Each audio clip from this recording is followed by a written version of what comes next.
Que l'on ouvre les portes.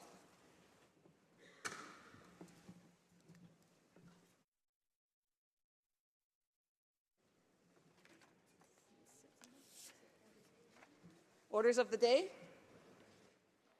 Orders of the day, ordre du jour, ordre émanant du gouvernement. Government orders, government bills, commons. Third reading of Bill C2, an act to amend the Income Tax Act. Resuming debate, reprise de débat, the honourable member for Elgin, Middlesex, London. Thank you very much, Madam Speaker, and I'm honoured to stand once again and speak about Bill C2 and speak about some of the implications that we're going to have when we see this bill forwarded. You know, today it's great that we're all in this House and that we're able to debate this because, you know, I think there's many things that when we look at this bill, there are many things that Canadians need to hear and that we as the official opposition have to bring to the attention of the government. You know, today I want to start on the tax-free savings accounts. We know this as a tool that has been working for Canadians. This current Liberal government has proposed a reduction in the maximum amounts for Canadians that Canadians can invest in these accounts per year. But unfortunately, the government does not, on the false pretense that doubling the tax-free savings account only benefits the highest earning Canadians rather than just the middle class. And you know, we talk about this today as we're looking at all of these proposed middle class tax hikes that we're going to be seeing for the middle class and for all Canadians. When we talk about the tax-free savings account, and Madam Speaker, I will be splitting my time with the member from Central Okanagan, Similkameen Nicola, who is also present in the House today, and we probably know him as the Member of Parliament for Free the Beer campaign, another great campaign that we've done. But I'm up here to talk about the tax-free savings account and also the proposals that we're seeing with our Minister of Finance moving forward with CPP and the contributions that they're going to be inflicting on all Canadians, especially the future generations. You know, we talk about this middle class tax cut that they proposed at reducing it to 20.5%, and it really does sound good when you're out there saying we're cutting taxes for the middle class, but they're forgetting to tell them about all the other things that they're going to do. We heard it from ourselves here in the House with the Minister of the Environment talking this week about the carbon tax. We have to recognize that they're going to say they're going to be reducing taxes for the middle class to create more opportunities, to provide them better savings and more opportunities for their families. But they're not talking about all of these other things that they're also proposing. We hear, and I actually am a resident of Ontario, where we're already going to see gas prices go up at 4 cents a litre because it was proposed by the Ontario Liberal government.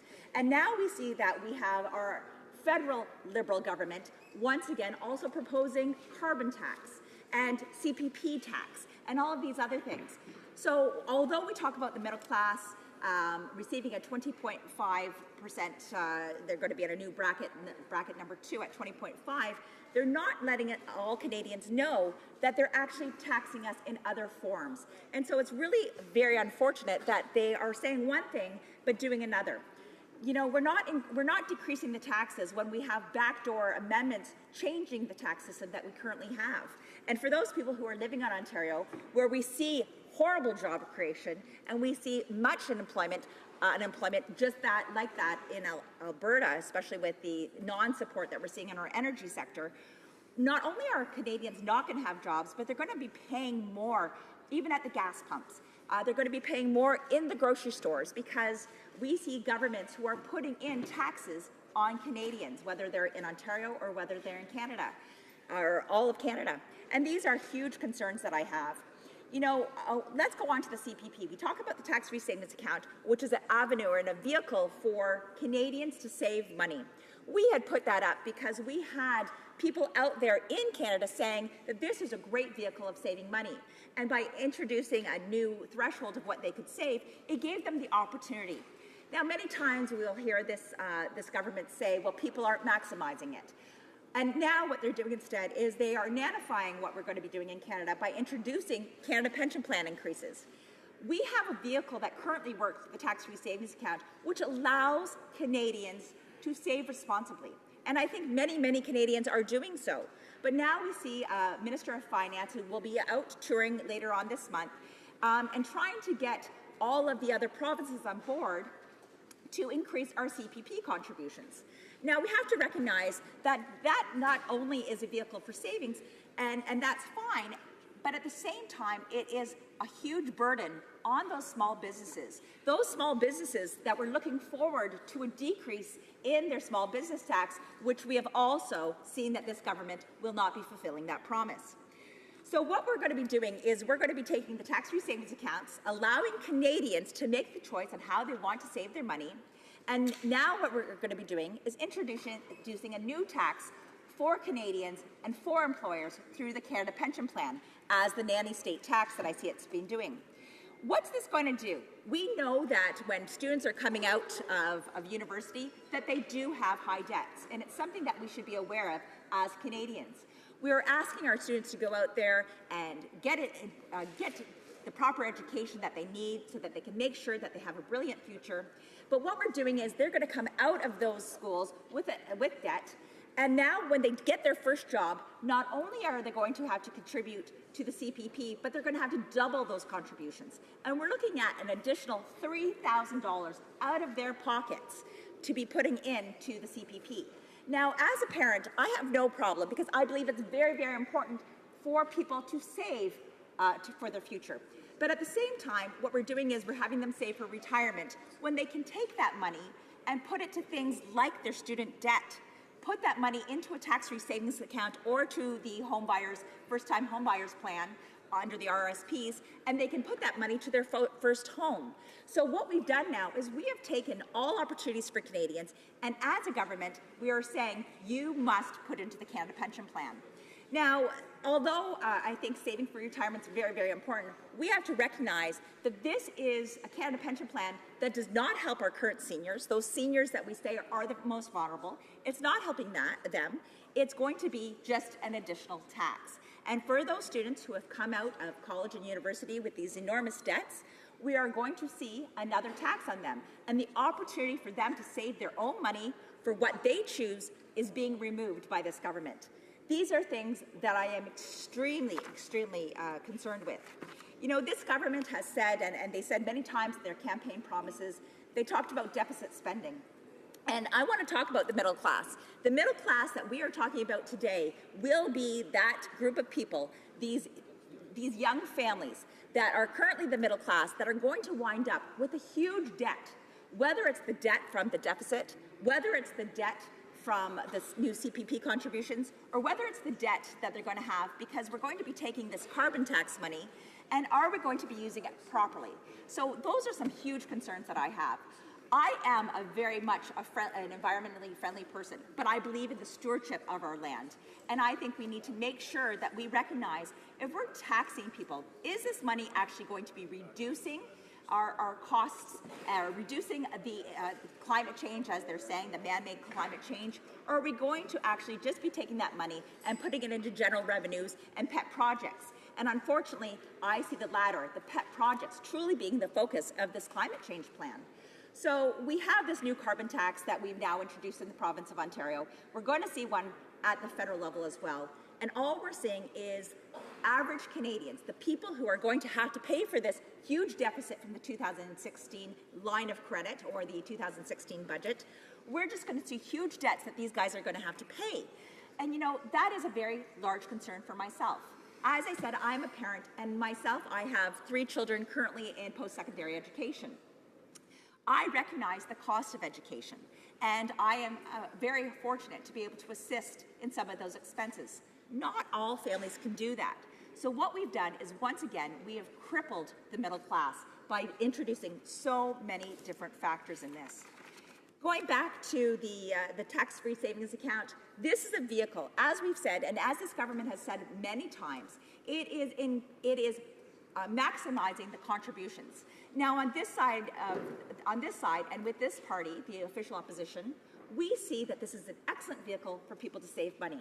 It gives them the opportunity to put in maximum contributions. But instead, we are rolling that back. And we have different institutions and different organizations from throughout Canada who are saying, we appreciate that increase and we think that's what needs to be done. But instead, we see a government that is planning on taxing Canadians. And tax, tax, tax, spend, spend, spend. And we go through this, and you know, the bottom line is we are trying to tax ourselves to prosperity. That is not what we can do. We are taking all of this money from hardworking Canadians, and we are going to be taxing them more and more. So unfortunately, when this Liberal government came in to office after they had their great, their great campaign, all they're doing at the end of the day is they are crippling our middle class. They are crippling our seniors, and they have only short-term plans. And I hope that when they look at this, they will recognize that we need to do better, and we can do better. And I hope that they look and review all of the options that they put forward. Thank you. Séance de commentaires. Questions and comments? L'honorable député de Gatineau. Honourable Member for Gatineau. Thank you, Madam Speaker, and happy Friday. I thank my colleague from across the way for her speech. She's talking to us in a way that's mystifying. It's surprising to find a Conservative Party member speak out against a bill that is decreasing the tax burden, that decreases taxes on the middle class, and obviously talking about the TSFAs. I don't know how many of my constituents earn middle-class salaries. I think they're much happier to have money in their pockets, as we're doing. We have 9 million Canadians, many of whom are in Gatineau, who are seeing a tax decrease, rather than trying to put $11,000, which they don't have, into a tax-free savings account. So I'm asking her if her constituents don't prefer to have money in their pockets with a middle-class tax cut rather than having an opportunity to contribute to a TSFA that they just can't allow themselves to contribute to. Well, I thank the honourable member very much for his question. But the bottom line is, you're saying one thing and you're doing another. You're introducing a tax cut for our middle class at 20.5%, and you're increasing carbon tax. You're increasing a variety of other things that we have done. And these are concerns that I do have, because yes, it looks great on paper until you see all of the other pages talking about all the other taxes that this government is going to do. And whether it's today or whether it's tomorrow, we know that this government is going to be trying to tax us and spending more spending on, you know, the bottom line is you can't spend your way to growth as you can't tax your way to prosperity. And this is exactly what we see this government doing. Comments, questions et commentaires. The honourable member for Sherwood Park, Fort Saskatchewan. Thank you, Madam Speaker, and I thank my colleague for her remarks. I think she did a very good job of pointing out that we have a policy choice here. We can, on the one hand, allow individuals to save more of their own money, or on the other hand, we can have the government take that money and put it into this new expanded pension concept the government has. And maybe if the member could talk a little bit more about the benefits of giving individuals choice and control over their own money versus giving government control of that money. The honourable member for Elgin, Middlesex, London. And I'd like to thank the honourable member for that question, because you're absolutely right. We want to give Canadians choices. And one of the biggest things that we see with the CPP mandate that they're coming out with and will be announcing is that it's not only going to hurt small businesses, but it's also going to reduce jobs, because businesses will not be able to afford to have more employees. The tax-free savings account is a great venue. It's a great vehicle to allow Canadians to save their money.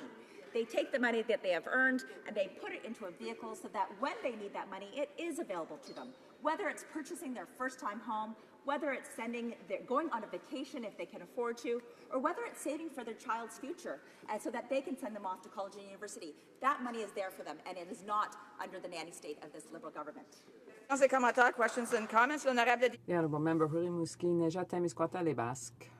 Thank you very much, Madam Speaker. And we'll have an opportunity to come back on the Canada Pension Plan debate. But the Conservatives that I'm hearing from, the Conservatives are the same that I've been hearing since 1965. But coming back to the bill, my colleague from Gatineau referred to two components. One, that this will come to the assistance of the middle class, and second, that 9 million Canadians will benefit from it. But I have some news for him.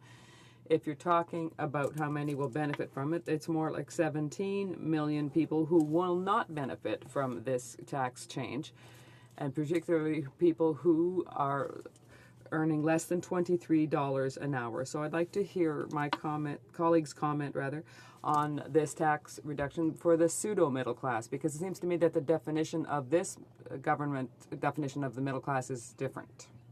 London. And I would really like to thank the honourable member. It has been fantastic serving with him and learning from him as he speaks in the House. And I really do appreciate that question because my children are that middle class. My son, who is 22 years of age right now, is going to be moving into his own apartment just this weekend, which I'm very excited for him. But when I'm looking at his budget and when I take him to look at what he has to, how he has to move forward, he makes $13.50 an hour. He is not part of this middle tax cut. So Mummy will be setting up his apartment and trying to help him out. So this is exactly what that is. It is a pseudo middle class. They are not helping those people who are most vulnerable. And Canadians, such as parents like myself, are trying to help them forward because what this government is saying they're doing for the most vulnerable is not happening. Resuming debate, reprise de débat. The honourable member for Central Okanagan, Similkameen Nicola. Thank you, Madam Speaker, and it is an honor to rise in this chamber on behalf of the constituents of Central Okanagan, Similkameen Nicola. I do appreciate that we're at the eve of our rise, although that's neither, I guess, your job, Madam Speaker, or my job to say when that is. However, I just want to thank every member that I've had the opportunity to work with in this chamber during this first opening round before we rise for the summer, as well as to thank the pages and the table staff for their commitment to this country. I am here to speak about C2. It's an important bill because it does lay out the philosophy of the current government. They believe that raising taxes on the highest bracket will benefit this country. And it's perfectly all right for them to contend that. They won an election. But it is also perfectly all right for us as members of Her Majesty's opposition and all opposition parties, or even their backbench, to question the government.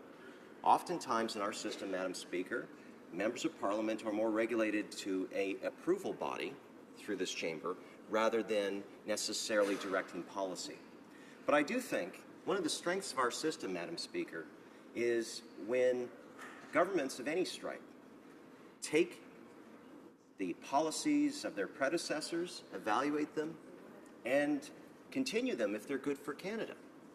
And in the same spirit, Madam Speaker, I would also suggest that when, and remember, a broken clock can be right twice a day, once in Quebec, I believe, because I go by international time. But, Madam Speaker, even in opposition, we may strike upon an idea that time may have come. And I would hope that the government, and I hope that members of the governing party will listen and take that forward. Because, Madam Speaker, this country is great because of a continued abeyance, a continued work towards policies that support all Canadians. So, with that in mind, I'm just going to raise a few points, what I think that could be improved, and that the government, maybe not through this legislation, but through their deliberations on future legislation or ministers themselves as they work with their deputies, might take into order. Now, I've had a great opportunity to work with some members of the Finance Committee by subbing in from time to time, and they're a very good group. They seem to have a good understanding of the bills before them, and they seem to get along quite well. And one of the interesting concepts, Madam Speaker, that we heard about was from Dr. Jack Mintz. Now, Dr. Mintz had raised a concern that by taxing at the highest bracket, that does put pressure where some people of higher means may say, you know what, I'm going to move to a different province. I'm going to move offshore to another country. And when we lose those entrepreneurs, Madam Speaker, because 60% of small business owners are in those brackets, we all lose collectively. We lose their innovation, we lose sometimes their capital because they may begin investing in other countries. And this government has said that it will use evidence-based decision-making. Now, evidence-based decision-making. Evidence means that either there has to be theoretical evidence provided through academia or through governmental reports or think tank studies, Madam Speaker, or it could also be done by actually collecting the data, evidence, and creating a inventory, so to speak, on whether a policy is in the long-term interests of this great country. So in regards to C2, Dr. Mintz has made the suggestion. The Canada Revenue Agency has in its ability to track whether an entrepreneur, or I should say someone in this higher income bracket that the Liberals will be taxing at a higher rate, and to see if do they move, do they migrate to other lower cost jurisdictions to operate, like my province for British Columbia. And I'm sure Premier Christy Clark would love me to take a moment to sell all the high points of why entrepreneurs should locate to British Columbia, but I won't do that, Madam Speaker. I'm not going to speak to parochial interests of my own home province. I just refuse to. But what I will say, Madam Speaker, is it could be interprovincial migration, or again, it could be offshore. And if CRA was to collect the information, we may be able to get a tail of the tape. And as this policy impacts our country, and I realize that many people move for all sorts of reasons, but again, economists will say that incentives do matter, and people do make decisions, particularly at the higher income brackets, to find places where they can maximize their capital, where they feel welcome. Madam Speaker, so I think that to start as a starting point, as something that this government can do on behalf of all Canadians to ensure that its policies are in the benefit, long-term interests of this great country, I would hope that they would give that full consideration. And I'll also just step back for a second, Madam Speaker, and just from personal, just a personal experience here. I love this chamber. I love this country. One of our challenges, and maybe it's just something that happens spontaneously, Madam Speaker. Maybe this is just the way it is, and we should not, try to change it, because if you look at it, this is a pretty great country. I say that over and over again because I honestly believe that. But one of the things I think our politics, Madam Speaker, that could be tweaked, that we could make a change, is to stop judging an idea by the messenger. If a former minister of the previous government gets up and gives a suggestion based on their experience, or someone from some think tank that people believe have some sort of ideological background, and says this is a policy that's good for Canada, we should listen. We should evaluate. We should not just simply dismiss because we disagree with some sort of vaguely placed ideological position. Let's start judging policies by their merits, not by the people that espouse them. And I do know that there's many things that this government is going to be looking at. Trade, for example, I know that's going to be an extremely difficult file for them, because Canadians have different views. But ultimately, the government's going to have to look at the evidence, to look at how our economy has grown over the past 30 years from becoming a free trading nation, and evaluate how that helps all of us. Now, getting back to this, I really hope that Madam Speaker, I know we all go through the different, reaction when we have a loss, whether it be an electoral loss or a personal loss. We go from anger, or pardon me, it's denial, I believe, then anger, then sadness, then acceptance. But I want to say that I'm getting close to the acceptance stage on many of their policies. But I do see members from the other side that continue to get up and criticize the opposition for having a different view. And I say embrace the views, respect the views, and don't cut each other down. Now, that being said, I'll just go to the subject of TFS, tax-free savings accounts, Madam Speaker, because in my riding, we have an older demographic, and Brock Braconier, who is a veteran as well as one of the volunteers on the CRA volunteer tax group. They're a group of individuals that help seniors, usually low-income seniors at risk, to be able to make sure they can file their taxes so that they can get the benefits they so desperately need. And one of the things he mentioned to me was a tax-free savings account offered for seniors two very important steps, Madam Speaker. First of all, if they sold a home and downsized, a lot of the money from the sale of that home could go in the tax-free savings account if they hadn't used it before, and then they'd be able to still draw income from that at an accelerated rate, and it makes them feel that they have that nest egg that they worked for. Or the RIFs, Madam Speaker. So I would just say, my time is almost up, I would just say for members on the other side, it's perfectly legitimate for us to raise concerns about certain policies. And I don't mind being criticized, but let's talk about the ideas, and let's make sure that we're not just skating around just the area that we like or just the area we dislike. Policies are not so simple that they can be dismissed in one statement in this place. Thank you, Madam Speaker. Questions and comments? Questions et commentaires. The honourable member for Fleetwood Port Kells. Well, thank you, Madam Speaker, and thank you for the member opposite for his speech. So let's take the politics out of it and let's talk about the ideas. The concept of the tax-free saving account, I think it was an economist, Reese Kesselman, in 2001, did the groundwork that laid track toward that particular measure. But even he suggested that the doubling that had been suggested by the previous government would really only advantage the very wealthy, the people who logically had the money to put in. And at this time of high personal debt loads, having the extra money to put in becomes a little bit harder. Other people have said only about 16% of Canadians actually max out on the current levels. So that's one thing where, you know, we might tend to differ as to the best approach forward.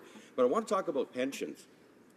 Over a period of time, international pressures, mobile capital means that people can move money and capital all over the world. We've lost a lot of good jobs. Only, well, about 60% of Canadians in the private sector do not have a company pension plan. So if we look to the future, I'd like to ask the member what other measures he would suggest other than beefing up the Canada Pension Plan, or ignoring. The honourable member for Central Okanagan, Similkameen, Nicholas. Sorry, we only have 5 minutes for questions, and we have to leave other parties to ask as well. So. Yeah, thank you, Madam Speaker. And I'll just simply reply to the member's last question. The PRPPs that allowed portable savings that were fully portable between all provinces. That's something that all finance ministers agreed. I think it was about 4 or 5 years ago, Madam Speaker. And yet many provinces, such as Ontario, our most populous provinces, have not yet implemented that strategy. This was something that was unanimous, something that would allow for someone to be able to have their own pension and then to allow that voluntary contribution by employers. That's important. I'd like to discuss some of the other concepts of the member at another time, but I do appreciate the spirit in which he asked the question. I think this is the kind of debate people expect of us from our home constituencies. And comments, questions et commentaires. The honourable member for Regina Louvain. Madam Speaker, the member for Central Okanagan appealed for evidence-based policy and raised the concern that the rich might just leave in response to slightly higher income tax rates at the top end. Yet he presented no empirical evidence of this problem. Madam Speaker, luckily a couple of weeks ago, Stanford University published a study entitled Millionaire Migration and Taxation of the Elite, which studied exactly that question south of the border. What it found is that millionaire migration is not an issue, and that in fact the rate of interstate migration among millionaires was lower than among the general population. So I wonder if the member for Central Okanagan could bring some actual evidence to bear on this question. The honourable member for Central Okanagan, Similkameen, Nicola. Thank you, Madam Speaker. First of all, the report that the gentleman cites is the United States, and they have a much different tax system. Right. In fact, academics have widely criticized that there are so many loopholes that allow for people to do that. And so, if a person has the ability to use loopholes, there's going to be less migration. Here in Canada, and I have to say the previous government worked very hard to make sure that loopholes were taken out of the tax code and that it was actually put in place some tax relief for families and for people with disabilities and seniors. That's where the focus was. And I would just simply point out it was actually Dr. Jack Mintz, not myself, that made this assertion at the Finance Committee. Right. And if you look into the University of Calgary, they have a School of Public Policy that has put out a number of different reports in this area. So I understand that the member has an ideological position. That's not bad. But again, let's focus on Canada. Let's hear from Canadian academics, and then let's have a discussion around those areas. And I do appreciate I didn't have evidence to table with him today, Madam Speaker. This speech was a little bit last minute. But if he has other suggestions on how we can correspond on this, I would be open to that. Good answer. Resuming debate, reprise de débat. The honourable member for Cowichan, Malahat, Langford. Thank you very much, Madam Speaker. It's good to be returning to the discussion on Bill C-2. As we all know in this House, this was a bill that received its first reading all the way back on December 9th. So we've had quite a session since then, and it's good to be returning to some old familiar ground. Now, Bill C-2 covers a few different areas. It is a bill that amends a few different areas of the Income Tax Act. But I'm going to be limiting my comments to two areas in particular. And the reason for that is it's because it's the ones that are most relevant to the constituents in Cowichan, Malahat, Langford, and I suspect to most members of Parliament's constituents in this House as well. And that is to the changes that it makes to our tax code. Notably to the area that the Liberals define as the middle class. And the second part is the reduction of the TFSA contributions from what the Conservative government used to have at $10,000 per year, bringing that down to a more reasonable level of $5,500 per year. As part of my introductory remarks, Madam Speaker, I also want to go a little bit about my history as a former constituency assistant. I had the honor of working 7 years as a constituency assistant, and in that time, Canada Revenue Agency casework was one of the top 3 cases that came across my desk. And I will be, before I continue, Madam Speaker, I'll be splitting my time with the honourable member from Regina Leuven. So as I was saying, the CRA casework was some of the top casework that I got to see. And I had a very privileged position because over 7 years, I had very privileged access to many members of my constituency and their tax returns. I got to see the full range of their income, the very intricate details of their tax returns, the relationship with the CRA, because they essentially signed a contract with our office to give me unimpeded access to their tax returns, their tax history, so that I could make some inquiries with the CRA on their behalf and try and solve the problem that they had brought to the office. And one of the notable things that I saw during those 7 years was the range of incomes. The range of incomes in Cowichan, Malahat, Langford would not be touched by the Liberals' tax measures.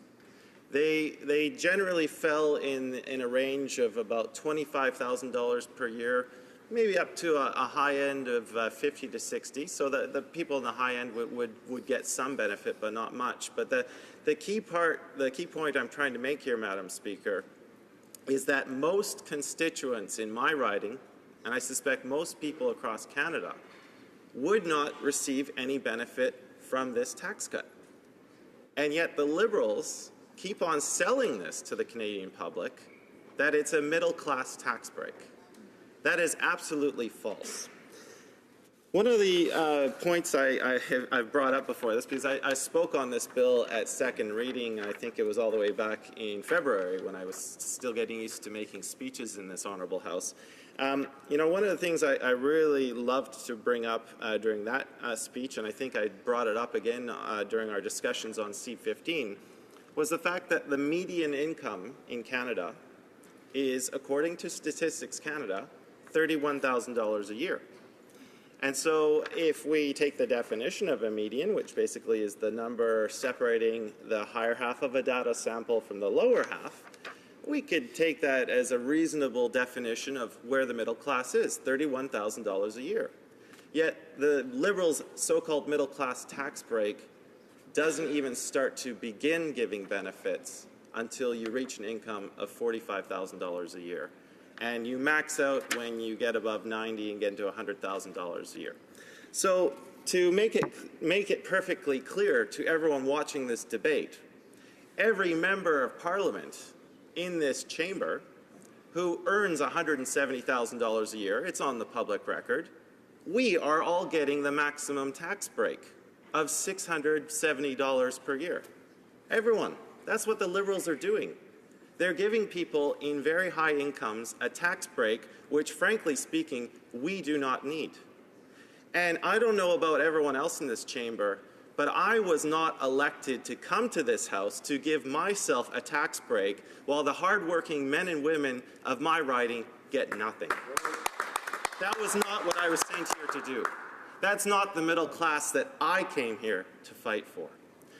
Now, the Liberals will say, well, it's okay because we're introducing the child benefit. Well, you know, it's a great concept, the child benefit, and I will never, as a father of young children myself, and I know many constituents who have young children, I'll never argue against giving more money to the hardworking men and women of our country to help them raise their children. But I need to point out some evidence here for everyone who's watching this debate. The Liberals' plan for the Canada Child Benefit will provide a maximum annual benefit of up to $6,400 per child under the age of 6. Madam Speaker, you compare that with the average costs of childcare in BC, $14,000 per year. It's a drop in the bucket.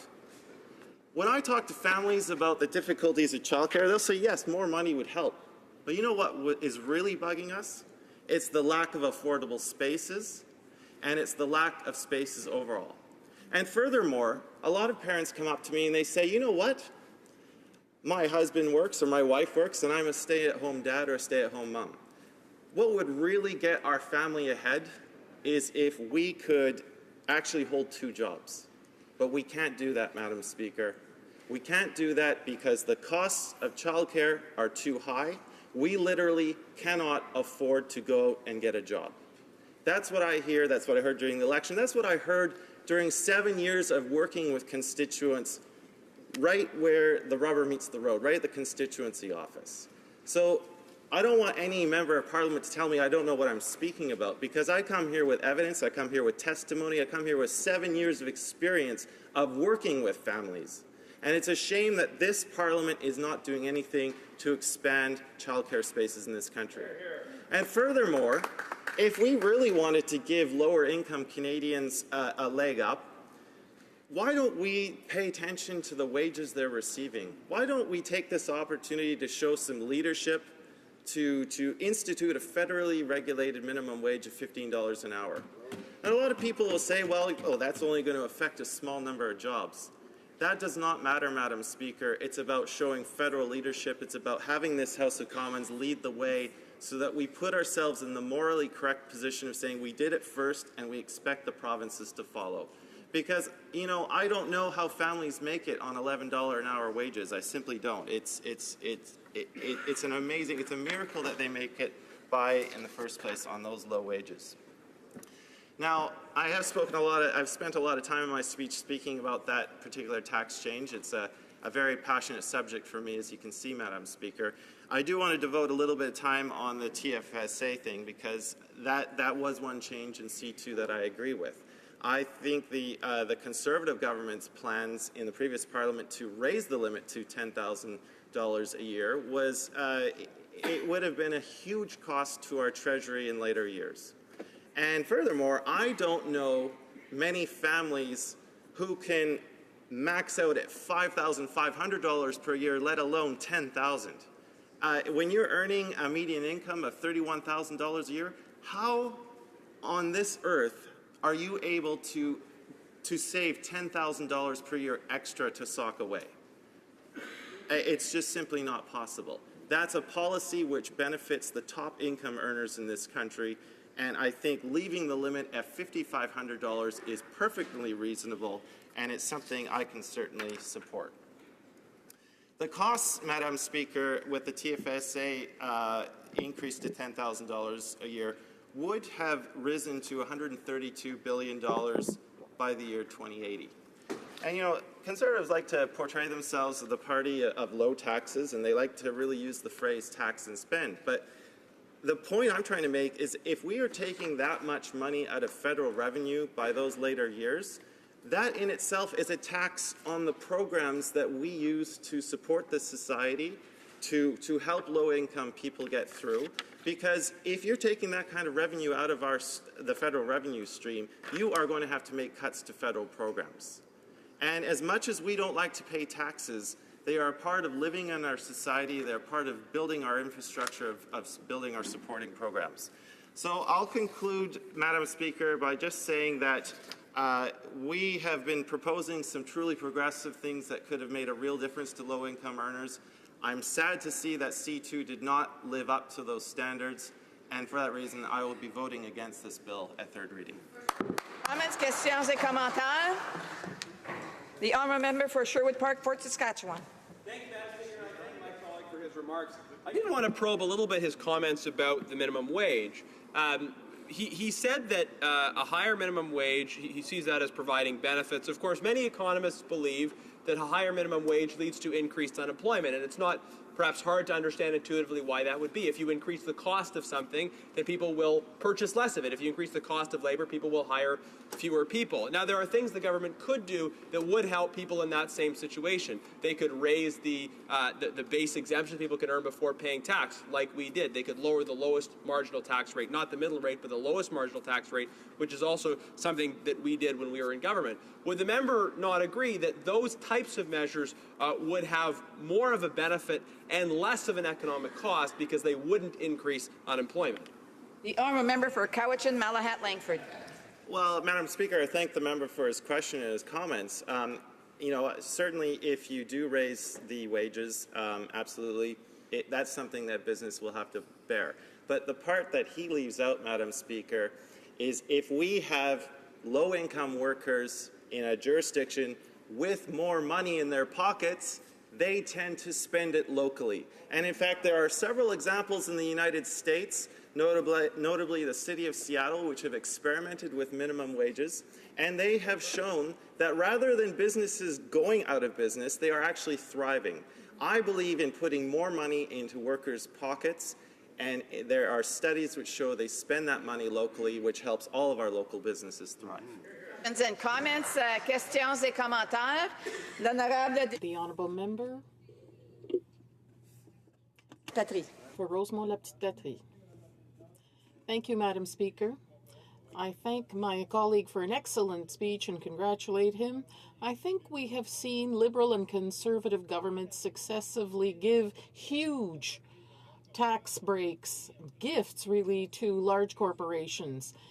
The tax rate went from 28% in 2000 to only 15% in 2012. That doesn't create jobs, does not stimulate the economy. The Liberals had promised to help small and medium-sized business, who are the real job creators in our communities, in our towns and villages. So I'd like to hear my colleague about this broken promise by the Liberals. Give support to those who really create jobs for people. Thank you, Madam Speaker. I think my colleague raised a very important point about corporate tax rates, because the other question the NDP has always received is like, well, how would you have paid for your platform? Well, no one in this House except this party has looked seriously at how low corporate tax rates are, how they've been going on a downward trend for a decade now, how we are the lowest in the OECD average, lower than the United States, and yet there has not been a corresponding investment by those same corporations. In fact, none other than the former Bank of Canada Governor Mark Carney has referred to the corporate bank accounts that are filled to the brim with dead money. They are not being invested, and so despite this low corporate tax rates that we have not seen the corresponding investment by the private sector. And all we're asking is that corporations pay their fair share in our society. Their rates go up a little bit more to make life easier on the rest of Canadians. And I think he makes a very fine point, because the tax burden for too long has been on the real middle class, and that's the one that the NDP is proud to support. Questions and comments, questions et commentaires. We have time for a brief question from the member for Fleetwood Port Kills. Well, thank you, Madam Speaker. Just a quick question about the concept of increasing the CPP contributions. Our honourable members on the other side of your side call it a tax. Do you agree with that characterization? The honourable member for Cowichan, Malahat, Langford, a brief response, please. I most certainly do not, Madam Speaker. You know, for far too long, I've met with so many low-income seniors, I've lost count. So many who are struggling. The CPP is one pension plan that went through the 2008 financial crisis relatively unscathed. It's a strong plan. It needs enhancement. And if we are to have a serious conversation about low-income seniors in this country, we need to start having it now about a retirement vehicle that has survived previous shocks and is a solid investment for our future. Resuming debate, reprise de débat, the honourable member for Regina Louvain. Thank you, Madam Speaker. We're here today debating a tax bill, and I would begin by observing that our federal government is faced with a very serious revenue problem. The Conservative members of this House like to pat themselves on the back for the fact that federal tax revenues as a share of gross domestic product are at their lowest level in about half a century. And they're free to applaud that. Thanks very much. Now, of course, the flip side of that is that we don't have enough resources to fund important public services and necessary infrastructure. So that's one of the main reasons that we have a big federal deficit. And it is important that if we want to live in a civilized society, we need to have ways of raising the revenue to pay for those services and those infrastructures that we depend on. So what has the government done in terms of generating that needed revenue? Well, Bill C-2 proposes an additional 4 percentage points of personal income tax on incomes over $200,000 per year. And that's definitely a positive initiative, Madam Speaker, but it's also a fairly minor initiative. It doesn't actually raise very much revenue. In fact, it doesn't even raise enough revenue to pay for the so-called middle-class tax cut that actually goes to what we might call the upper middle class. You know, the maximum benefit is only to people earning more than $90,000 a year. So we have this kind of redistribution from the rich to the nearly rich, which is costing the Treasury even more money. We in the NDP have suggested that the government might look to the corporate sector as a source of additional revenues to pay for public services. And it's interesting that just this morning, the Toronto Star and CBC are out with a joint investigation that looks into the loss of revenue to offshore tax havens. And what it notes is that all of these tax information exchange agreements that the former Conservative government was very keen to sign have actually made the problem worse. The goal of these agreements was obviously to achieve greater transparency, to get more information about what was going on in tax havens. But what the Conservatives did while they were in power is to put in place a policy whereby once a country had signed one of these tax information exchange agreements, there was no more enforcement. Canadian companies could just repatriate profits tax-free from those jurisdictions. So far from curtailing offshore tax avoidance, this sort of plethora of tax information exchange agreements has actually made the problem worse, and I think that's a problem that we need to be addressing in this House, Madam Speaker. Now, I would also like to talk a little bit about a specific case of offshore tax avoidance that I think really illustrates the problem. So Cameco is a company that mines uranium in Saskatchewan, and in 1999, it signed a deal with its own subsidiary in Zug, Switzerland, to sell that uranium to Switzerland at a fixed price of $10 per pound. Now, Switzerland wasn't the ultimate destination or user of that uranium. The subsidiary in Zug was just reselling it to other jurisdictions around the world at market prices. And of course, the market price of uranium is variable, but it's consistently been quite a bit more than $10 a pound. It's currently around $30 a pound. It was up as high as $140 a pound back in 2007. So the only real effect of this arrangement was to transfer billions of dollars of profits from Canada to this Swiss tax haven.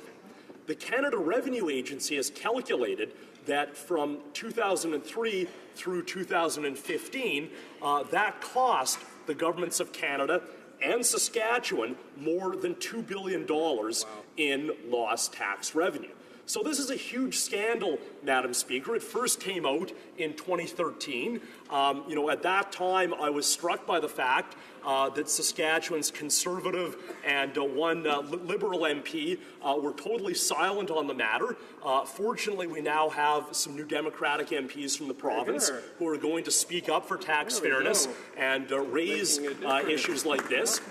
So it's very concerning that we have this company that's making huge profits off of Canadian resources and then transferring those profits out of the country in a very brazen way in order to avoid paying tax on them.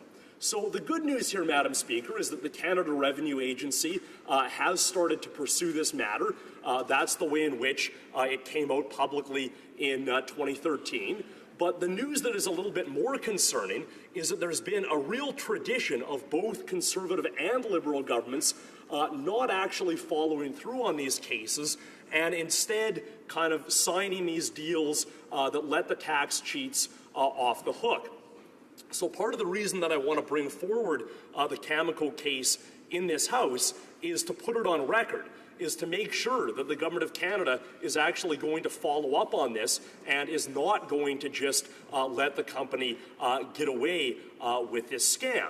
And I'm not alone in this, Madam Speaker. Earlier this week, an organization called Canadians for Tax Fairness presented a petition signed by more than 36,000 people calling on Cameco to make these tax payments. So there are a lot of people that are concerned about this, and finally they have some Saskatchewan voices in Parliament speaking up for them. And I would also like to touch on the provincial side of this whole question, because of course the tax base to which provincial taxes apply is actually defined by the Government of Canada.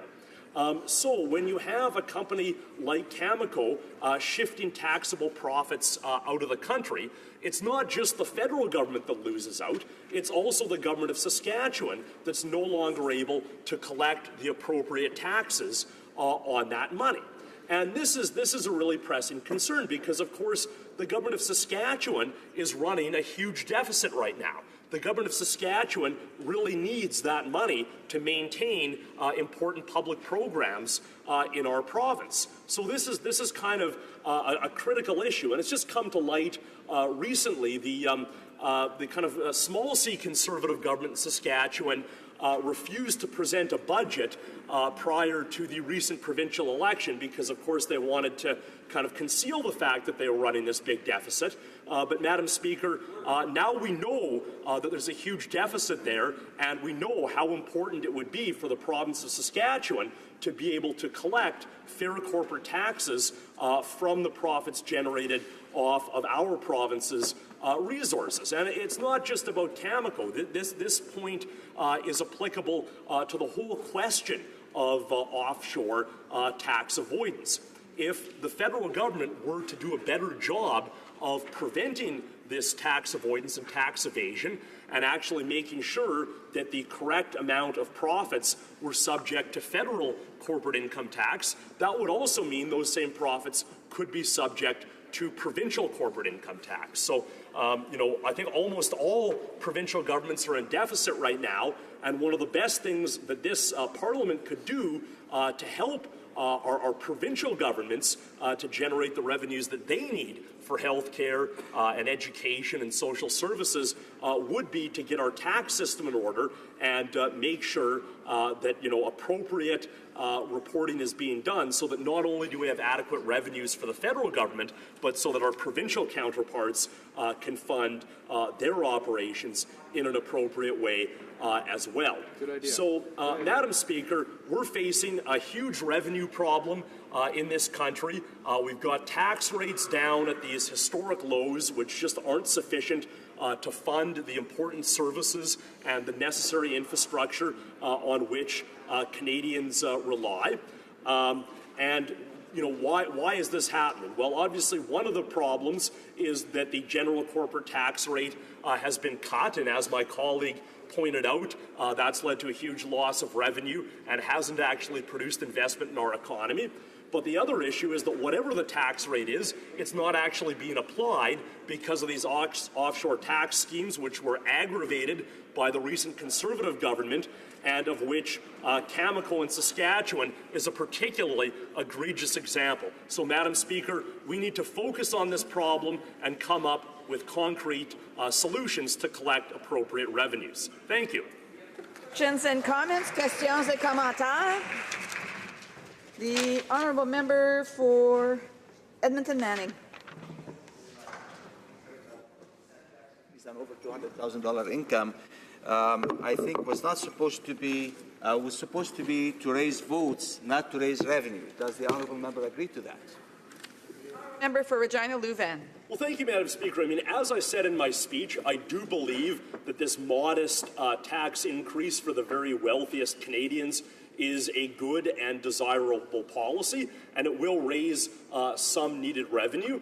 So I certainly think it makes sense. Where I think I would agree with the member for Edmonton Manning is that it won't actually raise very much revenue. In fact, it will raise significantly less money than the Liberal government is going to give away through this so-called middle-class tax cut that doesn't actually go to the middle class. So if we're serious about raising revenue, we need to look at the corporate side of the ledger and start reversing corporate tax cuts, as well as closing loopholes and dealing with these offshore tax havens. Thanks for the question. Questions and comments? The honourable member for Burnaby South. Thanks, Madam Speaker, and I'd like to applaud sorry, my colleague for an excellent speech and of course, his deep knowledge in this area of tax and revenue. I was just wondering if he could expand on his comments concerning the so-called middle-class tax cut. Just wondering if he could expand on why the title doesn't actually match the measures that are being put forward by the government. Thank you. The honourable member for Regina Louvain. Well, I thank the member for Burnaby South for the excellent question.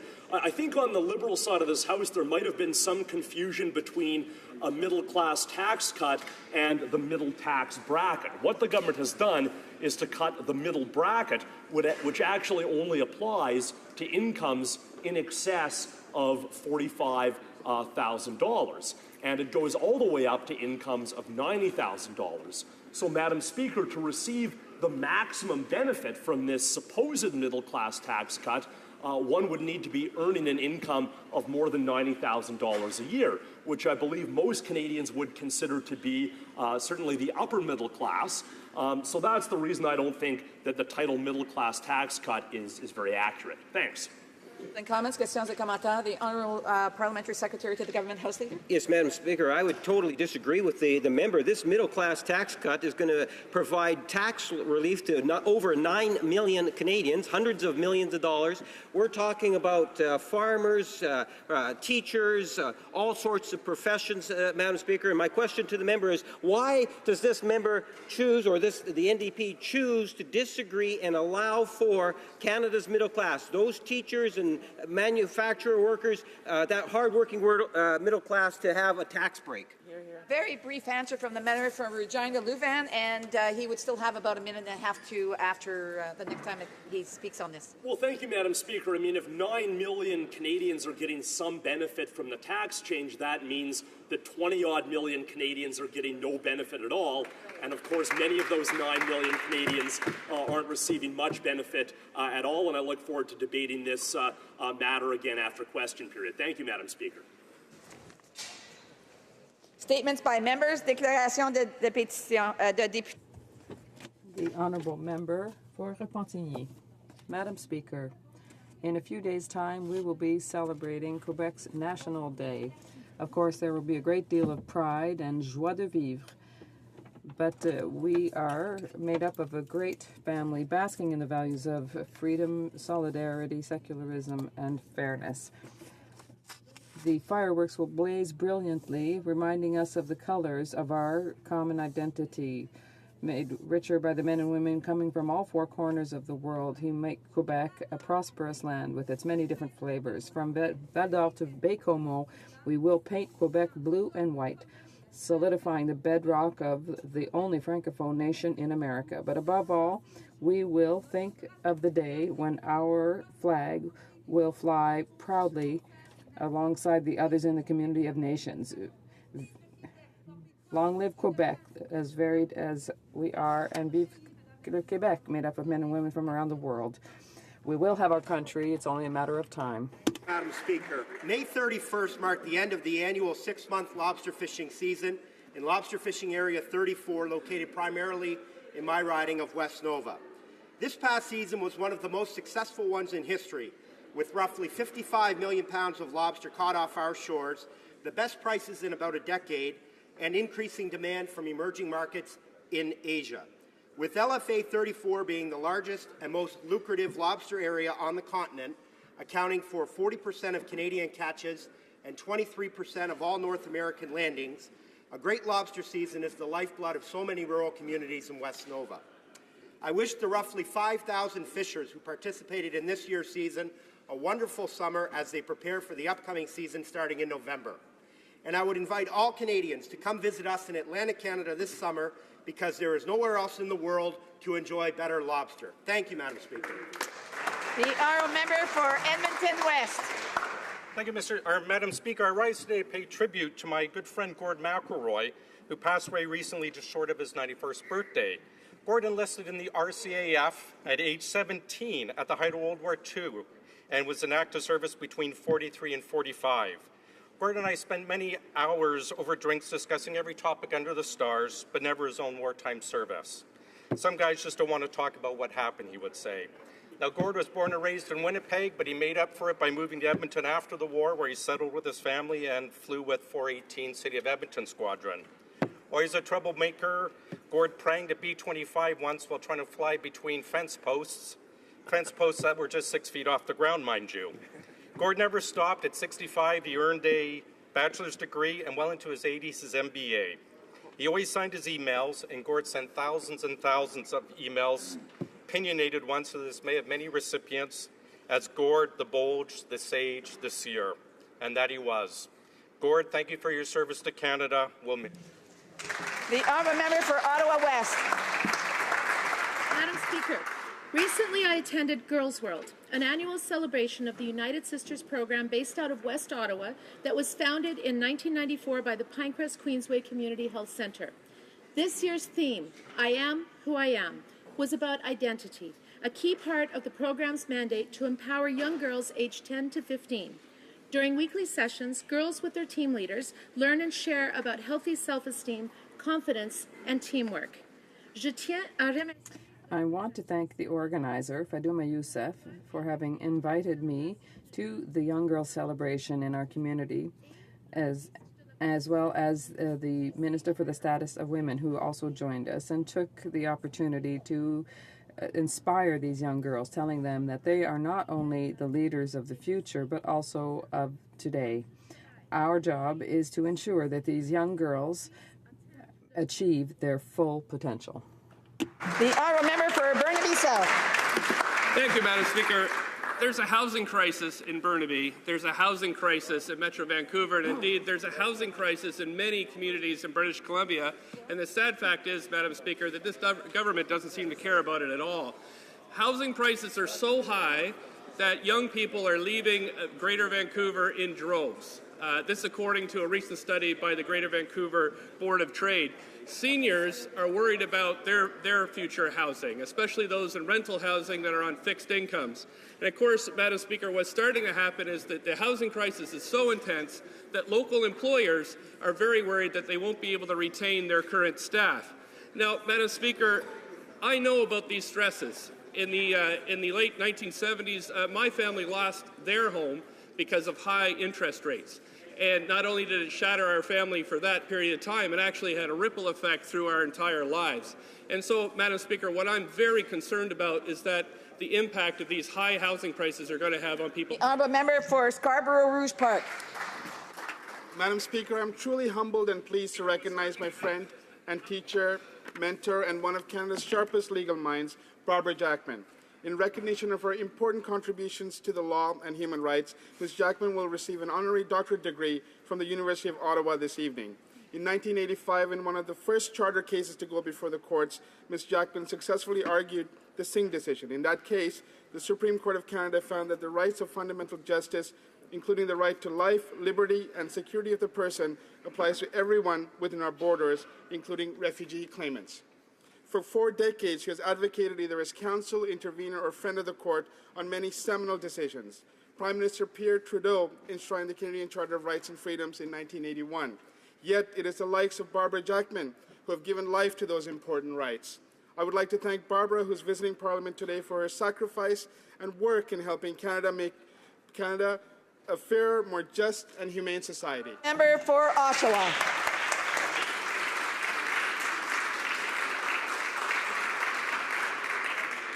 Madam Speaker, this Sunday kicks off the 42nd annual Fiesta Week celebrations in Oshawa. Oshawa will spend the next 6 days celebrating our amazing cultural diversity with traditional foods, dance, and activities. The vibrant cultural communities that make up Oshawa will proudly share their unique heritage with visitors from across the province. With 18 unique pavilions, Fiesta Week offers the opportunity to experience some of the finest Polish, Ukrainian, Caribbean, African, Greek, Portuguese, German, Romanian, Italian, French, Serbian, Filipino, and Hungarian cuisine in Canada. Over the past 4+ decades, Fiesta Week has proven to be one of the most popular summer events in Oshawa, as it appeals to every age, background, and cultural group. It's living proof that there's room for everyone to have fun in Oshawa.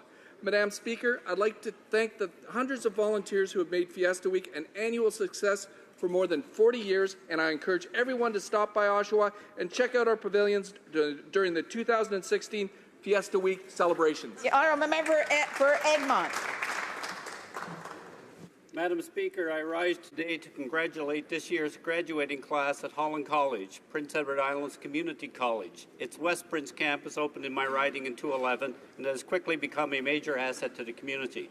In particular, I want to congratulate Marshall McHugh, a graduate of the Electrical Technology program. Marshall was born with Stickler syndrome, a genetic condition that severely limits his hearing and vision. He faced difficulties throughout his time at school. To quote Marshall's own words, "My life experiences have ranged from being overly protected to facing bullying and discrimination.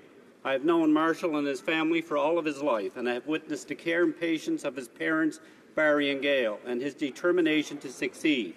He is a testament to the fact that we are not defined by our limitations, and that support and encouragement are equally important as will and perseverance.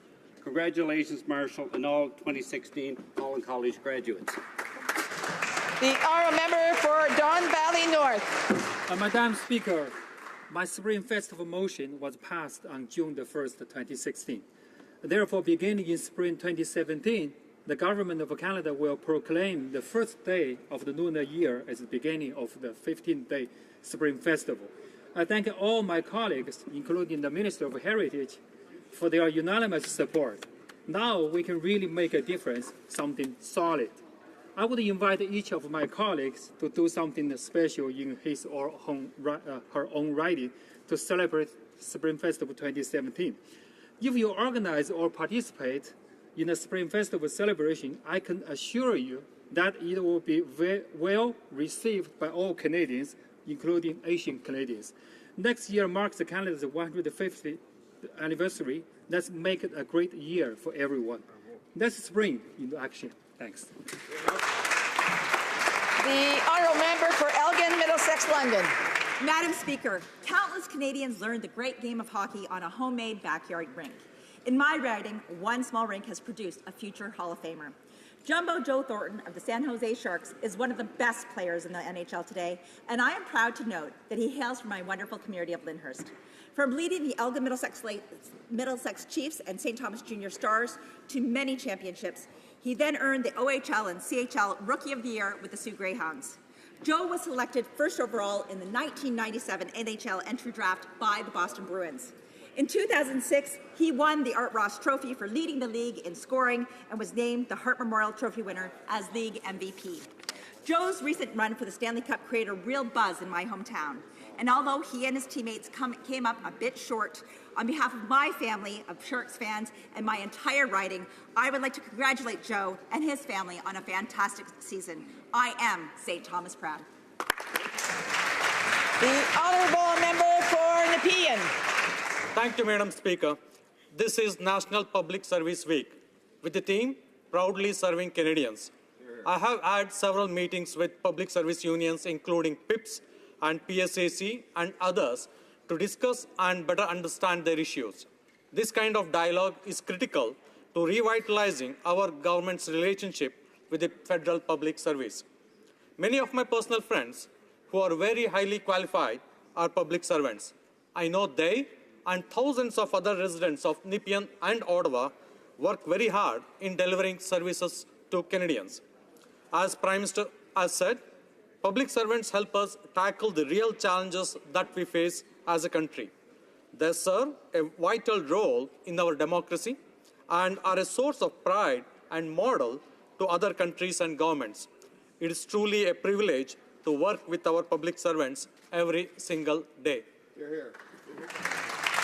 The Honourable Member for Oakville North Burlington. Madam Speaker, it's Pride Month, and I am proud to represent a community that recently held a number of family-friendly events to celebrate. The week included a Trans Pride event held in my riding and culminated with the youth-organized Halton Pride Picnic in Burlington. Thanks to people like Beckham Ronigan, Youth Coordinator for Positive Space Network, which organizes the annual event, along with its Youth Action Committee members, Sonali Patel, Taylor Carusi, MC Cowell, and my friend Tyler Weisner. This year's event again offered a safe place for Halton youth to celebrate who they are. Community groups set up displays and music filled the air as young in heart joined in the celebration. With young people like these inspiring not only their LGBTQ2 peers, but the entire Halton community, I am hopeful that they will help Oakville and Burlington continue to build a safe and inclusive community where love is stronger than hate. Well done, Pam. The Honourable Member for Central Okanagan, Similkameen Nicola. Madam Speaker, a few weeks ago I was proud to announce the Free the Beer campaign, calling on our Liberal government to elevate the Como decision to the Supreme Court for constitutional clarification. Now, this is a very important issue for the many Okanagan wineries, craft breweries, and artisan distillers in my riding. Fortunately, I was unable to get enough votes in this chamber to fast-track this initiative. If we can remove more interprovincial trade barriers, it will also benefit other producers and growers such as the agricultural sector. Interprovincial trade barriers cost our Canadian economy billions per year in lost economic activity, and this means lost jobs and lost opportunities.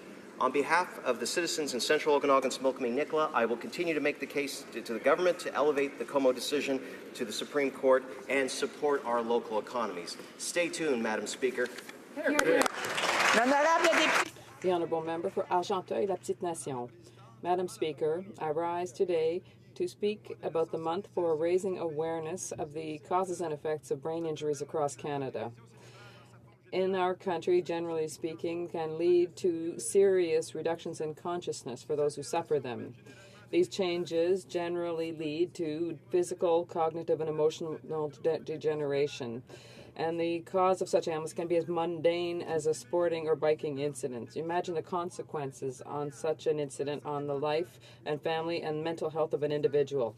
It's very simple. Everyone is affected. There is no cure at this time. Prevention is necessary as being the most viable solution as we speak.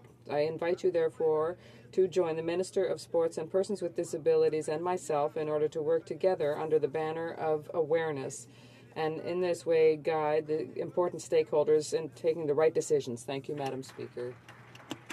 The Honourable Member for Designated Mississippi Churchill River. Belated happy birthday to a Dene elder from English River First Nation in Pachinak, Saskatchewan. Mrs. Sarzin Obishan Rad turned 104 years old. She was born on June 12, 1912. Mrs. Obishan Rad is a vibrant, active woman. She is healthy and she still lives an independent life. She speaks Dene, Cree, and French. She sings in Latin. She teaches syllabics in school. She is a terrific teacher. The RCMP adopted her as their grandmother, and together they show the true meaning of community police. She plays a very important role in welcoming young RCMP members to the community. Mrs. Aubuchon-Red sends us a very simple but noteworthy message. Live in harmony with one another. I wish her good health and long life. Thank you, Madam Speaker. The honourable member for Lakeland. Madam Speaker, the Liberals are bent on piling more costs on hardworking Canadians at the very worst time. Their plan for a job-killing, cash-grabbing carbon tax is just another example. Yet another tax that will only hurt families, business owners, the middle class, people on fixed incomes, the working poor, rural and energy-based communities, and charities. The new NDP carbon tax in Alberta will cost charities like the Calgary Food Bank tens of thousands of dollars in added costs when their nonprofit budgets are already stretched thin. And we know that there can be no guarantee that a national carbon tax would be so-called revenue neutral. What taxes are ever revenue neutral? Or dedicated to initiatives for innovation and environmental stewardship. The Liberals cannot fool Canadians. We know that a carbon tax at any level of government is simply a revenue generator to feed reckless spending and out-of-control deficits masquerading as environmental policy.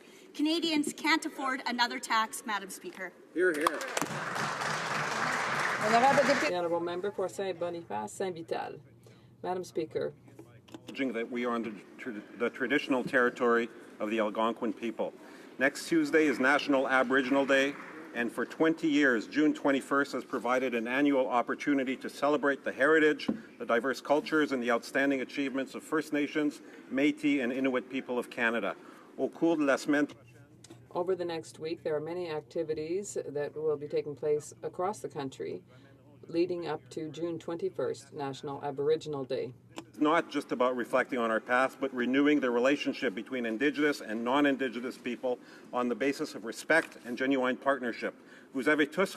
You have all received an invitation to the Dawn Ceremony, which will be held from 4:30 to 5:30 a.m. at the Canadian Museum of History. A reception will follow from noon until 2 p.m. in the Sir Johnny MacDonald Building, room 200. To attend. Merci, miigwech. Thank you. Oral questions, questions orales. The honourable member for Carleton. History has proven that the perpetrators of genocide are never satisfied with targeting local populations alone. So it is with ISIL, whose followers have slaughtered civilians in Paris, Orlando, in Canada, and almost 50 other places around the globe. It is not simply a problem for over there. The Liberals have recognized in changing their mind that ISIL is committing genocide. Will they change their minds again and reverse the Prime Minister's naive decision to end the air combat mission against this genocidal death cult? Honourable Minister of Foreign Affairs.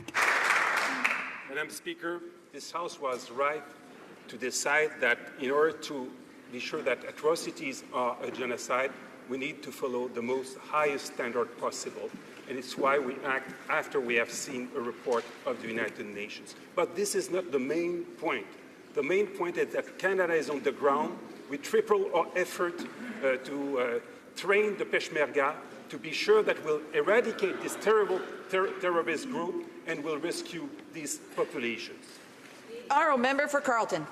But now that the Liberals have changed their minds and declared ISIL atrocities a genocide, they have triggered Article 1 of the Convention on the Prevention and Punishment of the Crime of Genocide, which requires member countries like Canada to use force to stop the crime. Training alone will not stop genocide. We need to strike from the air while our allies fight on the ground. Will the Liberal government respect the law, support our allies, and reinstate the air bombing campaign to stop this genocidal death cult? Honourable Minister. Madam Speaker, my colleague is wrong. The fact that the United Nations have seen a genocide for the Yazidis does not change at all our tremendous commitment to fight this terrorist group and to eradicate it. And it's precisely why we improve the mission of Canada in this region of the world. We have tripled our effort for training, we have doubled our intelligence capacity, and we are improving our programs for development and rescue these populations. Member for Carleton. Madam Speaker, the previous government demonstrated that you can simultaneously train our allies on the ground while we fight the enemy from the sky. And that is precisely what we should be doing now to honor our international commitment. But the Liberal government has abandoned our allies in the Middle East in the fight against ISIL. Now our allies in NATO wonder if they will abandon our allies in Eastern Europe. Will the Liberal government stand with our allies to protect Eastern Europe against Russian aggression? The Honourable Minister. Madam Speaker, the premise of the question is wrong. In fact, our allies are very satisfied with the contribution of Canada to fight ISIL.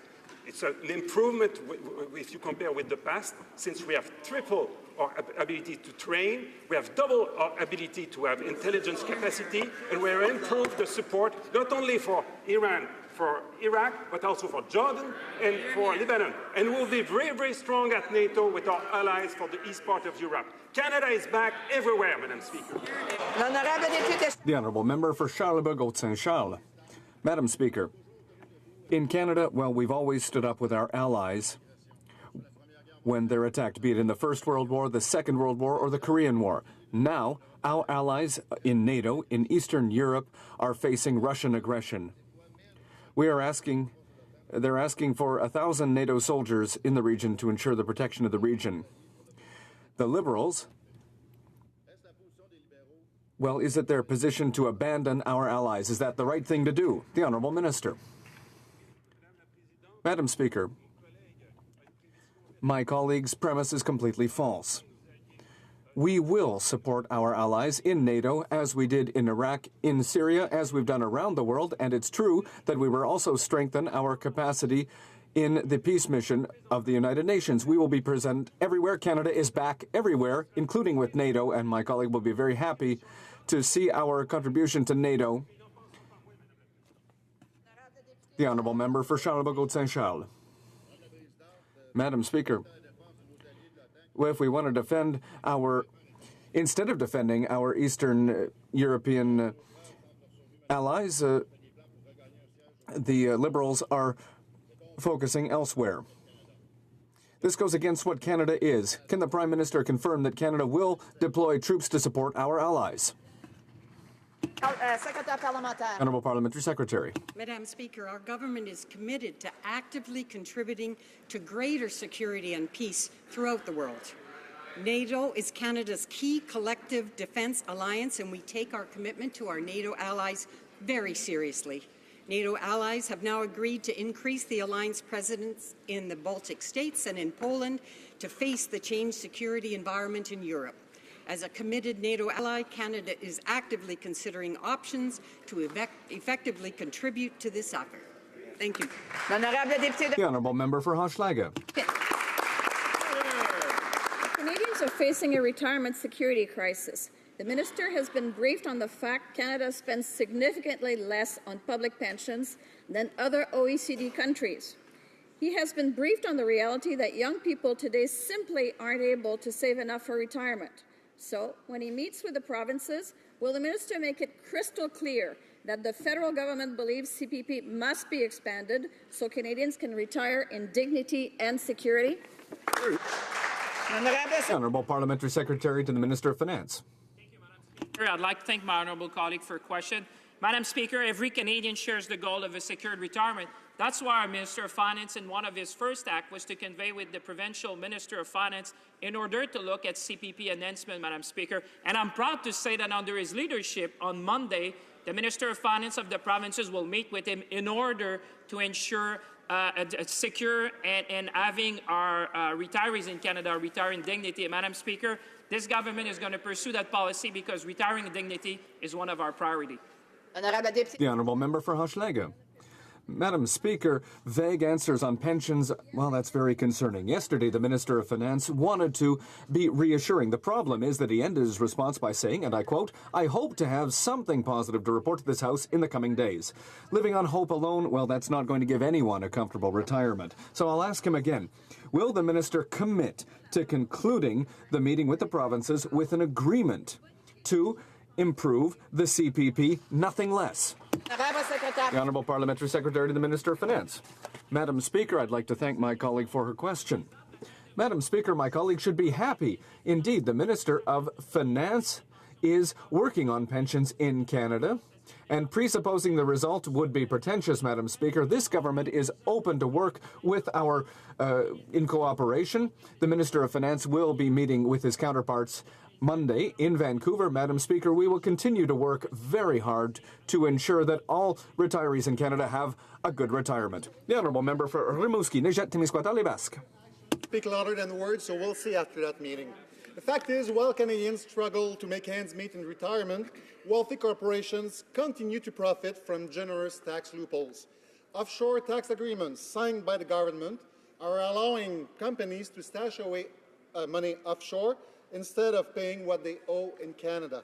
Why are they pursuing even more of these agreements when Liberals should know full well that their government is allowing profitable Canadian companies to evade paying their fair share of taxes? Honourable Parliamentary Secretary.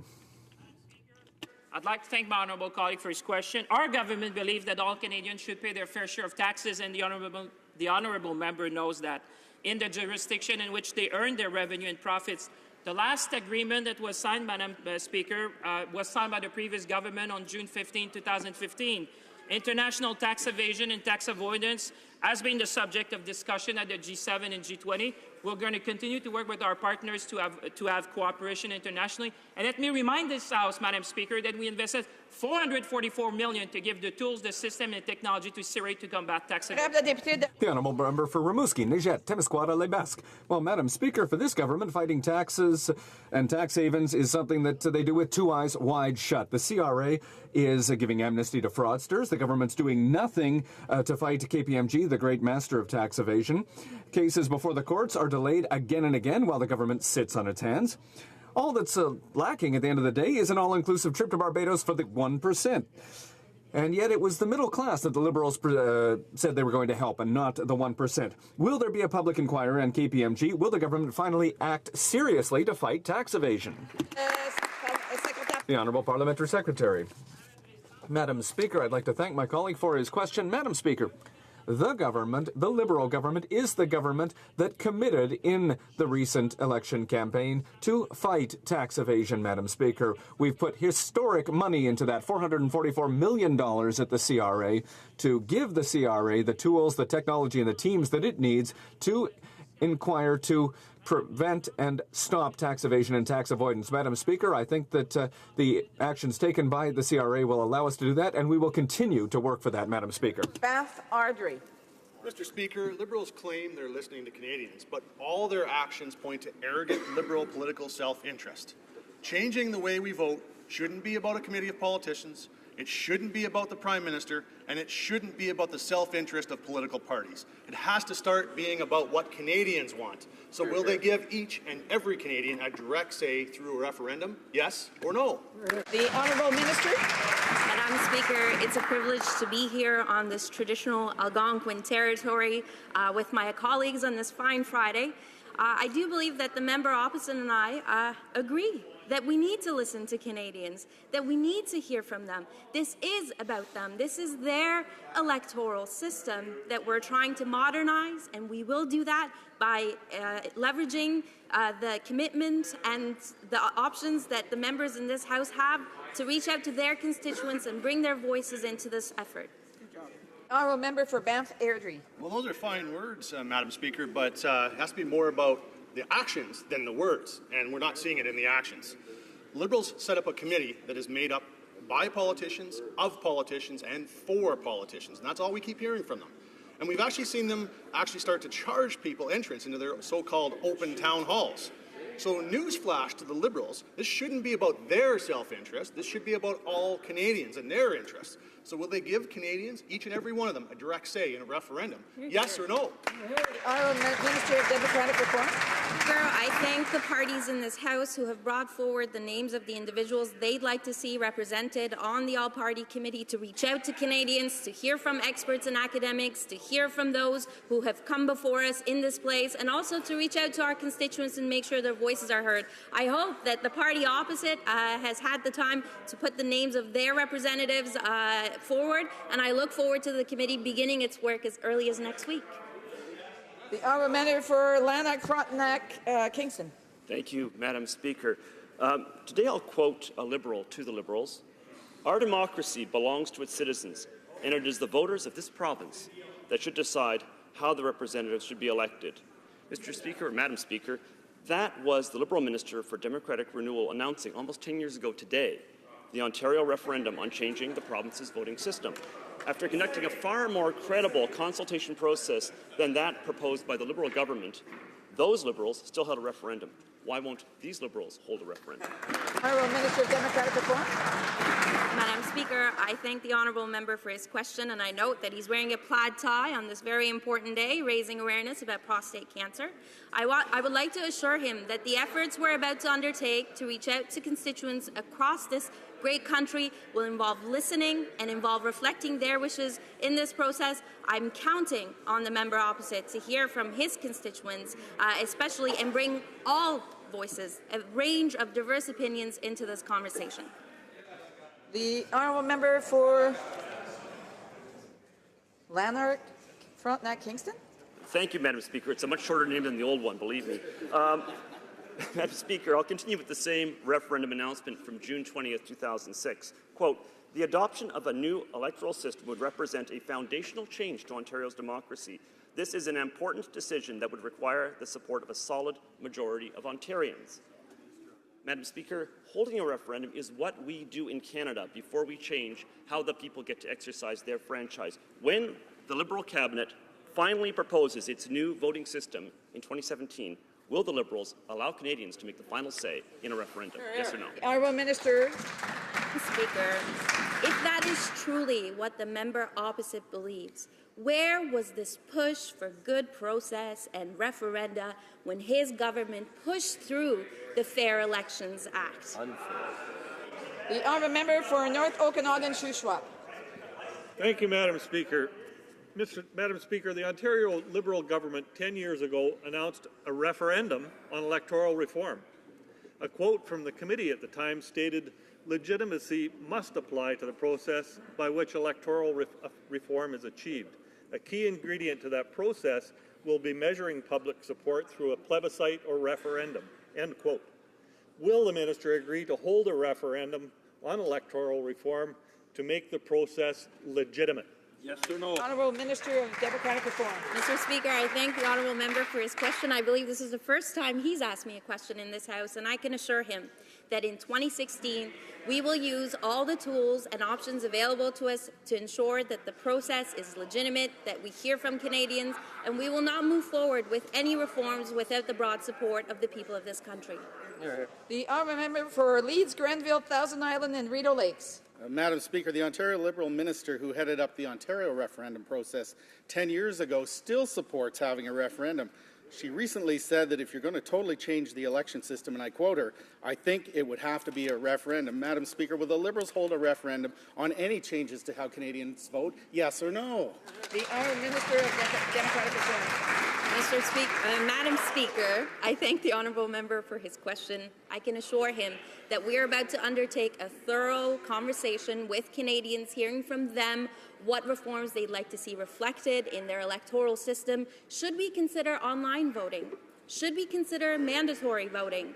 And these are among the questions that we need to ask Canadians, and I look forward to the work of all 338 members to reach our goal. The honourable member for Saint-Hyacinthe-Bagotte. In a little over 9 months, the new health transfer formula, which will cost the provinces $36 billion, will come into effect. In the election campaign, the Liberals said that they were going to renegotiate the transfers, but now they need to act. Even the premiers of Quebec and Saskatchewan have publicly indicated that this is taking time and they want to see transfers increase. When will the Liberals take this situation seriously? The future of our public health care system is at stake. Honourable Minister, Parliamentary Secretary to the Minister of Health. Thank you, Madam Speaker. I'd like to thank the honourable member for her question. Madam Speaker, with an ageing population and challenging condition facing all governments, our system must adapt so that it delivers better care and better outcomes at a cost that is affordable. In Budget 2016, we increased the Canada Health Transfer to $36.1 billion. We will continue to build upon the success of most recent health ministers meeting in Vancouver and ensure that our common priorities can be addressed while protecting the provinces and territories' ability to deliver the best possible care. Member for Essex. Madam Speaker, after hearing from over 20,000 people, it seems Liberals just don't like what they've heard about the TPP. The fact is, Canadians have delivered a message loud and clear. The TPP is a bad deal for Canada. It will kill jobs and damage our economy. Our allies are already talking about getting a better deal. So why aren't the Liberals? Will they now agree to go back to the table and negotiate a better deal for Canada? The Honourable Parliamentary Secretary. Madam Speaker, as the honourable member full well knows, there are many people in Canada who are for the TPP. There are many people in Canada who are against the TPP. We have promised Canadians that we would consult them on the substance, Madam Speaker, and we would analyze their arguments and come to a decision that's the best decision for this country moving forward. The honourable member for Red Deer Lacombe. So, Madam Speaker, Liberals believe they're entitled to their entitlements. Always. We know that a 3-day trip to New York cost taxpayers over $160,000. So far, we see $35,000 spent on transportation, $5,000 on tips and gratuities, a $2,000 fuel surcharge, and someone even claimed a $17 glass of juice. So, Madam Speaker, how can Liberals continue to defend this type of out-of-control spending? The Honourable Minister. Madame la Présidente. Madam Speaker, we're talking here about a lunch in New York in a healthy bistro called Jamba Juice. So, when I see that my colleague doesn't have more important questions than that to ask us in this very important question period, I conclude that we're doing an excellent job. Lévis-Lotbinière. The honourable member for Lévis-Lotbinière. Madame la Présidente, Madam Speaker, we recently learned that for a recent trip to New York, this Liberal government submitted quite an expense claim. $35,000 for rental cars, over $5,000 in tips, and juice at $17. That adds to the other exaggerated spending from the beginning of this Liberal mandate, like the International Trade Minister's personal promotional tour and the excessive renovations to the Minister of Infrastructure's office.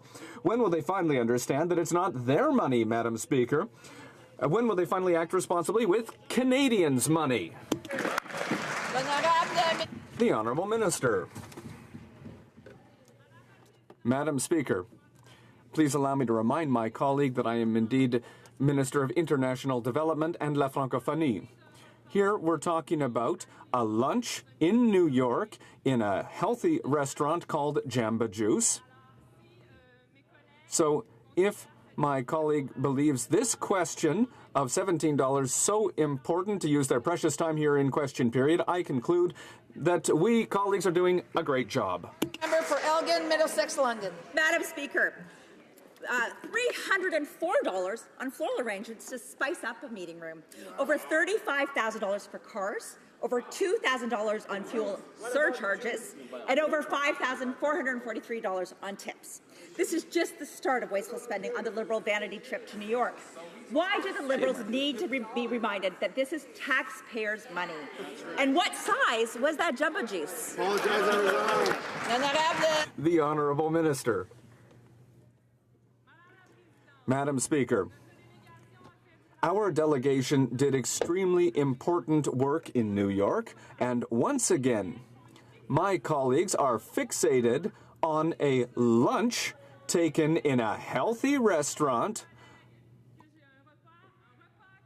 a meal that I ate quickly, that was brought by a colleague in a healthy restaurant.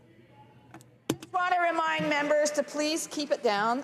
The minister, when someone has the floor, it is customary to respect that.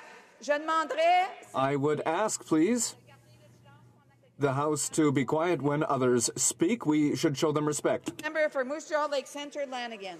Madam Speaker, one of the things we hear advertised every summer is McDonald's Dollar Drink Day, where you can get any drink in their menu for just $1. So nonetheless, I was very surprised then to hear that a member of the International Development Minister's staff charged Canadian taxpayers $17.77 for a juice while in New York last March.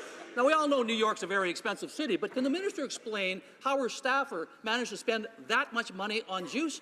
Or is this just another example of Liberals entitled to their entitlements? The Honourable Minister of International Development.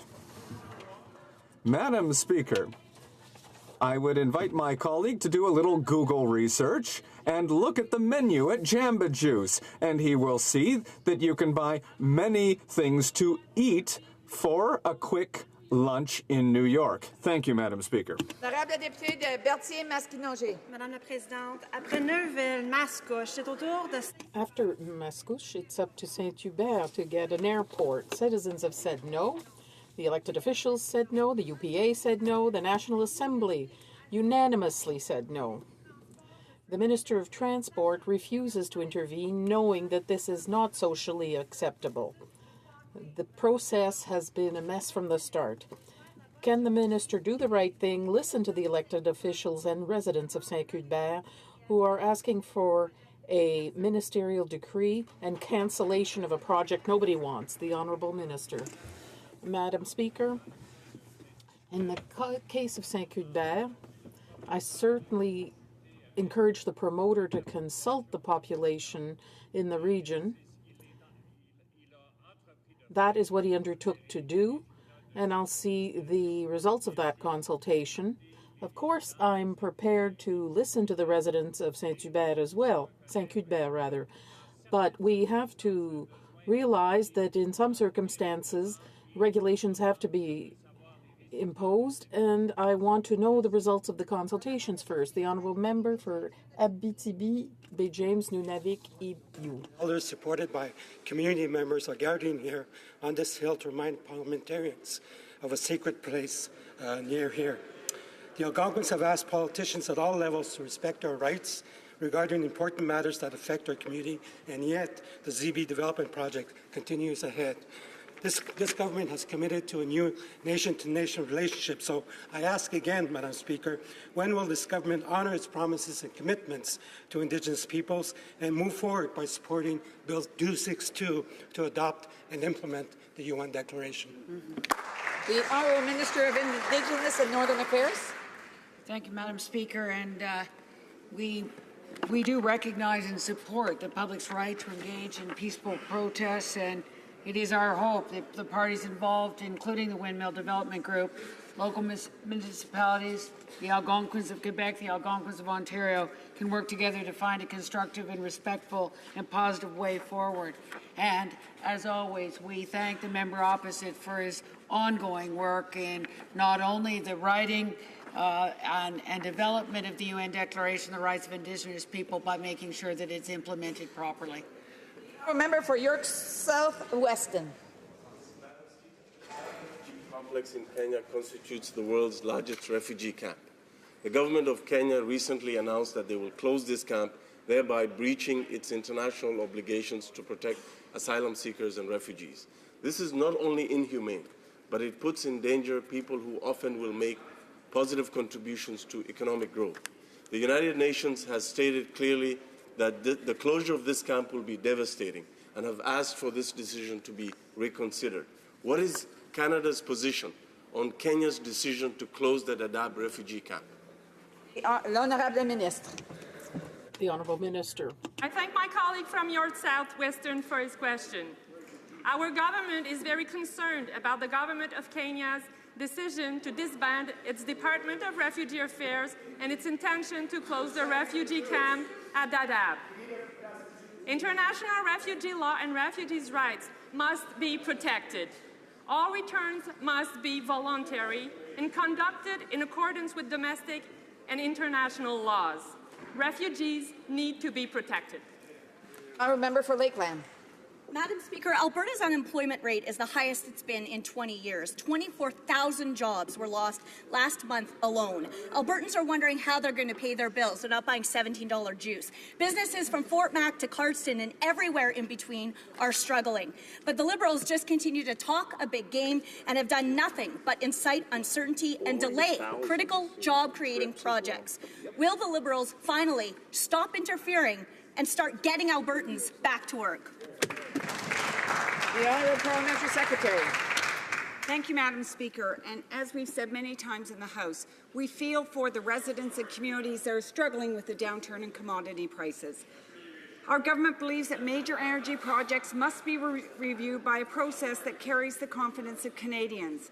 In January, we announced plans to appoint temporary members to the NEB to carry out community and public engagement in relation to these projects.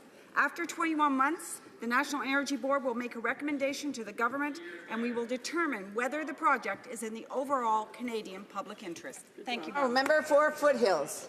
Thank you, Madam Speaker. It's really reassuring that they are concerned about Alberta. But last month, over a 5-day sale, Ritchie Brothers Auctions in Alberta sold more than $240 million in industrial equipment, a new all-time record. Over the past year, more than $500 million in oil sands equipment has been sold. And the vast majority of that, along with the jobs that go with them, have left this country. Investment, equipment, jobs are leaving Alberta. The Liberal government solution, a job-killing carbon tax. Madam Speaker, when will this Liberal government show some leadership, stand beside Canada's energy sector, and protect the Honourable Parliamentary Secretary. Madam Speaker, Canadians know that reducing emissions will make our economy more competitive, not less. Governments in Canada and around the world are using carbon pricing mechanisms to address climate change. Transitioning to a low-carbon economy will stimulate growth, provide access to new markets, and create jobs. But don't just take my word for it, Madam Speaker. CEO Suncor Steve Williams said, "We think climate change is happening. We think a broad-based carbon price is the right answer." Thank you, Madam Speaker. The honourable member for Portage-Lisgar. Thank you, Madam Speaker. Well, Madam Speaker, Bill C-10 is a complete sellout of the aerospace industry in Manitoba. But the Liberals just seem to be shrugging off the damage that it's doing. They're even ignoring the new Premier of Manitoba and all of those people in Manitoba whose jobs are going to be lost.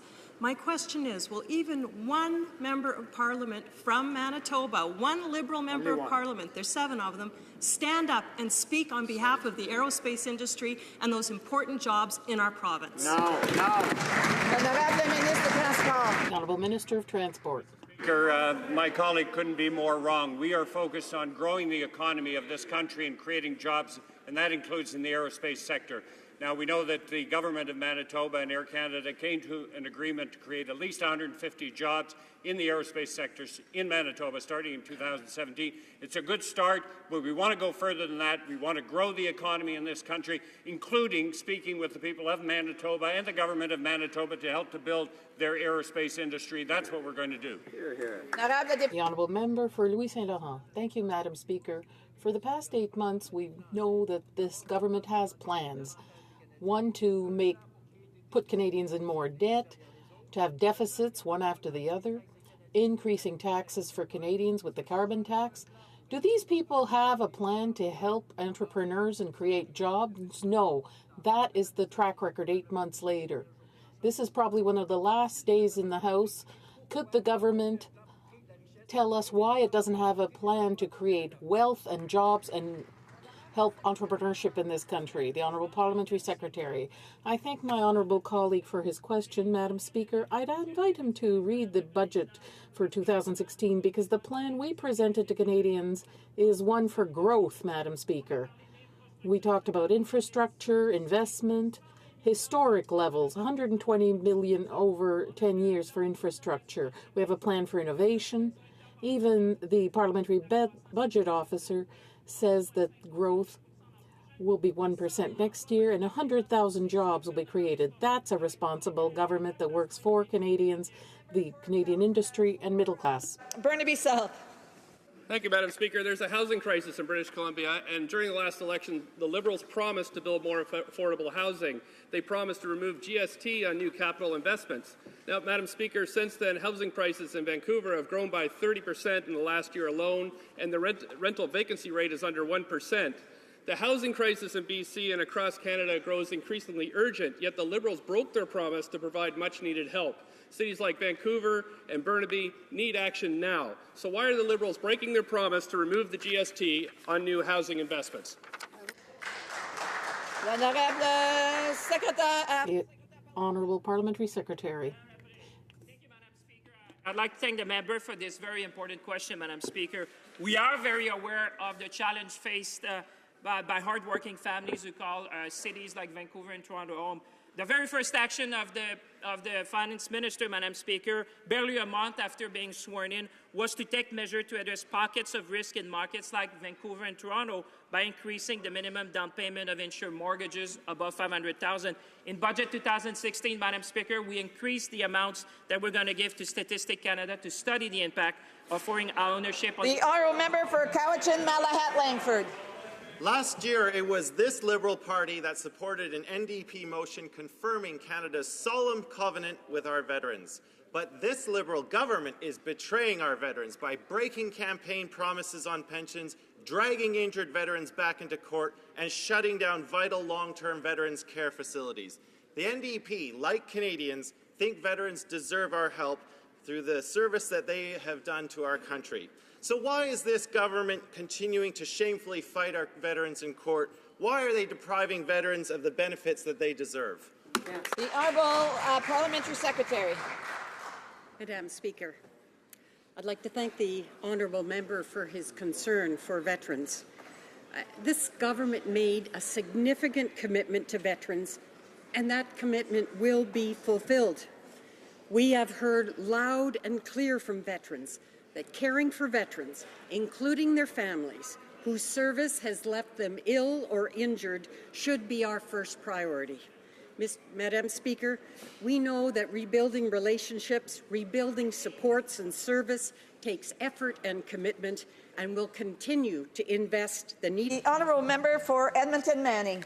Madam Speaker, Canada's organ donation rate is among the world's worst. Less than 25% have made plans to donate. Given the opportunity to do the right thing, the Liberals instead choose to vote against a national organ donor registry. Can they explain why they voted against saving the lives of thousands of Canadians? The Honourable Parliamentary Secretary to the Minister of Health. Thank you, Madam Speaker. I'd like to thank the member from Edmonton Manning for his question. The Government of Canada supports organ and tissue donation and transplantation and has an important role to play in protecting the health and safety of all Canadians. We recognize that improvement is needed in organ and tissue donation, and we will continue to collaborate with provinces and territories and key stakeholders to address the changes that are required in the system. Work is underway on national donor registries, already underway, and the Government of Canada, along with provinces and territories, has invested over $64 million since 2008. I just want to remind members again to please allow whoever has the floor to speak and not to be yelling from across the way. The honourable member for Edmonton Manning. Well, you had the opportunity to take a leadership and you did not. To remind the member that he's to address the questions to the chair and not to individual members. Liberals have to do better when it comes to supporting organ donation. The Kidney Foundation of Canada and the Canadians National Transplant Research Program are just two of the organizations that express support for a national organ donor registry. Bill C-223 would have created this. Can the Minister of Health tell this House why she thought the registry is unnecessary? The Honourable Parliamentary Secretary to the Minister of Health. Thank you, Madam Speaker. Madam Speaker, the Government of Canada encourages all Canadians to consider organ and tissue donation and applauds the Honourable Member for bringing this issue to the needed attention. We recognize that improvement is needed to organ and tissue donation system in Canada. Collaboration with provinces and territories, as well as the consultations and engagement with key stakeholders are necessary to address the complexity of changes that are required in the system. The honourable member for Edmonton West. Madam Speaker, the Minister of Public Works, both in this House and in committee, stated only 77 employees were affected by the new Phoenix payroll system. We all know this is false. Every one of us in this House have been barraged with calls from government employees unable to get their paychecks. Why did the Minister choose to repeatedly mislead committee and this House about the seriousness of their mismanagement? The honourable parliamentary secretary. Madame la Présidente, notre principal... Madam Speaker, our main concern is to make sure that all employees are paid the amount that they are entitled to and on time. We continue to get reports about problems related to payroll. This is why the minister asked representatives to set up a temporary payroll center in Gatineau to support the center in Miramichi. We are listening to the concerns and issues raised by our employees and unions and are determined. Preston Chesacook. Merci, Madame la Présidente. Thank you, Madam Speaker. As you know, the Olympics and Paralympics in Rio will start in just a few weeks and will be a very important event this summer. We are all waiting for the opening games, and we're preparing to encourage our athletes, the pride of Canada. Can the parliamentary secretary for the Minister of Sport inform us about the preparation of our athletes for the Rio Games? The Honourable Parliamentary Secretary. Thank you, Madam Speaker. I wish to thank my colleague for his question. I can tell you today in this House that our Olympic and Paralympic athletes are prepared to meet the challenge, and our sports partners are concentrating on the final preparations.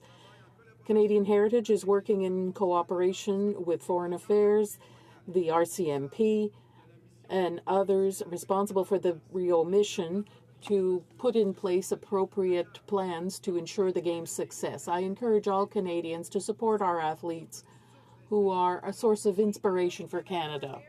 Water Oro Madani. Madam Speaker, millions of Canadians and countless viewers around the world watched and enjoyed the hit TV show Border Security, Canada's Frontline. A show about the fine work our men and women of the Canadian Border Services Agency conduct every day. It also had educational value, reminding our citizens about border policies and rules. But now the show is being shut down because of yet another example of political correctness by the Liberals. Wow. When will the Liberals come to their senses and bring this hit TV show back? The Honourable Minister. Thank you. I must remind my colleague that everything that is in line with the the Broadcasting Act, of course, is under the purview of the CRTC, which is independent from the government. So I would urge him to contact the CRTC in order to express his view. Thank you.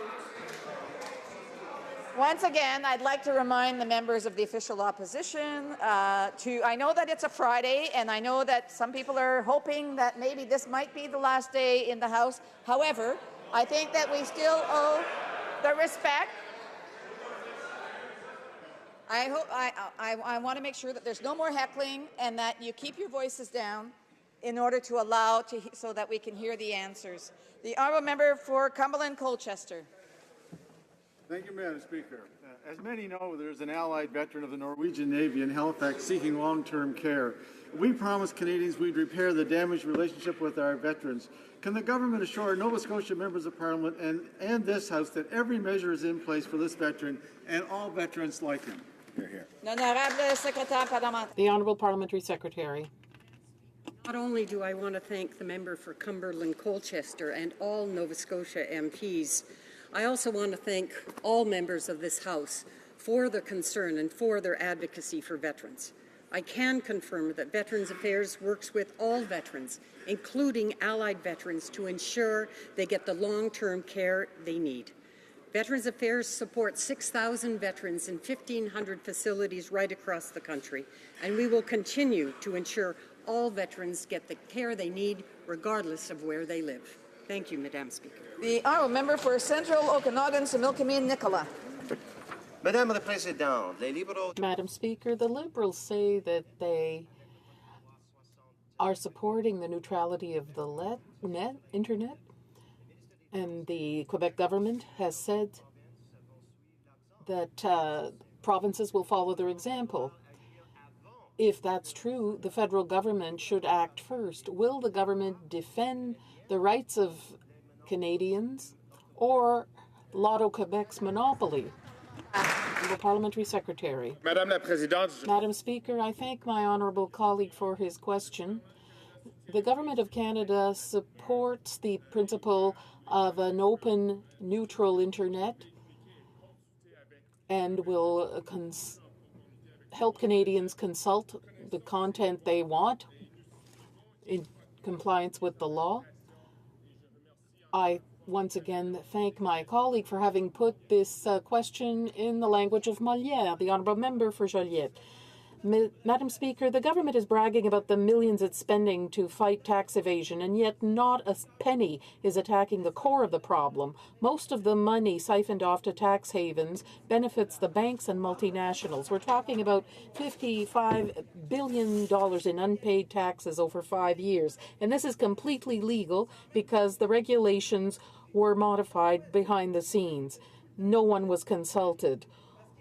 Why is the government avoiding the subject and doing nothing? Is it because it's a toady of Bay Street or because it benefits some of its members? The Honourable Parliamentary Secretary. Madam Speaker, it's not just a matter of oratory. You have to do something in this country. What we've done in this country is invest $444 million in the CRA to do three things, to give them the tools, teams, and technology to counter tax evasion. And that's exactly what we're going to continue doing. The Honourable Member for Montcalm. Madam Speaker, Wednesday we found out that Canada was the second largest seller of weapons to the Middle East. 4 financial institutions in Canada have invested $565 million for companies that manufacture bombs, whereas this is prohibited by a UN treaty ratified by Canada. The Minister of Foreign Affairs is always scrupulous about the rules. Will he denounce this situation or continue to act like we're a banana republic? The Honourable Minister. Indeed, Canada is very strong and very determined to make sure that these kinds of bombs are properly regulated under international law, including in Canada, and that is what we're going to do, as always, with great determination. The Honourable Member for La Pointe de l'Île. Madam Speaker, the National Energy Board has started an examination of Energy East pipeline. It seems that will be done in English only because TransCanada continues to refuse to translate its documents into French.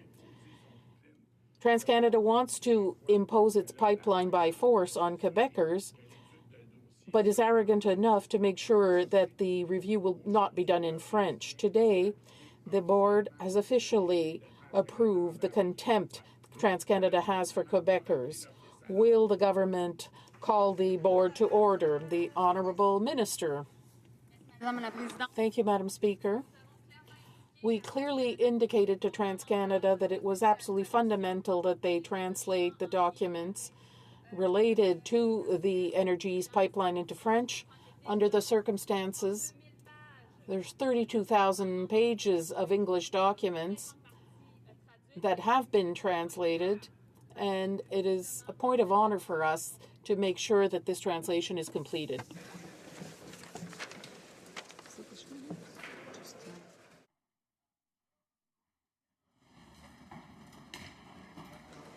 So that concludes question period. Tabling of documents.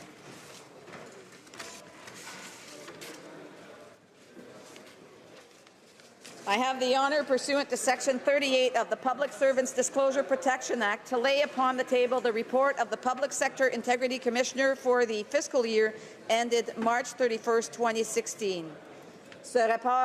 This report is deemed to have been permanently referred to the Standing Committee on Government Operations and Estimates.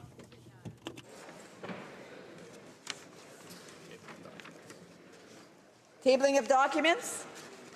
The Honourable Minister of Foreign Affairs. Thank you, Madam Speaker.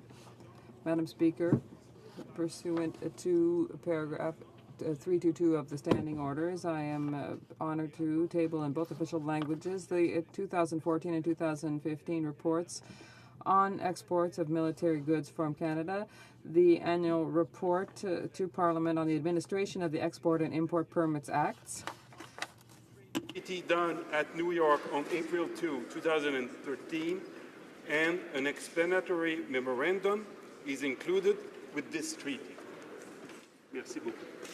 Thank you very much. Tabling of documents. The Honourable Parliamentary Secretary to the Leader of the Government in the House of Commons. Yes, thank you, Madam Speaker. Pursuant to Standing Order 36, Bracket 8, I have the honour to table in both official languages the government's response to 7 petitions. Introduction of government bills. Mr. Goodell, seconded by Ms. Mr. Dion. For Mr. Goodell, seconded by Ms. Chagger, moves for leave to introduce a bill entitled An Act Respecting the Preclearance of Persons and Goods in Canada and the United States. Cette motion est... This motion is deemed adopted. Mr. Dion for Mr. Goodell, seconded by Ms. Chagger, moves that the bill be now read a first time and be printed. This motion is deemed adopted. First reading of this bill, première lecture de ce projet de loi. When will this bill be read a second time? At the next sitting of the House. Statements by ministers. Reports for interparliamentary delegations. Presenting reports from committees. The Honourable Member for King Vaughan. Madam Speaker, I have the honour to present in both official languages the second report of the Standing Committee on Environment and Sustainable Development, entitled Federal Sustainability for Future Generations, a report following an assessment of the Federal Sustainable Development Act. This report has the unanimous consent of the committee and is the result of much consultation and cooperation. Pursuant to Standing Order 109, the committee requests that the government table a comprehensive response to this report. Thank you. Presenting reports from committees, the Honourable Minister, the Honourable Member for Kenora. Okay. Thank you very much, Madam Speaker. I have the honour to present in both official languages the first report of the Standing Committee on Foreign Affairs and International Development. It's entitled Sentence to a Slow Demise, the Plight of Myanmar's Rohingya Minority. And the second report of the Standing Committee on Foreign Affairs and International Development entitled Crimes Against Religious, Ethnic and Other Groups in Syria and Iraq. Pursuant to Standing Order 109, the committee requests that the government table a comprehensive response to the first report. Thank you, Madam Speaker. Okay, so is there anybody else? No. Presenting reports from committees? Seeing none, we'll move on to introduction of private members' bills. Mr. Van Loan, seconded by Mrs. Vecchio, moves for leave to introduce a bill entitled An Act to Amend the Copyright Act Terms of Copyright. The motion is deemed adopted. Sorry, the Honourable Member for Great Bruce. York Simcoe. I thank the member for Elgin Middlesex London for seconding this bill to amend the Copyright Act. This bill extends the terms of copyright for authors of every original literary, dramatic, musical, and artistic work from 50 to 70 years. This will be of great benefit to artists and creators of all types at a time when Canadians continue to show world leadership in the creative sectors. It will bring Canada in line with the international standard adopted by countries like the United States and the United Kingdom. These changes will continue to help our creative economic sector, which is an increasingly important part of our economy, driving further economic growth and a better quality of life in Canada. Good. The Honourable Member for York Simcoe, Mr. Van Loan, seconded by Ms. Vecchio, moves that the bill be now read a first time and be printed. This motion is deemed adopted. First reading of this bill, première lecture de ce projet de loi. When shall the bill be read a second time? Sounds good. At the next sitting of the House. Introduction of first reading of private members' bill. I don't have it. Okay. Monsieur Thériault. Mr. Thériault, seconded by Ms. Posey, asked for leave to table an act to amend the Federal Provincial Fiscal Arrangements Act. This motion is deemed adopted. The honourable member for Montcalm. Mr. Speaker, during the election campaign, the Liberal Party and the Bloc Québécois had made the same commitment. Today, I'm proud to be supported by the member from Repentigny in order that someone in this chamber keep their commitment. So we are tabling this bill, which is to set the level of the Canada Health transfers at 6% annually, so that rather the investment of the federal government reach 25% of the expenses in the Quebec health system, and so that we might foresee what to do in the future with this. Thank you. Mr. Thériault, seconded by Ms. Posey, moves that this bill be now read a first time and printed. This motion is deemed adopted. First reading of this bill. When shall the bill be read a second time? At the next sitting of the House.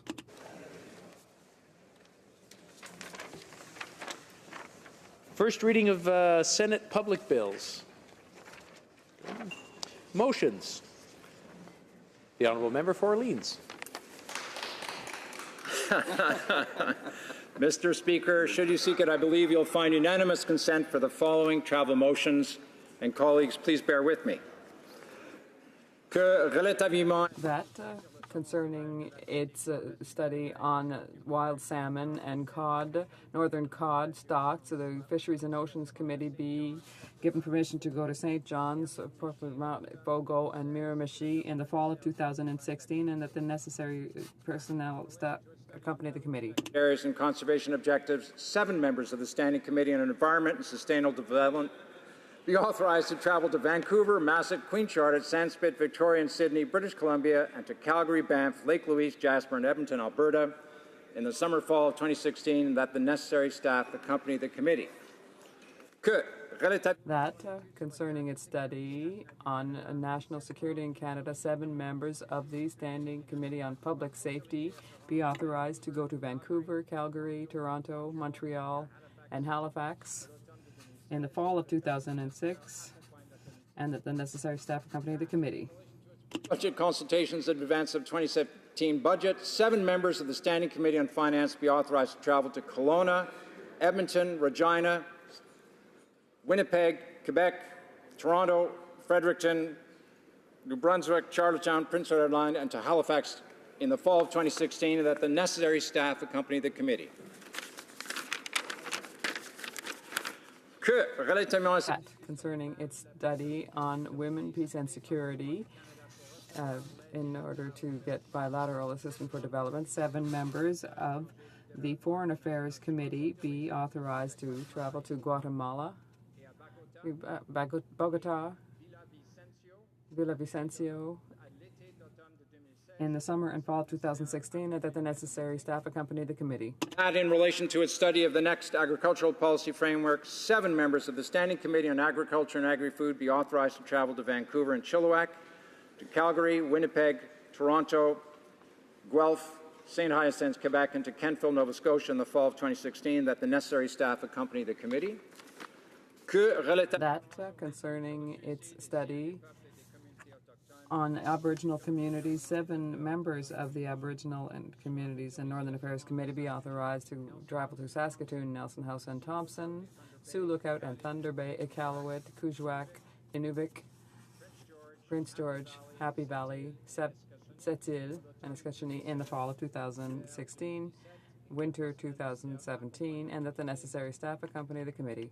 In relation to its study of Canada Post, 7 members of the Standing Committee on Government Operations and Estimates be authorized to travel to Blainville and Montreal, Quebec, Toronto, Kitchener, Windsor, Dryden and Sandy Lake, Corner Brook, St. John's, Newfoundland and Labrador, Halifax and Sydney, Charlottetown, Prince Edward Island, Bathurst, New Brunswick, and to Lévis and Quebec. in the fall of 2016, and that the necessary staff accompany the committee. And Mr. Speaker, it's been an honor and a pleasure, and with all sincerity, I'm going to miss this place, and I hope that all of us enjoy our time back in our ridings should we not have a chance to speak again before the autumn. L'honorable député. Does the honourable member have unanimous consent to move this motion? D'accord. The House has heard the terms of the motion. Is it the pleasure of the House to adopt the motion? Carried. Petitions. The honourable member for Niagara West. Thank you very much, Mr. Speaker. Petitioners call upon the Government of Canada to maintain the listing of the Islamic Republic of Iran as a state supporter of terrorism pursuant to Section 6.1 of the State Immunity Act for as long as the Iranian regime continues to sponsor terrorism. Thank you. Presenting petitions, the honourable member for Burnaby South. Thank you, Mr. Speaker. I have two petitions here to present today. The first petition from the residents of my riding of Burnaby South is calling on the federal government to add a hospice palliative care for coverage as a medically essential service under the Canada Health Act. I've heard from many constituents that this issue is very serious, and I urge the government to take this matter seriously. The second petition is to the government regarding lump sum payments on long-term disability and registered disability savings grant. Mr. Speaker, so the petitioners are calling on the government to request Revenue Canada to automatically apply the T1198 form to the previous year's income taxes and show the true income amount for each tax year, as well as a number of other measures, Mr. Speaker. And I really ask the government consider both of these petitions seriously. Thank you very much, Mr. Speaker. The honourable member for Repentigny. Mr. Speaker, I'm pleased to rise and table a division of that 589 people have signed against Energy East and against the fact that this opened up a dirty highway for this oil sand coming from the west. Petitions, the honourable member for Winnipeg North. Yes, thank you, Mr. Speaker. I have a petition signed by many constituents of Winnipeg North, and they're calling upon us to specifically identify hospice palliative care as a defined medical service covered under the Canada Health Act so that the provincial and territorial governments will be entitled to funds under the Canada Health Transfer System to be used to provide accessible, available hospice palliative care for all residents of Canada in their respective provinces and territory. Obviously, Mr. Speaker, it is something in which they truly believe in terms of the importance of our health institutions and care providers that provide us on a daily basis. Thank you, Mr. Speaker. Presenting petitions. Présentation des pétitions. Questions on the order paper. The Honourable Parliamentary Secretary to the Government House Leader. Yes, thank you, Mr. Speaker. The following questions will be answered today, questions 185 and 189. And furthermore, if I may, Mr. Speaker, if question numbers Q186 to Q188 could be made orders for return, these returns would be tabled immediately. Is it the pleasure of the House that the aforementioned questions be made orders for return and that they be tabled immediately? Agreed? And so ordered. The Honourable Parliamentary Secretary to the Government House Leader. Yes, and finally, Mr. Speaker, I would ask that all remaining questions be allowed to stand at this time. Is it agreed? Agreed. Orders of the day. Government orders, government bills, Commons, resuming debate at third reading stage of Bill C2, an act to amend the Income Tax Act. Resuming debate, the Honourable Member for...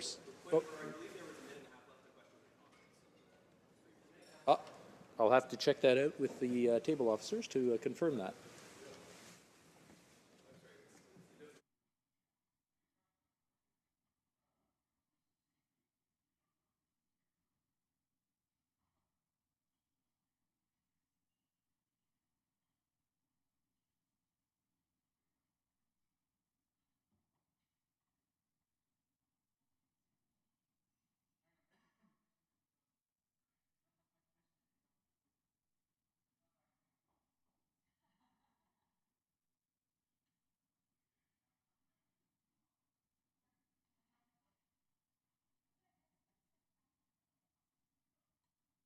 I've just been informed that technically, yes, there was one. Normally what happens is at the discretion of the Speaker, but since it was brought up, we don't want to rob anyone of their opportunity to ask a question or answer a question. In a minute and 30 seconds, if the honourable member for Fort Saskatchewan, Sherwood Park, Fort Saskatchewan, can ask a very brief question, I'm sure we can have a very brief answer for the member for Regina Louvain. Thank you, Mr. Speaker, and I always so enjoy asking questions to my friend from Regina Louvain. Now, we heard his perspective on economic policy, but I would encourage him to look not just at economic theory, but at economic history. He's from Saskatchewan. I'm from Alberta. I think both of us suffer from provincial government envy to some extent. But for decades, under NDP governments in Saskatchewan, pursuing policies that he advocates of bigger government, bigger spending, capital, and more importantly, people left Saskatchewan for Alberta. But now, under the Wall government, the exodus of young people from Saskatchewan has stopped. Doesn't that member have to agree that the policies of free enterprise that are now being pursued in Saskatchewan are better, have led to more young people staying in Saskatchewan and be able to get employed there? Honourable member for Regina Louvain. No, Mr. Speaker, I don't have to agree. In fact, I would note that there are many other differences between the two provinces. For example, the Canadian oil industry really started out in Saskatchewan. It was the discovery of a huge reserve of oil at Leduc in 1947 that caused that industry to shift to Alberta. That wasn't about government policy. That was about geology. Also, we see now with the downturn in commodity prices that both Alberta and Saskatchewan have been hit with layoffs and with cuts in investment, and right-wing policies at the provincial level in Saskatchewan certainly have not saved our province. Thank you, Mr. Speaker. All within a minute and a half. I'm very impressed. Resuming debate, the honourable member for Calgary, Signal Hill. Thank you very much, Mr. Speaker, and it's my pleasure to speak on this particular bill one more time as the session of the Parliament winds down. Certainly, we have had extensive debate on this particular bill. We have had committee of the whole, and we have even had session the other night with one of our colleagues presenting what I thought was one of the better speeches of this particular session on If I Had $1 Million. Now, I won't be quite as entertaining. In fact, I'll be a long way from being as entertaining as as my colleague from Red Deer Lacombe, but it's probably helpful to put on the record a number of things that this budget does, and probably more importantly, what this budget doesn't do. First of all, Mr. Speaker, I think we have to go back to the election of October of 2015, when we had leading up to that election, a Prime Minister who, as Liberal leader at that time, was promising Canadians that we were going to go into debt. We were going to go into debt just a little bit, about $10 million or $10 billion rather, to spend on infrastructure, which Canada needs. And I think that if this particular budget would have in any way reflected that we were going to be spending a deficit, going into deficit to spend on infrastructure significantly, I believe that there would have been wider acceptance of this particular budget. But to date, what we've seen, frankly, in infrastructure spending is only about $1 million on the Minister's Office of Infrastructure. And if what we're going to do with this particular budget is continue to spend money, and when we create jobs, they're going to be public sector jobs, that is hardly going to be a budget that's going to encourage growth in our economy. And as a member of Parliament from a province that has seen incredible growth to growth that is significantly reduced today, I can say that it's not government that makes things happen. It is not government that creates jobs.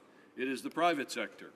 And it's unfortunate that in this particular budget, this government has taken it upon itself to feel as though it can take Canadians into debt for the next 4 years at least, to the tune of about $150 billion, in order to try and create jobs.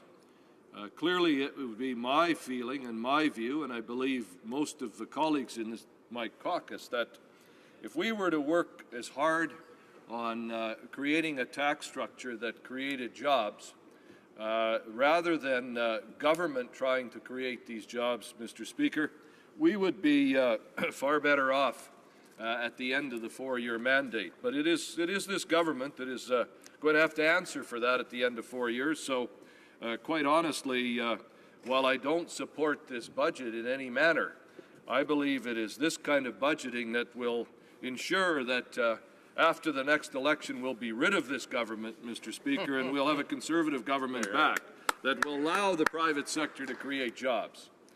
So, Mr. Speaker, I want to take a few minutes and look at what this budget did and didn't do. As I said, it was a budget that we were promised that was going to rebuild Canada. And as I say, besides the infrastructure minister's office, we haven't seen an awful lot of rebuilding of Canada yet. We've got some promises out there. We've got a lot of good talk, but there are a lot of needs. And I guess when it comes to infrastructure and infrastructure spending, one of the things that I am disappointed in is that this government seems to be, again, shifting away from the P3 model, in fact, probably not using it at all, to having public servants in Ottawa and elsewhere across the country decide how best to spend these infrastructure dollars. And let's be very clear, Mr. Speaker, that while this particular budget takes Canadians $30 billion into deficit in this year alone, only $10 billion is being spent on infrastructure over the next 2 years, Mr. Speaker. What this budget has done has significantly increased public spending on programs. We've seen it in a number of areas. I'm not even going to start to list them because there are so many. And so it will create jobs. It'll create more public sector jobs, more people who will be working for government, and that is not going to create economic growth. Now, I wanted to also talk a little bit about the so-called tax cut that the Liberals have brought in this particular budget. We've heard the parliamentary secretary stand in his place in this Parliament on probably, I'm going to guess, at least 3 or 4 dozen occasions and talk about this middle-income tax cut that is so significant to Canadians. Well, I'll tell you how significant it is, Mr. Speaker. It's $1 a day for working Canadians. $1 a day. So I guess, the member from Winnipeg North and the parliamentary secretary, because they fall into that middle income category, Mr. Speaker, and feel as though that the members of this parliament should have a tax cut, while low-income earners should not get anything, and high-income earners should pay that $1 a day so the member from Winnipeg North and the parliamentary secretary can have their coffee paid for every morning, Mr. Speaker, by the taxpayers of this country. And also part of that tax cut, Mr. Speaker, was the fact that it was supposed to be revenue neutral. Well, that took about 24 hours to change that situation from revenue neutral. When the government finally introduced that objective in a motion in this House in December, Mr. Speaker, we found out that middle-income tax cut that was going to give Canadians $1 a day was going to cost all Canadian taxpayers $1 billion a year, Mr. Speaker. So that's hardly revenue neutral. So if we're going to start to do tax cuts, Mr. Speaker, they've got to be meaningful tax cuts. And this so-called middle-income tax cut was hardly meaningful. At the same time, what the government also did was they took away from middle-class Canadians, middle-income Canadians, the ability to save in a significantly enhanced tax-free savings account, Mr. Speaker. This is typical of Liberal policy: take on one hand, give back on the other, and then turn around and take what they gave back again, so that the net difference is the taxpayer has less in the pocket than they certainly would have had under a Conservative government, Mr. Speaker. I want to talk a little bit about retirement and about future plans this government has as well, Mr. Speaker, because when we want to talk about tax-free savings account, that was a way that Canadians could save for their retirement. So what we have now is we've got a Liberal government that has not only taken away that ability to save via a tax-free savings account, but we also have a Liberal government that is going to be meeting with the provinces on Monday. And let me make it very clear, Mr. Speaker, they're meeting with a whole bunch of Liberal and Socialist premiers, Mr. Speaker, or finance ministers. We've got a finance minister in Alberta, Mr. Speaker, who frankly is taking our province into much higher debt than the Liberals. It's hard to imagine that you could actually have a government that would go deeper into debt than Liberals, but come to Alberta and we'll show you one. We'll show you one. So here we have the Minister of Finance meeting with his provincial counterparts on Monday to take more money out of the pockets of taxpayers, more money out of small business taxpayers by way of increasing our Canada Pension Plan contributions, Mr. Speaker. And I happen to sit on the Finance Committee, and I see my colleague from Gatineau is also here today, and he also sits on the Finance Committee, and he's heard the same kind of evidence that we've had presented at the Finance Committee, that the number of seniors who are in low income is down to single-digit percentage points, Mr. Speaker. So for this government to say that we need to take more taxes from Canadians, and let's be clear, Canada Pension Plan increased contributions is a tax on small business, it's a tax on working Canadians. For this finance minister to go to Vancouver on Monday and negotiate a deal with provincial counterparts, almost all being Liberals and Socialists, to take more money away from taxpayers and small business to solve a problem that frankly doesn't exist, Mr. Speaker. If the Liberal government would have kept the tax policies in place that were under the previous government, if they would have left the TFSA alone, they would have allowed Canadians to save money on their own and not have a bigger bureaucracy who is taking money and allegedly going to have more benefits for Canadians down the road. In addition to that, Mr. Speaker, we had the absolutely unthought-out position.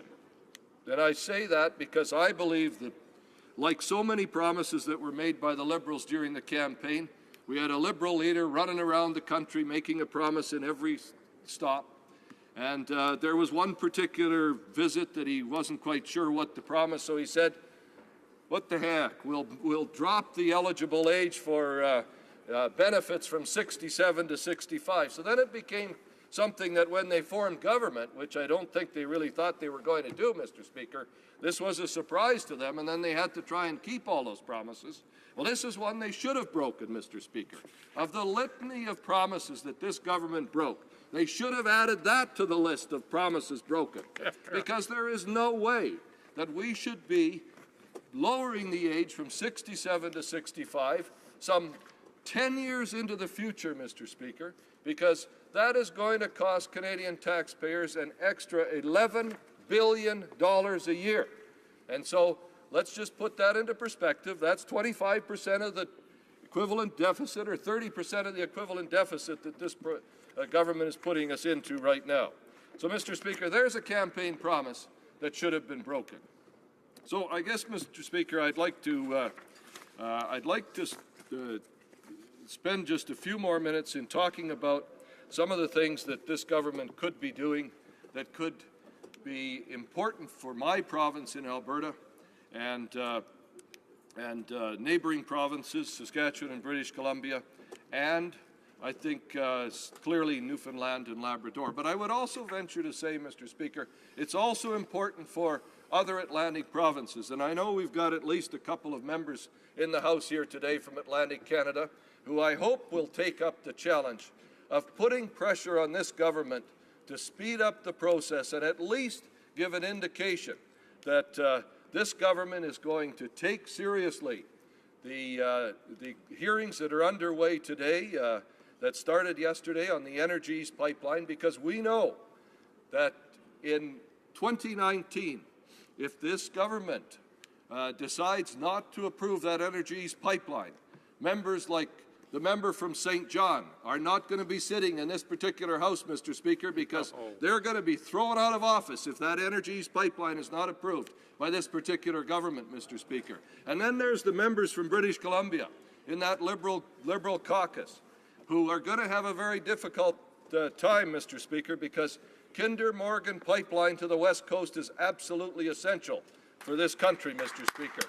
And let me tell you, if this government listens to that socialist mayor of Vancouver and doesn't listen to those Liberal members from British Columbia who should be advocating on behalf of the Kinder Morgan pipeline, Mr. Speaker, there's going to be a whole bunch more of them who won't be back here in 2019, Mr. Speaker. So, Mr. Speaker, I believe that this government is going to make some bad decisions over the next couple of years because they've exhibited that in the first 6 months of being in office.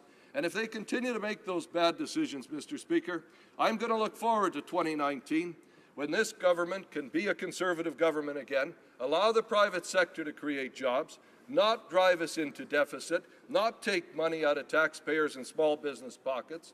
And by the way, while I'm on my feet, Mr. Speaker, let's also put on record that this government broke a promise to small business in Canada, because they promised, like all parties in this Parliament promised, to reduce the small business tax. And, Mr. Speaker, they broke that promise. And the Finance Minister came before the Finance Committee, and he clearly stated that that promise that was made isn't even going to be considered in the mandate that this government has. So, Mr. Speaker, I could go on for quite some time, but I think that I'll stop for a minute, and I'll allow my friend, the member from Gatineau, to ask me a question. Questions and comments? The honourable member for Gatineau. Merci, Monsieur le Président. Thank you, Mr. Speaker. I thank my honourable colleague for his speech. And as a colleague on the Finance Committee, as he indicated, I do recognize his pragmatism and his experience as a parliamentarian, both here and in Alberta. I was intrigued by his speech. I'm always intrigued when I hear a Conservative come up against a bill, the first bill that reduces the taxes of the middle class. He certainly listed all kinds of reasons to be against this, but it's always surprising to hear the Conservatives be against a tax cut and hear the New Democrats be in favor of an even greater tax cut. All that's surprising.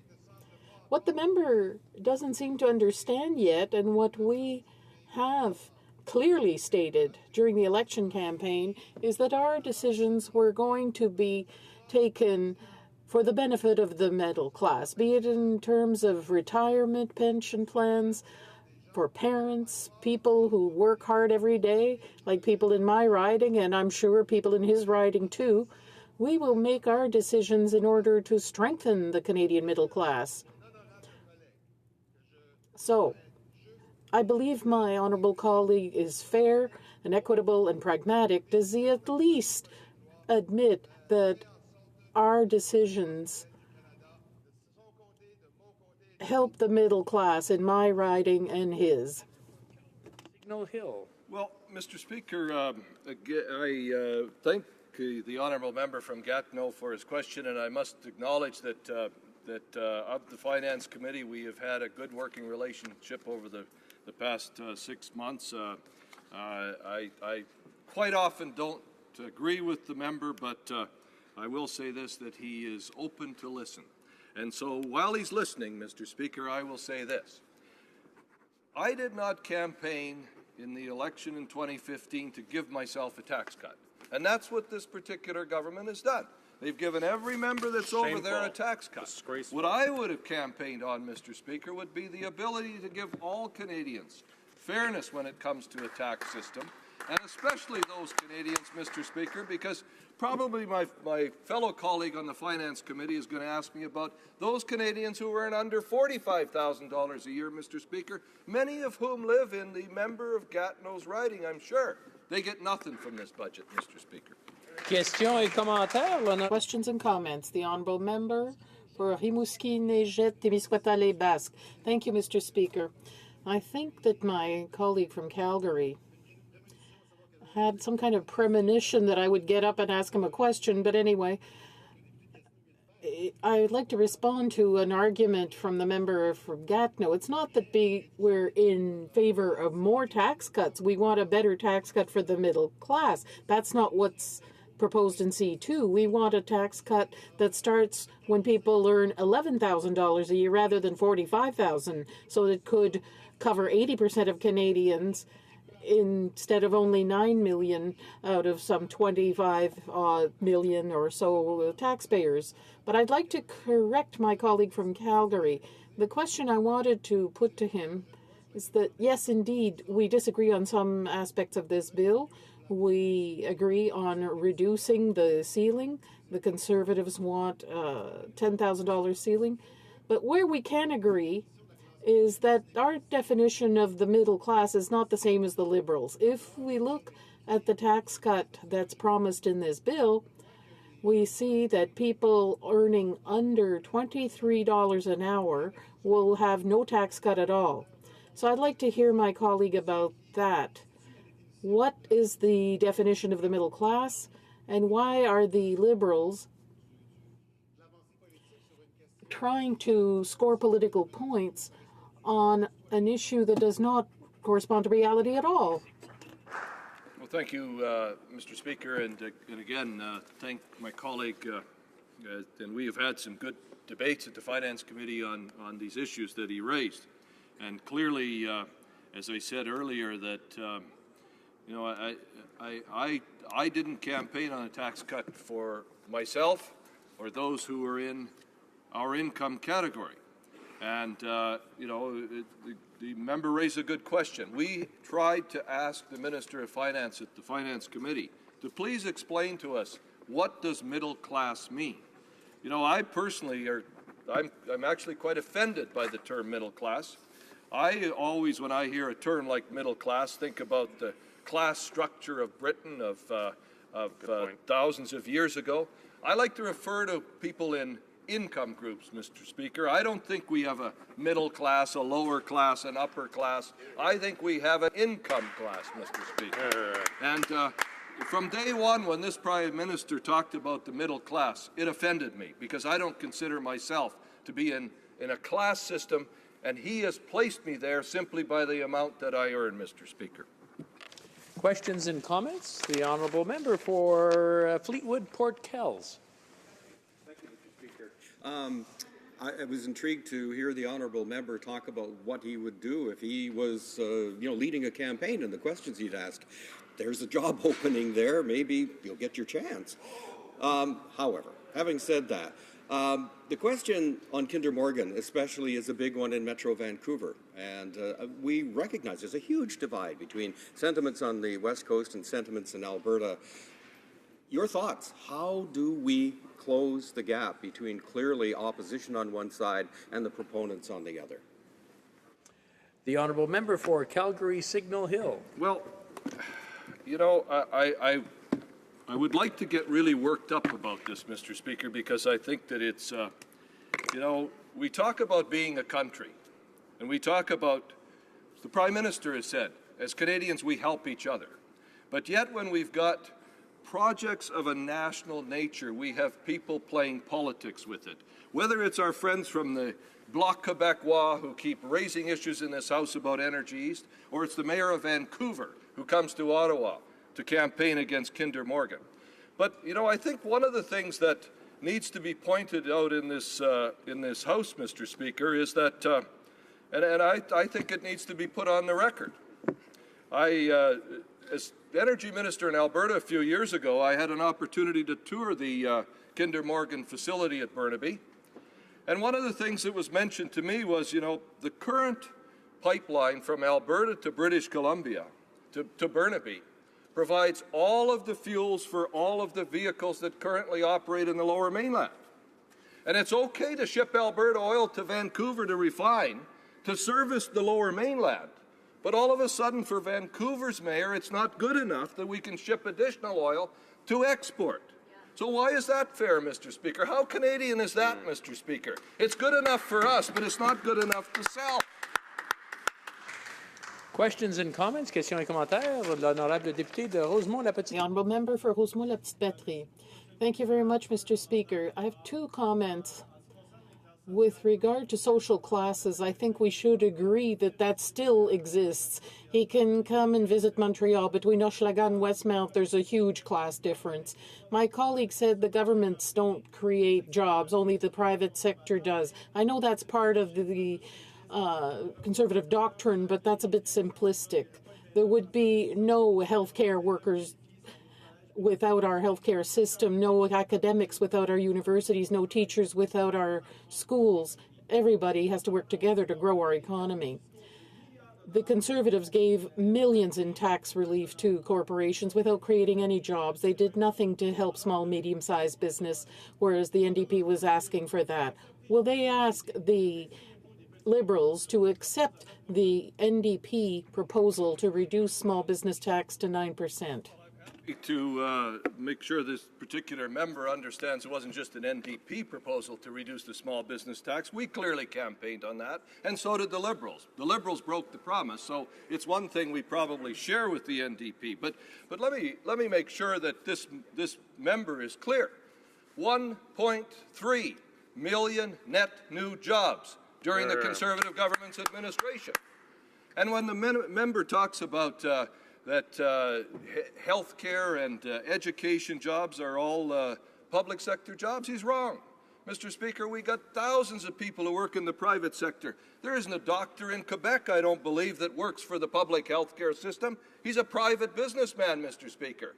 So it's for the NDP to stand there and say that we wouldn't have any teachers or any health care officials if we allowed the private sector to create the jobs is wrong. Resuming debate, the honourable member for Grand Prairie Mackenzie.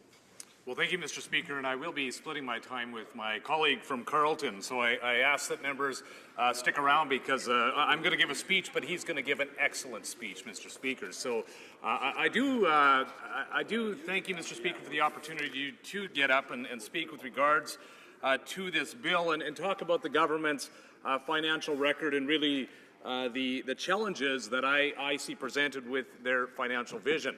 I come from Alberta. I'm a proud Albertan, and I'm proud to defend the people that I represent. I'm also proud of the people that have built our local economies within communities that I represent and really who are the bedrock of the communities across the province of Alberta, across Western Canada, and of course who contribute so much to the economy of our nation from coast to coast. One of the things that I've noticed with the Liberal economic plan is that there seems to be no large vision, no long-term perspective as to how they're going to create jobs, how they're going to drive the economy. They talk a lot about things like creating jobs. They talk a lot about providing opportunity for people to move from lower income to middle income. Of course, they do use the terms of class, which, as my colleague from Calgary referenced, is probably offensive to a lot of people who are workers in this country. Mr. Speaker, the concern that I have is that the Liberals keep talking a good game, but they don't have any type of demonstration of a plan that is coherent in any way. As a matter of fact, this bill that we're debating today actually references or probably establishes for all of us that, in fact, that is the case. In this, they talk about it being a tax cut for people that most need it. But of course, what we do note is that those who need it in this country most are actually being not able to benefit from the provisions in this. Lower income Canadians are not included. As a matter of fact, there's nothing in this bill that provides any assistance to lower income Canadians. There's also a major hit against senior citizens. Now, just this last week, we've heard it said that the Liberals are looking at a plan to increase CPP contributions. Now, As my colleague just referenced, this is in fact a payroll tax. Not only does this establish a problem for those income earners that are going to have now an additional amount of money taken off of their paycheck, it's also going to mean that small business owners are going to have to pay additional taxes to help support a CPP increase. But now let's just think about this a little bit. A CPP increase today will not benefit seniors today. It will not benefit those people that most desperately need support who are in their later years today. This is the hope that if money is put aside today, that seniors in decades to come will benefit from those increased contributions. So that is, that is a debate to be had. But let's be clear that this benefits no senior who is a senior today. It also doesn't help those people that will become seniors and start drawing pensions in the next number of years. We're talking about a plan that the Liberals have to start taxing small businesses and start taxing workers today, taxing families today, in the hopes that someday there may be a benefit to people down the road. It's not about seniors who are struggling today. But what was included, one provision that we as a government instituted was a tax-free savings account. And what we notice and what we note, having looked at the evidence, is the people that were most likely to use the full allocation of the tax-free savings account were low-income senior citizens. So those people that were having to withdraw money from RIFs or from different types of savings plan, those that withdrew them from those programs, the tax-free savings account created a vehicle, a vehicle that would create all kinds of opportunity for senior citizens to manage their retirement savings money. This allowed senior citizens to put money in, withdraw money without any tax implications. They could manage it, and they could withdraw money as they needed it to address their own living, the demands for their own life. So they could withdraw it if they had a medical emergency and all of a sudden needed to pull out some money for travel, or if they wanted to go on a vacation, they were able to withdraw that money without having to take any kind of a penalty. And so the Liberals have gone after senior citizens by cutting down the tax-free savings account at the same time that they're telling Canadians that they're concerned about seniors and they have no plan, in fact, for seniors that would benefit seniors today, or seniors that will, or people that will become seniors in the next number of years. I'm also concerned about this Liberals' plan for families. Of course, I did reference the fact that I do come from Alberta, and I represent people that are in the resource sector, those who work hard every day, that play by the rules, they pay their taxes, they contribute to our communities, and frankly, Mr. Speaker, they have had some of the worst years of their lives over the last couple of years. Obviously, all governments recognize, and I think all parties recognize, that we in this Parliament do not control the price of energy in the world. And so we'll all note that regardless as to who was in power, there is going to be some troubles with regards to to small businesses, to larger businesses, and to those who are employed in the resource sector. But what we do note is that the Liberal government can make it better or worse for those people who work in the energy sector. And let's be honest, they have made it significantly worse, creating uncertainty in the marketplace, providing so much uncertainty that companies refuse to invest in Canada because they are uncertain about things like carbon taxes. They're uncertain as to if or not we're going to be able to get our product to market. And so when the Liberals continue to place hurdles in the way of the development of the Energy East pipeline, when they continue to put hurdles in the way of the development of the TransCanada pipeline, when they continue to play politics with some of the most important nation-building infrastructure, which will cost the taxpayer $0.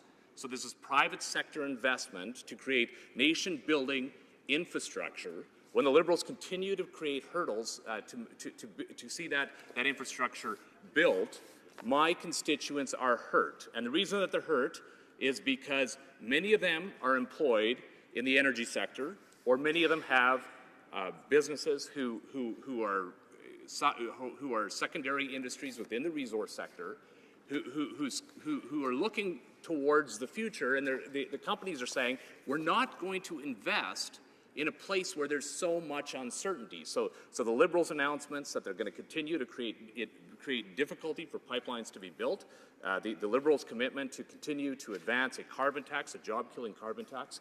I should just reference, Mr. Speaker, this morning, there's a document that came out of the Alberta government. There's an assessment, not of the federal government's carbon tax that they've promised, which will be in addition to any provincial carbon tax, but the analysis was simply on the provincial portion of the carbon tax.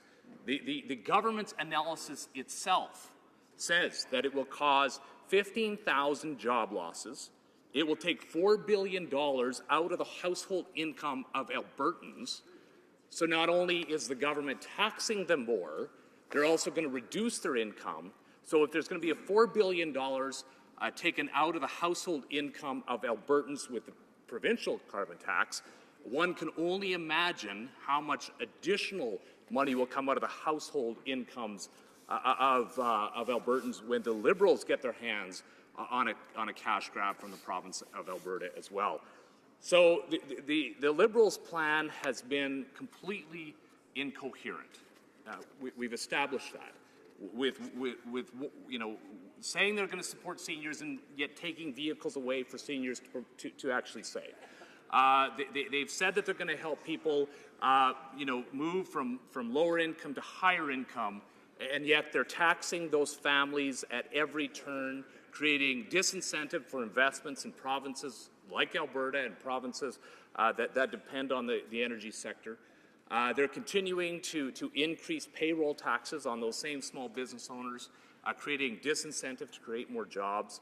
Mr. Speaker, the incoherence of the Liberal economic plan is not only challenging, it's actually creating such difficulty for people that live in communities like mine. There's an urgency for the Liberals to change course. We'd ask the Liberals would look at the facts, look at the evidence, and start to respond to the needs of Albertans, of Canadians, to ensure that we can actually build an economy that will prosper for the generations to come. Thanks so much, Mr. Speaker. Questions and comments, the honourable member for St. John Rothesay. Thank you, Mr. Speaker, and thank you to member opposite for your speech and your passion. And as per usual, the Conservative view of economic reality, which I think is something to absolutely behold. The member opposite speaks about the tax-free savings account and how good they were for Canadians. And, there certainly were some benefits. But, one question I've asked the members opposite for really weeks now, and I still never get a direct answer, is why the doubling of the tax-free savings account when only 7% of Canadians maximize that? Why the doubling of that? The former finance minister himself said it would cost billions upon billions of taxpayer dollars by doubling it, number one. And number two, that the former prime minister's grandchildren could worry about that debt in the future. So my question to the member opposite is this. Why the doubling of the tax-free savings account? Canadians knew that it was tailored and targeted to their base, the Conservative base, and it wasn't fair. So again, I'm going to ask the question directly. Why the doubling when 7% of Canadians maximized? The honourable member for Grand Prairie Mackenzie. Well, thank you, Mr. Speaker. I think he makes the point that 7% of Canadians were maxing the TFSAs. Many more were coming close to the max. Many others were using it as a tool to put different amounts. But let's be clear, those people that were benefiting more, now he calls it a Conservative base, but we're talking about low-income senior citizens. So I'm hopeful that they're our base. But let's think about this. The same people that max it out 1 year, 7%, will be different from the 7% the next year, or maybe the 10%, which might be different than the next 10% of the next year. So within 3 years, you might get 30% of Canadians that will have maxed out the tax-free savings accounts. Mr. Speaker, this is the point, is that this tool should be available when Canadians need it. And many people that need it are in their later years. They're trying to manage their retirement savings money. They want to be able to access that money. And the flexibility that tool provides for senior citizens is one that we need to continue to allow for senior citizens to use. Now, Mr. Speaker, I'm concerned that the honourable member isn't just offended by the doubling of the tax-free savings account. He's now offended by the tax-free savings account, which makes me wonder, is it the Liberals' plan to actually eliminate the tax-free savings account altogether? Questions and comments? L'honorable député d'Hochelaga. The honourable member for Hochelaga. I'm not sure what the member's riding looks like, but in my riding, seniors who don't have much money, who have fixed incomes, cannot invest $10,000 in a TFSA, not even $5,500. In order to put money aside, you have to have enough to survive, and they have difficulty surviving, and that's the case for many seniors. So I'd be very surprised if he saw that in his riding. And Prairie Mackenzie. Well, Mr. Speaker, I'm not speaking about what my feelings are. It's actually, and many people's intuition might be similar to the member, but the evidence demonstrates that 60% of the people that were maxing out the tax-free savings account earned less than $60,000 in that given year. So the evidence, I'm not asking the honourable member just to believe me because I think that that's the case, and it's not just my constituents, it's actually her constituents as well. The evidence demonstrates that those lower income individuals, the vast majority of those that were maxing out the provisions actually were lower income Canadians. Now, Mr. Speaker, what I would suggest is that there are many of her constituents who probably have used a tax-free savings account as a mechanism to move money. As they're withdrawing money from RIFs, they might use that as a vehicle so that they have flexibility in their retirement years as to how they hold that money, how they earn interest on their money, and then how they use that money. And so I think the honourable member should actually just call the Library of Parliament and ask the Library of Parliament if they have stats on her particular constituency, and I think that she'll be surprised by that, by what she finds out. Resuming debate, the honourable member for Carleton. Thank you very much, Mr. Speaker. Our friends in the Liberal Party have been trumpeting the middle class in their rhetoric a lot lately. In fact, they included a fancy chart in their recent budget to talk about the incomes of middle-class people. In it, they claim that for the last 40 years, the middle class has not had a real, after-inflation, raise. I was surprised to hear that because Conservatives had produced a lot of data to show that in the last decade alone, middle-class incomes had skyrocketed. How could both of these claims be true? I looked at the underlying data that Finance Canada used to produce this chart in the Liberal budget. And you know what I found? I found that when Liberals say that Canadians have had almost no middle-class income increase over the last 4 decades, they're telling the truth. And when Conservatives say that there has been a very large increase in middle-class incomes in the last 10 years, we're also telling the truth. So how do you reconcile both of those things? Well, look at the chart. Go back into 1976, the beginning point of this chart the Liberals put in their recent budget. It demonstrates that at that time, in inflation-adjusted dollars, Canadians were earning just over $46,000 on average. And then suddenly, over the following 6 years, incomes plummeted by 6% after inflation.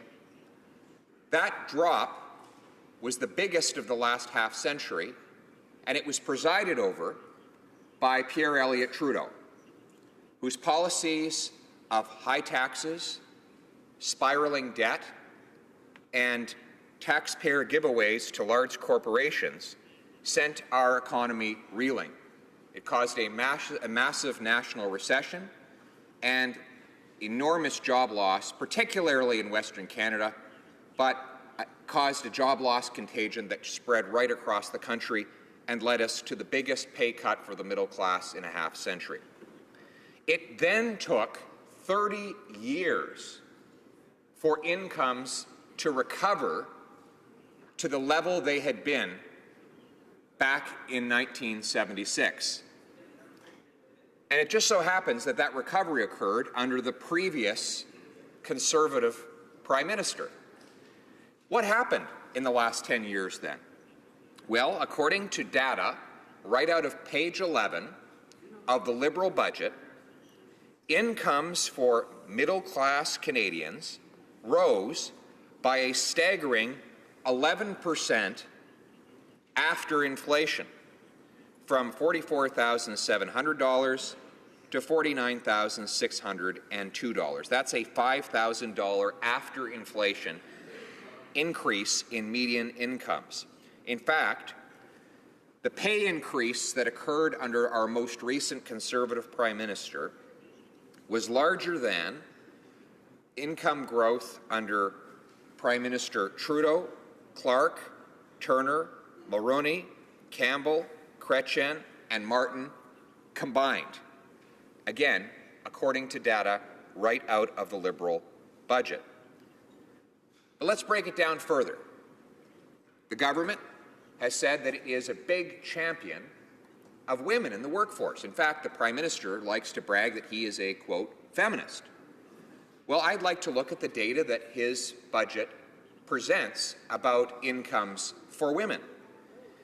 Anybody who does look at that data, which again is found on page 11 of the recent Liberal budget, will find that women enjoyed a $5,234 pay increase after inflation during the most recent Conservative government. That is an increase of 14%. In other words, female incomes grew faster, even faster, than the average income during the last 10 years. It's also worth noting that the annual rate of income increase for women during the most recent Conservative government was 5 times the rate as it was during the first Trudeau government, and 5 times as fast as the Chrétien and Martin governments. In other words, women, middle-class women, had their biggest pay increase in a half a century under the most recent Conservative government, according to the Liberal budget. So where do we go from here? Ironically, this budget, which contains this valuable information, seeks to repeat the exact same mistakes that caused Pierre Elliott Trudeau to tank the middle class 4 decades ago. It's unfortunate, but history does seem to repeat itself. This Prime Minister is enacting the same high tax, big debt, costly government strategy that his father did to destroy the middle class when he was in office not so long ago. You'd think, Mr. Speaker, that they would learn. You'd think that they would understand that trickle-down government harms the middle class, even though it is particularly good for the wealthy and well-connected. So we talk today about a budget that makes changes to the income tax system. Mr. Speaker, far from helping the middle class, if you earn $150,000 a year as a Liberal MP, you will save almost $700 in income tax as a result of changes in the bill before the House right now. If you earn $45,000 a year, you get absolutely nothing. And that the question of social justice can always be answered with the following 2-part question. From whom? To whom? The costs of this bill will be borne by people who earn $45,000 a year, and the maximum benefits will go to those earning $150,000 a year. That is not social justice. That is not a defense of the middle class. That is a wealth transfer from the working poor to the wealthy and the well-connected. But so it is so often the case when government gets big and expensive. Those who can afford the lobbyists to pressure government and the accountants and lawyers to game the rules of government always do so much better when there's more government. And that's what we're seeing today, a government that is on the side of the very rich, that is increasing the cost and the burden on the shoulders of the working poor, and reversing the very impressive middle-class gains that our country enjoyed over the last decade. Now, we hear speculation that this government may give $1 billion middle-class tax dollars to Bombardier, a company of billionaire owners and millionaire executives. A company, in fact, which just paid $8 million to one executive alone, while it was simultaneously asking middle-class taxpayers in Quebec and Canada to bail it out. This, again, would be a massive wealth transfer from the working poor and the middle class to the wealthy and well-connected that is so common under left-of-center governments like this one. This is the insider economy, or crony socialism at its very worst. By contrast, Mr. Speaker, our official opposition will continue to fight for working people who get up every day and put in a hard day's work in order to earn their income. We will continue to fight for those who want to save a little bit more through their tax-free savings accounts, keep a little bit more from their income tax bill, and hire a little bit more through their small businesses. And in so doing, we will champion the underdogs in Canada and fight for the people who are the backbone of this country. Thank you. Questions and comments? The honourable member for Saint-Boniface, Saint-Vital. Thank you, Mr. Speaker. Very interesting speech. The honourable member spoke about social justice and wealth transfers. The people in the ward I represent, constituency I represent, St. Boniface, Saint-Vital, are very, very excited about the new Canada Child Benefit. It's more generous than the previous benefit. It is targeted to income. If you make less money, you'll get more money. And probably most importantly of all is that it is tax-free. The Canada Child Benefit, Mr. Speaker, will raise 300,000 children out of poverty. That is what I call a wealth transfer and a champion for social justice.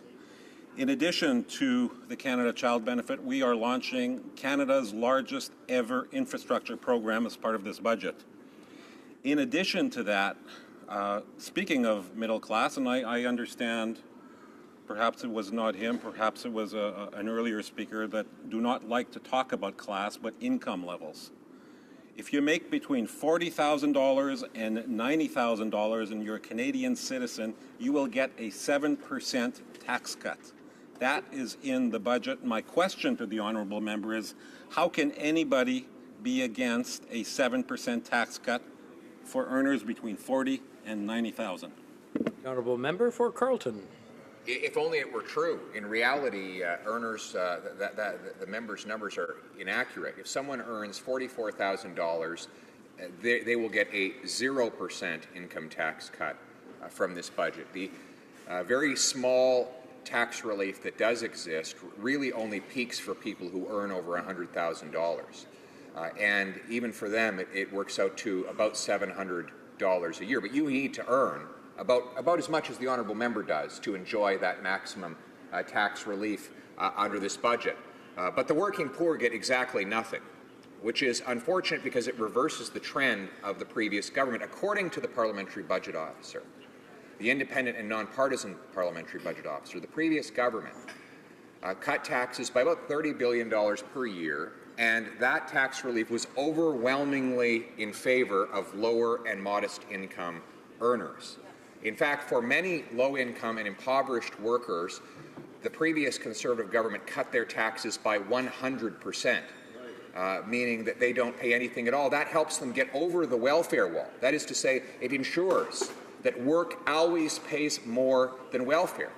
We know that the best anti-poverty plan is a good job. Now, we have a government that's going to impose new costs on the working poor through a carbon tax that will make it more difficult to heat your home and drive to work, through a payroll tax, which will mean small businesses will have to lay off their most vulnerable workers. That is an attack on the poor, it's an attack on the working family, and we will, on this side of the House, fight it every day. Questions and comments? The honourable member for Souris Moose Mountain. Thank you, Mr. Speaker, and I thank my colleague and member from Carleton for his great speech and presentation. And we've heard a lot about taxes here today, and with the cutting of the sports deduction, and as well as we've talked about Canada pension prices going up. And I'm just wondering if you might be able to comment on what you see, how that's going to affect jobs. You've mentioned about the charts that are available, how that's going to affect the jobs in the economy. I just want to remind the honourable member that I won't be commenting on it. I'm sure he meant the honourable member for Carleton. Okay, thank you. The member is quite right. The Liberals have gotten rid of the children's fitness tax credit. They have cut back the tax-free savings accounts, and they are planning now to raise payroll taxes on small businesses and working people who earn less than $50,000 a year. I think this will have a detrimental impact on low-income people trying to make a break and get ahead. The tax-free savings account, by the way, has been mischaracterized by members of the Liberals and the NDP who say that it's only for the rich. Well, again, Stats Canada has demonstrated that 60% of those who maxed out their tax-free savings accounts earned less than $60,000 a year. They are seniors who typically have sold their homes to downsize and want to reinvest the proceeds, or who have inherited money from a deceased spouse. They want to put that money where the government can't get it, and who can blame them? That's the Canadian thing to do. The tax-free savings accounts at $10,000 allowed them to do that.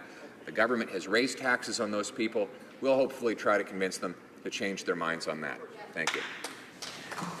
Resuming debate, the honourable member for Foothills. Thank you very much, Mr. Speaker. And it's a pleasure to rise today to speak on Bill C-2, an act to amend the Income Tax Act. And we've talked a lot today already about some of the changes that are going to be coming forward with this, but I would like to tell a little bit of a personal story why I feel that this is important to speak about today.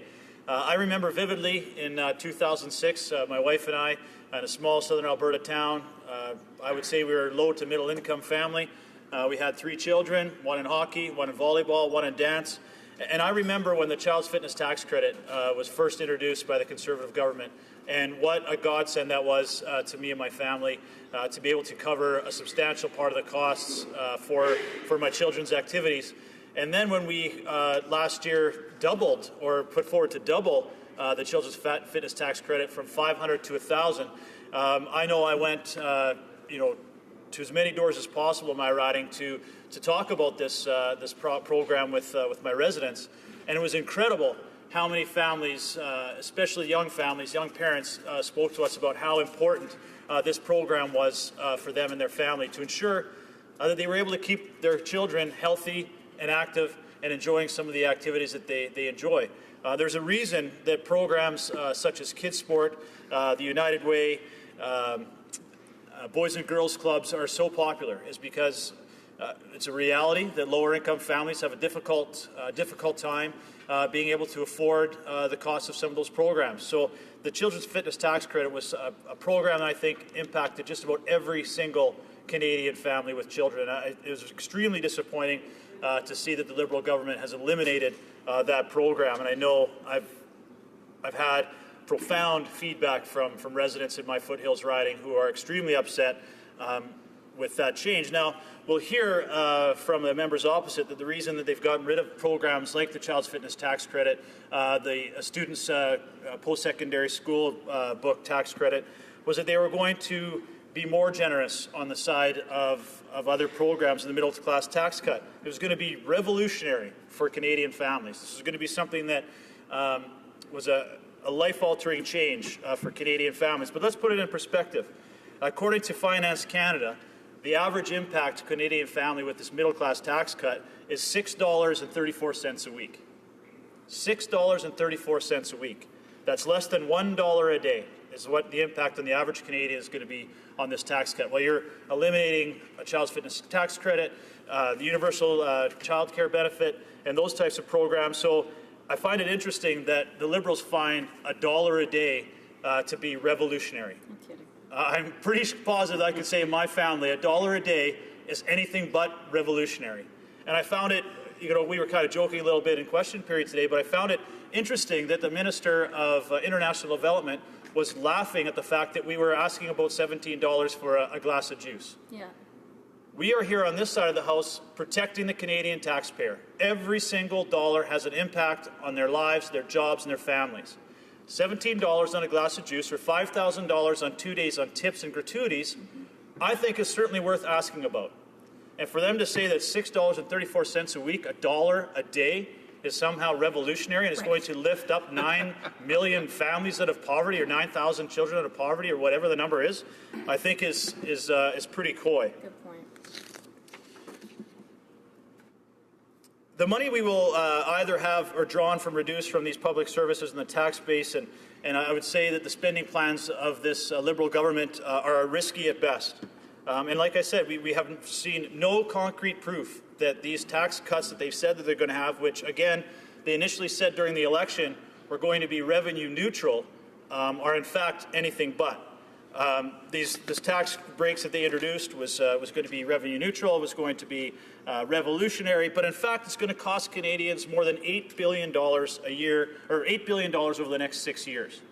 So really it's not a tax cut at all, because they are going into very severe deficits to be doing these things. $9 billion over the next 6 years is not a tax cut in my estimation. And again, as part of that election platform, the deficit was going to be around that $10 billion mark. Well, now we're beyond that, 3 times beyond that. And the 4-year plan that they tabled as part of the budget in 2016 has absolutely no plan to get out of that massive deficit spin. It's a downward spiral into massive deficits with absolutely no plan to get us out of them. To have $30 billion deficits year after year after year, and then laugh about overspending on trips to Washington, it shows the arrogance of this Liberal government. Or New York, I'm sorry. Thank you for that correction. $300 on flowers.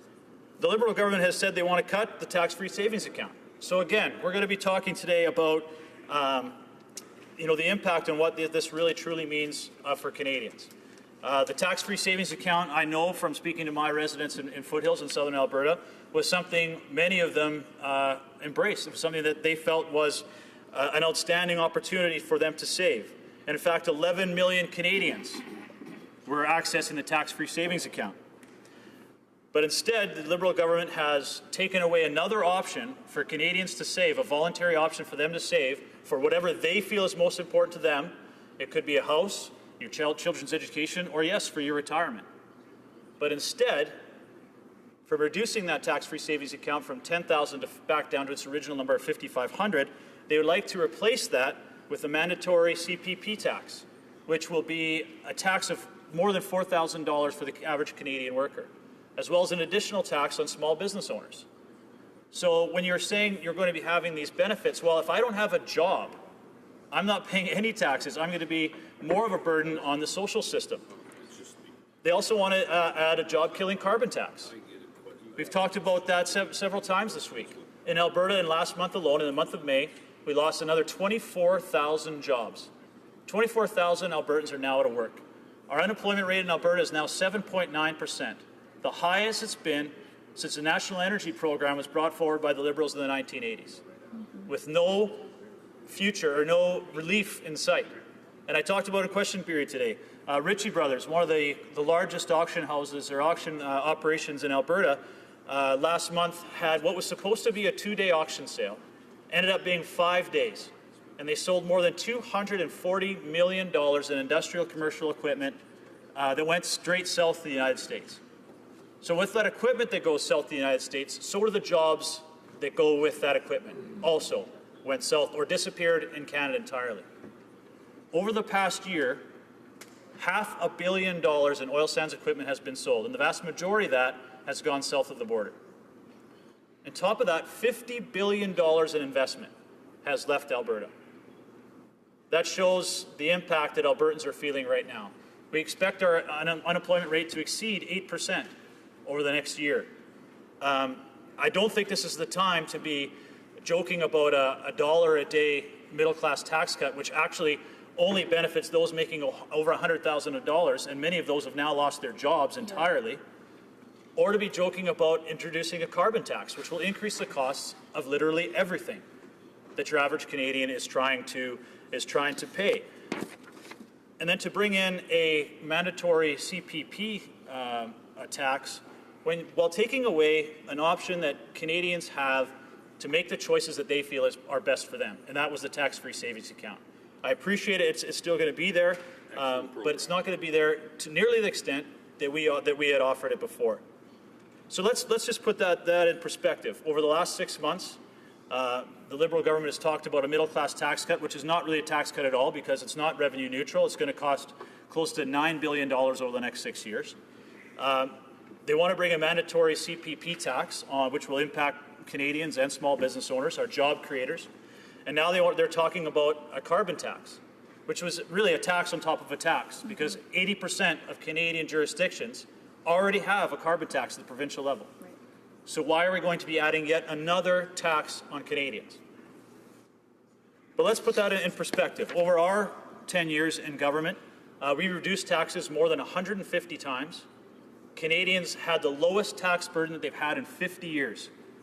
The average Canadian family was saving more than $7,000 a year on their taxes.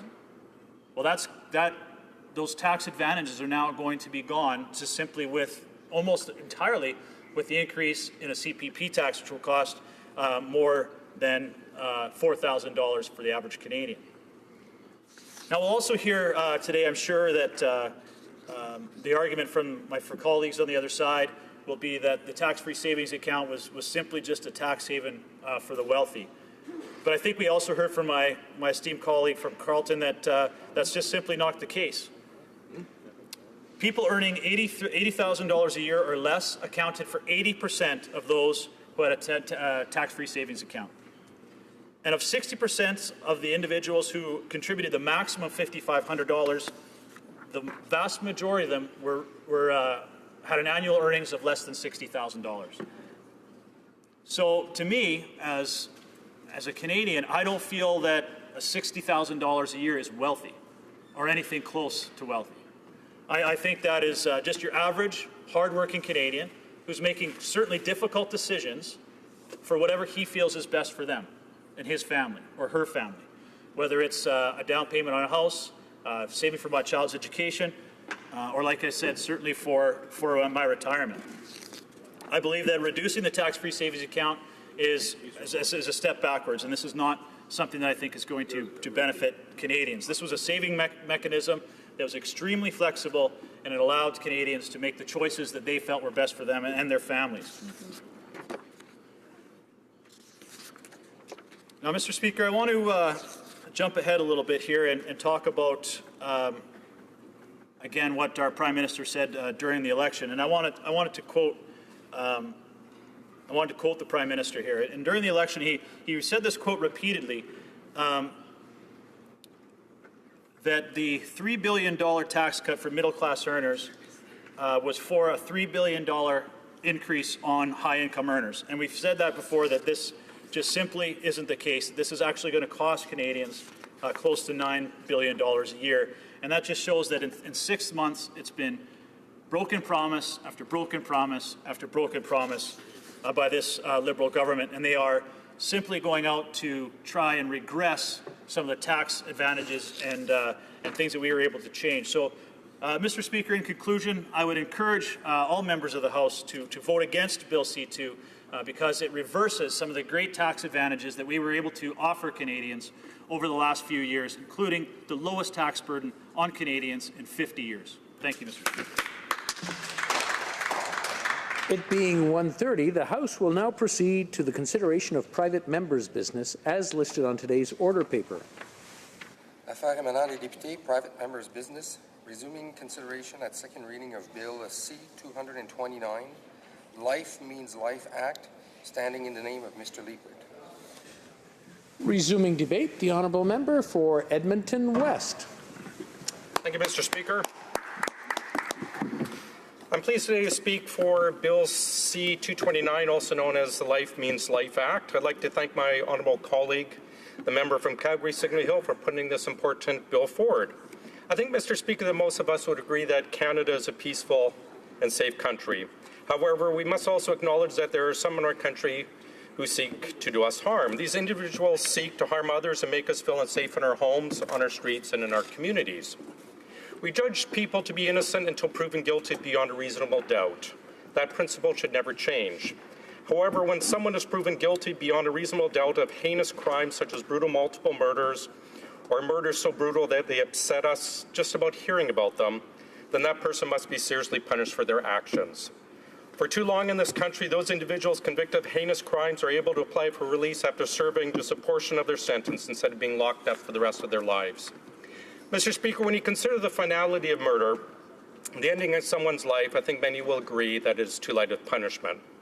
How is it fair that a person who murders a child, who ends a young life that is just beginning and is yet to experience the wonders of this world, how is it fair that this murderer has a chance to be set free when the child will never again walk the earth? Mr. Speaker, the sad reality is in this country, when a judge sends a murderer to prison for life, it really doesn't mean prison until the day the murderer dies. After they've served some time, the murderer applies for parole, and family of the victims goes through the nightmare all over again. Too often, Mr. Speaker, the victim's family sits through a parole hearing and watches as the murderer gets released on some perverse rationale. The victim's family wonders if life in prison really means anything at all. This bill would correct this injustice. In this bill, life will mean life. It would automatically sentence those convicted of certain heinous crimes to life sentences with no eligibility for parole except for a chance to petition the minister directly after 35 years. This bill would also give judges and juries more power to determine if a murderer represents as serious a threat to society and if that murderer would be imprisoned without parole. A sentence of life without parole would punish the most serious crimes with the most serious penalty. It is a proportionate sentence for the gravest crimes and consistent with the parity principle that like offenders committing like offenses be treated similarly. Now, Mr. Speaker, I know some of my colleagues in other parties will object to this bill. They'll say it's harsh and unfair. They'll say it is born of crude and unenlightened thinking. Well, this bill is consistent with established principles of sentencing such as denunciation and retribution, which are very important when dealing with serious and violent crime. Denunciation is described by then Chief Justice Lamer in the seminal sentencing decision of the Supreme Court in RVM. He states the objective of denunciation mandates that a sentence should communicate society's condemnation of that particular offender's conduct. In short, a sentence with the denunciatory element represents a symbolic collective statement that the offender's conduct should be punished for encroaching on our society's basic code of values and enshrined within our substantive criminal law. Those opposing this bill may say, Mr. Speaker, that it is wrong to lock someone up for life because perhaps they can be rehabilitated. To those people I say, no amount of rehabilitation can bring back the victim back to their family. Ending a life, particularly in an egregious and heinous way, should have the steepest of penalties. And Mr. Speaker, let's be clear. Do we really think someone like Justin Bork, who murdered three RCMP officers in Moncton, can ever be rehabilitated? Do we think someone like Paul Bernardo can ever be rehabilitated? Or that Clifford Olson could have been? There are some in this House who will say yes, but I believe that Canadians will largely agree that some crimes should result in the murderer never again walking free. The victims of these murders deserve nothing less. The families of these victims deserve nothing less. To think of a mother and father of a murdered child, Mr. Speaker, they will attend every parole hearing to see that the murderer who ended their son or daughter's life never walks free. Sharon Rosenfeld, who helped found the organization Victims of Violence after her son was killed by Clifford Olson, stated, "When Clifford Olson murdered our son, we also received a life sentence. It was not the state that was abducted, raped, and murdered. It was our son." She describes the parole hearings as undeniably traumatic. And yet she had to go through 3 of these and was set to attend them every 2 years, except thankfully the monster that was Clifford Olson died in prison before the 4th hearing. Mr. Speaker, a 2009 study of the families of victims done by the parole board found the obvious. They don't want to go through the anguish of repeated parole hearings. Yet in 2010-2011, 45% of victim presentations at the parole board hearings in Canada were the families against the murderers of their family members. Almost half of the parole hearings are dragging the victims' families through this hell. These families deserve a lot better than this. We as a society are failing these families, and this has to end. And we must also think of a society safety. Parole Board of Canada stats show 58 Canadians were murdered by convicted killers who were out on parole. 58 innocent Canadians murdered by people who had been previously convicted of murder, that our system simply let out of prison to kill again.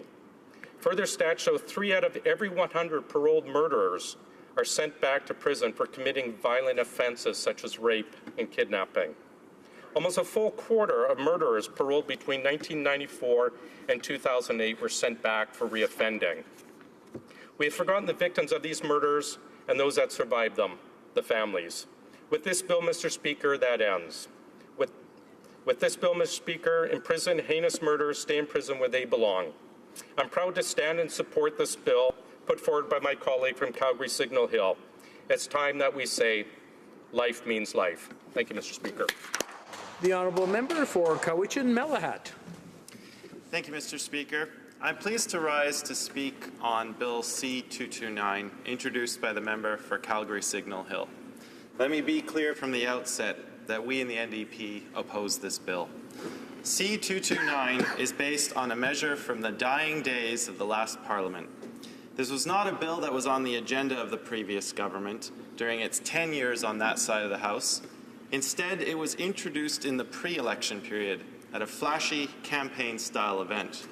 I'm afraid it's a bill that's more about playing politics than making good policy. It's a costly and ineffective bill, one that runs against the grain of evidence, and one that would continue with the very agenda that Canadians so decisively rejected last October. C-229 would lengthen the custodial sentences for a number of the most severe offences. We should bear several things in mind. We should remember that life sentences are already applied for the most serious offences and indeed are already mandatory for some.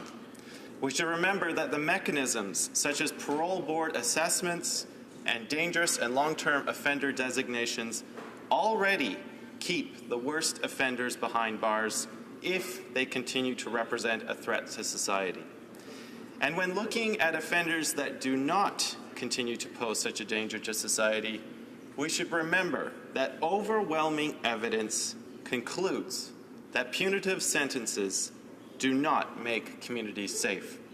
In fact, while failing to deter potential offenders, mandatory minimums actually increase the risk of future offences. In short, this bill offers ineffective solutions to a problem that does not exist. As an editorial in the last year in the National Post put it, quote, "It is hard to imagine this bill surviving constitutional scrutiny.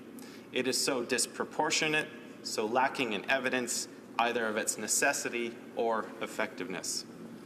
But worse than that, the bill as drafted would introduce a truly bizarre concept in our judicial system, and that is a mechanism for Cabinet to control the release of particular offenders.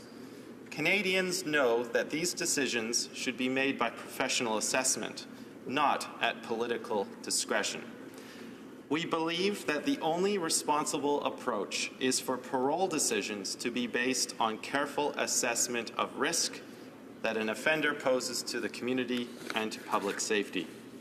Today, these decisions are made by the Parole Board of Canada, an independent administrative tribunal free from political interference. That board is clear that their paramount consideration in all decisions is the safety of the public. Again, it's important for Canadians to remember that a life sentence already means just that. Let me quote from the Parole Board of Canada. Quote, "Myth. A life sentence in Canada means that offenders only have to serve 25 years before they are released. reality. A life sentence means life. Lifers will never again enjoy total freedom." End quote. The Parole Board makes the realities of our current laws very clear. And I applaud them for providing this information to all Canadians to clear up some of the misconceptions that surround these issues. So let's be clear. Offenders serving life sentences can only be released from prison if granted parole after an assessment to confirm that they do not pose a risk to the community. And even if they are ever released, they remain under supervision and various restrictions for the rest of their life. Again, to quote from the Parole Board, "Not all lifers will be granted parole. Some may never be released on parole because they continue to represent too great a risk to reoffend." End quote. Mr. Speaker, it is these individualized judgments that are crucial to keeping our communities safe. Removing them would also have a serious side effect. The Commissioner of the Correctional Service of Canada has stated that lengthening incarceration periods or removing the possibility of even applying for parole can eliminate the incentive for rehabilitation and good behavior, putting the safety of correctional staff at risk. And Mr. Speaker, that only makes sense. If you're a prisoner serving a life sentence and you know that you have virtually no chance at getting out, what possible incentive is there for you to correct your ways, to try and make yourself a better member of society? Mr. Speaker, there is too much to criticize in this bill, and unfortunately too little time in which to do it.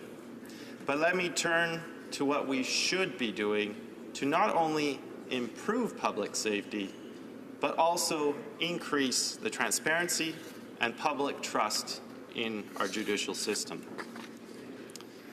The Liberal government has promised a review of the changes to our criminal justice system over the last 10 years, including the much criticized increase in the use of minimum sentences. This process, which should be a priority for the government, must seek to increase the use of proven alternatives to custodial sentencing. Where appropriate, must implement the recommendations of the Ashley Smith inquest, which was regarding solitary confinement, and must take real action to reduce the overrepresentation of Indigenous Canadians in the criminal justice system. That is a stat that is an absolutely shameful mark on our present country's affairs. Those, Mr. Speaker, those are the priorities that Canadians expect us to address in this House. I would urge my colleagues, every colleague in this House, to join with us in the NDP on this side of the House in rejecting this bill, which is simply a remnant of an agenda that Canadians rejected. Instead, I would hope that the government will very soon bring to this House its own proposals for positive reforms to our criminal justice system. Canadians have been very patient, but these are urgent issues of justice and public safety, and they deserve to be treated as priorities. Thank you, Mr. Speaker. The Honourable Member for Foothills. Thank you very much, Mr. Speaker. It's a pleasure to rise today in support of the Life Means Life Act, as put forward by my colleague, the Honourable Member of Calgary Signal Hill. I would like to take a moment to talk a little bit about something that happened in my riding not very long ago in Foothills, where some good friends of mine, Debbie and Ed Sands, lost their daughter, Amy Sands, who was murdered in Calgary. And I saw what that incident did to that family. That court case went on for months, more than a year.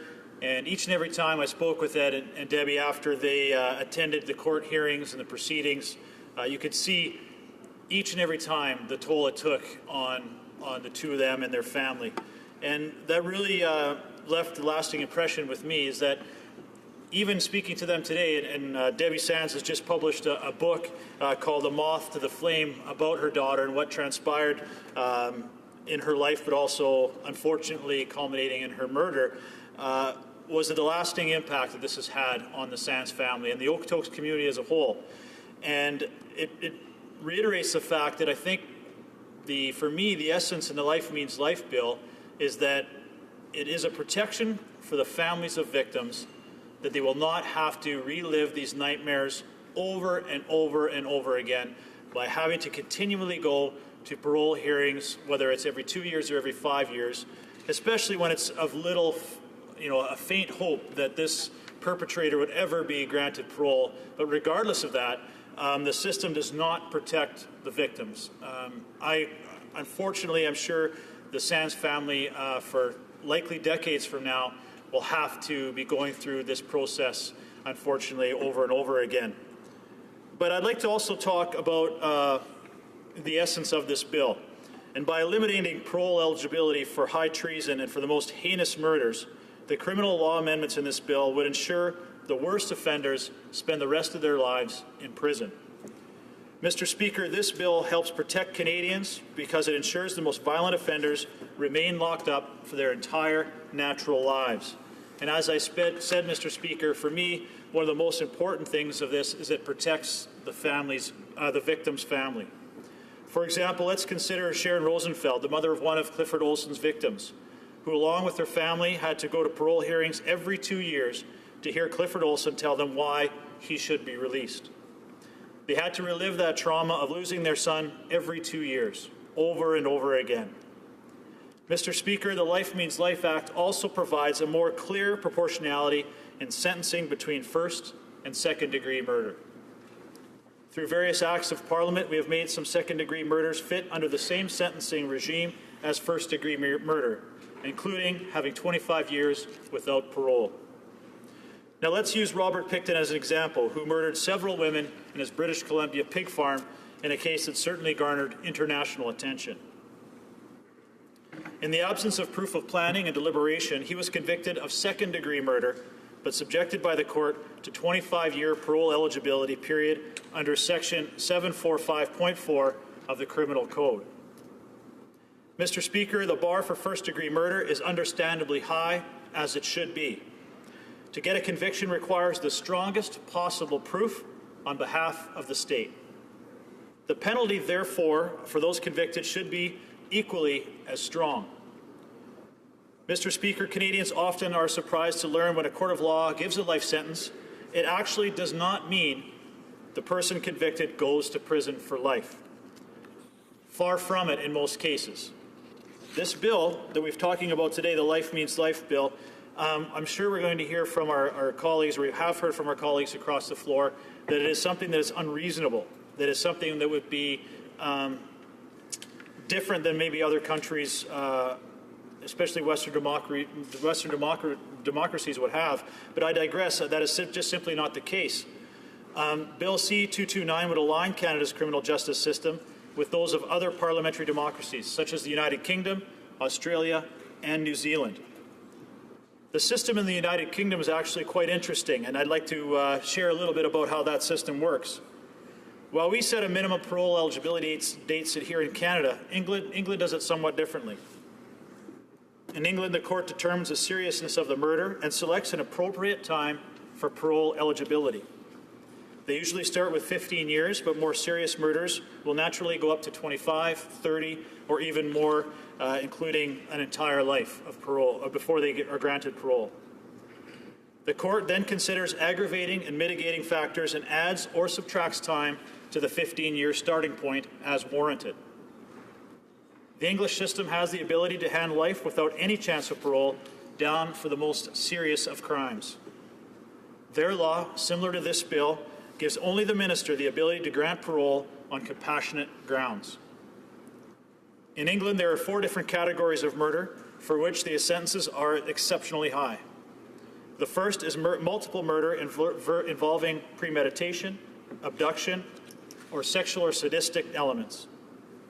The second is the murder of a child that involves abduction or sexual or sadistic elements.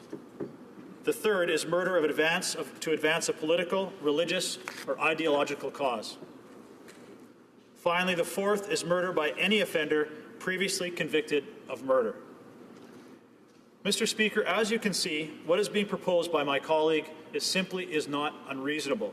In fact, I would argue it is common sense. It's not just another Conservative get tough on crime bill. This is something that one of the oldest democracies in the world, the United Kingdom, already has and has successfully implemented. Australia and New Zealand as well, just to name a few examples. I make this point, Mr. Speaker, to outline the common sense of the Life Means Life Act being brought forward by my colleague. And again, if you listen to the comments from my colleagues opposite, they will argue that this is unreasonable or in some way humane. But my argument, it simply is not. This will impact only the most heinous of crimes. And we've also heard from my colleagues across the floor, this is somehow going to have a substantial impact on the costs of our judicial system, especially our penitentiaries and jails. But again, I want to stress the fact that the Life Means Life law would only come into effect for the most heinous of crimes. So really only a small number of criminals in criminal cases. But still, I think the message that we are sending here is very important, that when you do a heinous crime, whether it's kidnapping or treason or an exceptionally vicious murder, that it is life means life. When you are given a life sentence under those circumstances, it does mean life in jail.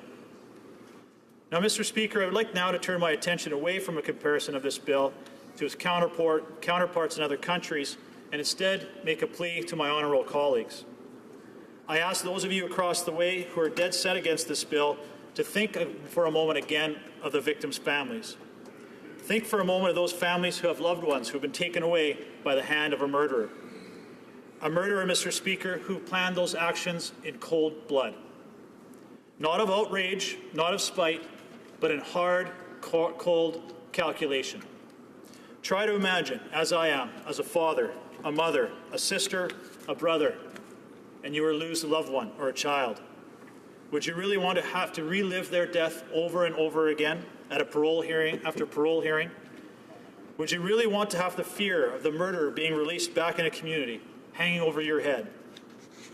Would you really want to believe that that person who murdered your loved one in the most heinous manner has any opportunity to be rehabilitated?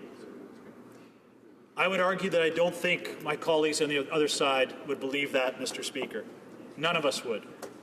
It is only fair then, Mr. Speaker, that we finally take a stand for the rights of victims and their families. It is only fair then, Mr. Speaker, when a heinous murder is committed, we realize the finality of that action and we respond in kind.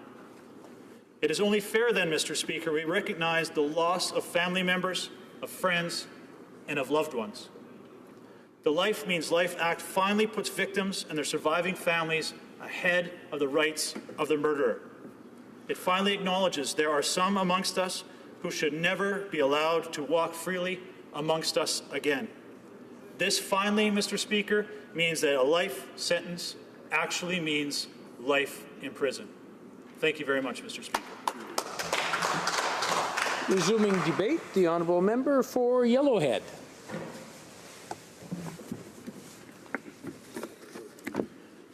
Thank you, Mr. Speaker. It's my pleasure to rise today to support Bill C-229, introduced by my honourable colleague, the member of Calgary-Signal Hill. Mr. Speaker, as you know, this bill is called Life Means Life Act. And it's dealing with people that commit the most hideous crimes in Canada. Mr. Speaker, I'd like to take a moment to put this bill into context. I would like to speak for a moment about the record this party, my party, the Conservative Party, is proud to have when it comes to criminal justice issues. This bill represents another step, another milestone in our record as Conservatives. Mr. Speaker, we all too often hear that the criminal justice system is a revolving door for criminals. And this is a metaphor. As Conservatives, we have tried to prove and develop a record to change that. and I'm very proud of that, Mr. Speaker. We introduced legislation that ended the 2-for-1 credit. Just imagine, we were giving people 2-for-1 credit while they were staying in jail. We ended the automatic statutory release for violent offenders. We targeted white-collar crimes and established mandatory minimum sentences. We ended the faint home clause to allow murderers, Mr. Speaker, to be released from jail. We also ended discounts for multiple murders. Just imagine, a person committed 3 murders, and the way the system is now set up, he could serve, or was set up, sorry, we changed that, which was good. He could serve 1 sentence, work all 3 sentences in together. Would anybody hire a person knowing he was working for another firm at the same time and another firm at the same time and have them work for him? No. Mr. Speaker, these are just a few examples. The pattern is clear. When it comes to standing up for Canadians, our party, the Conservative Party, takes the best interests of the ordinary law-abiding citizen to heart. Mr. Speaker, I'd like to tell a little story. A number of years ago, when I was a young patrol officer, not very many years ago, I was on patrol and got a call to stop a red pickup truck that was traveling from Chase, BC to Kamloops. Inside, they said, there is an armed individual who had just committed murder. Now, I'm going to go back one day from the day I'm talking about. A person was released from the BC pen for a previous murder charge. He ended up going into Vancouver, somehow acquired a sawed-off .22 rifle, a pack sack, then got on the 401 and hitchhiked towards central British Columbia. A young man and his girlfriend stopped and picked him up in a pickup truck.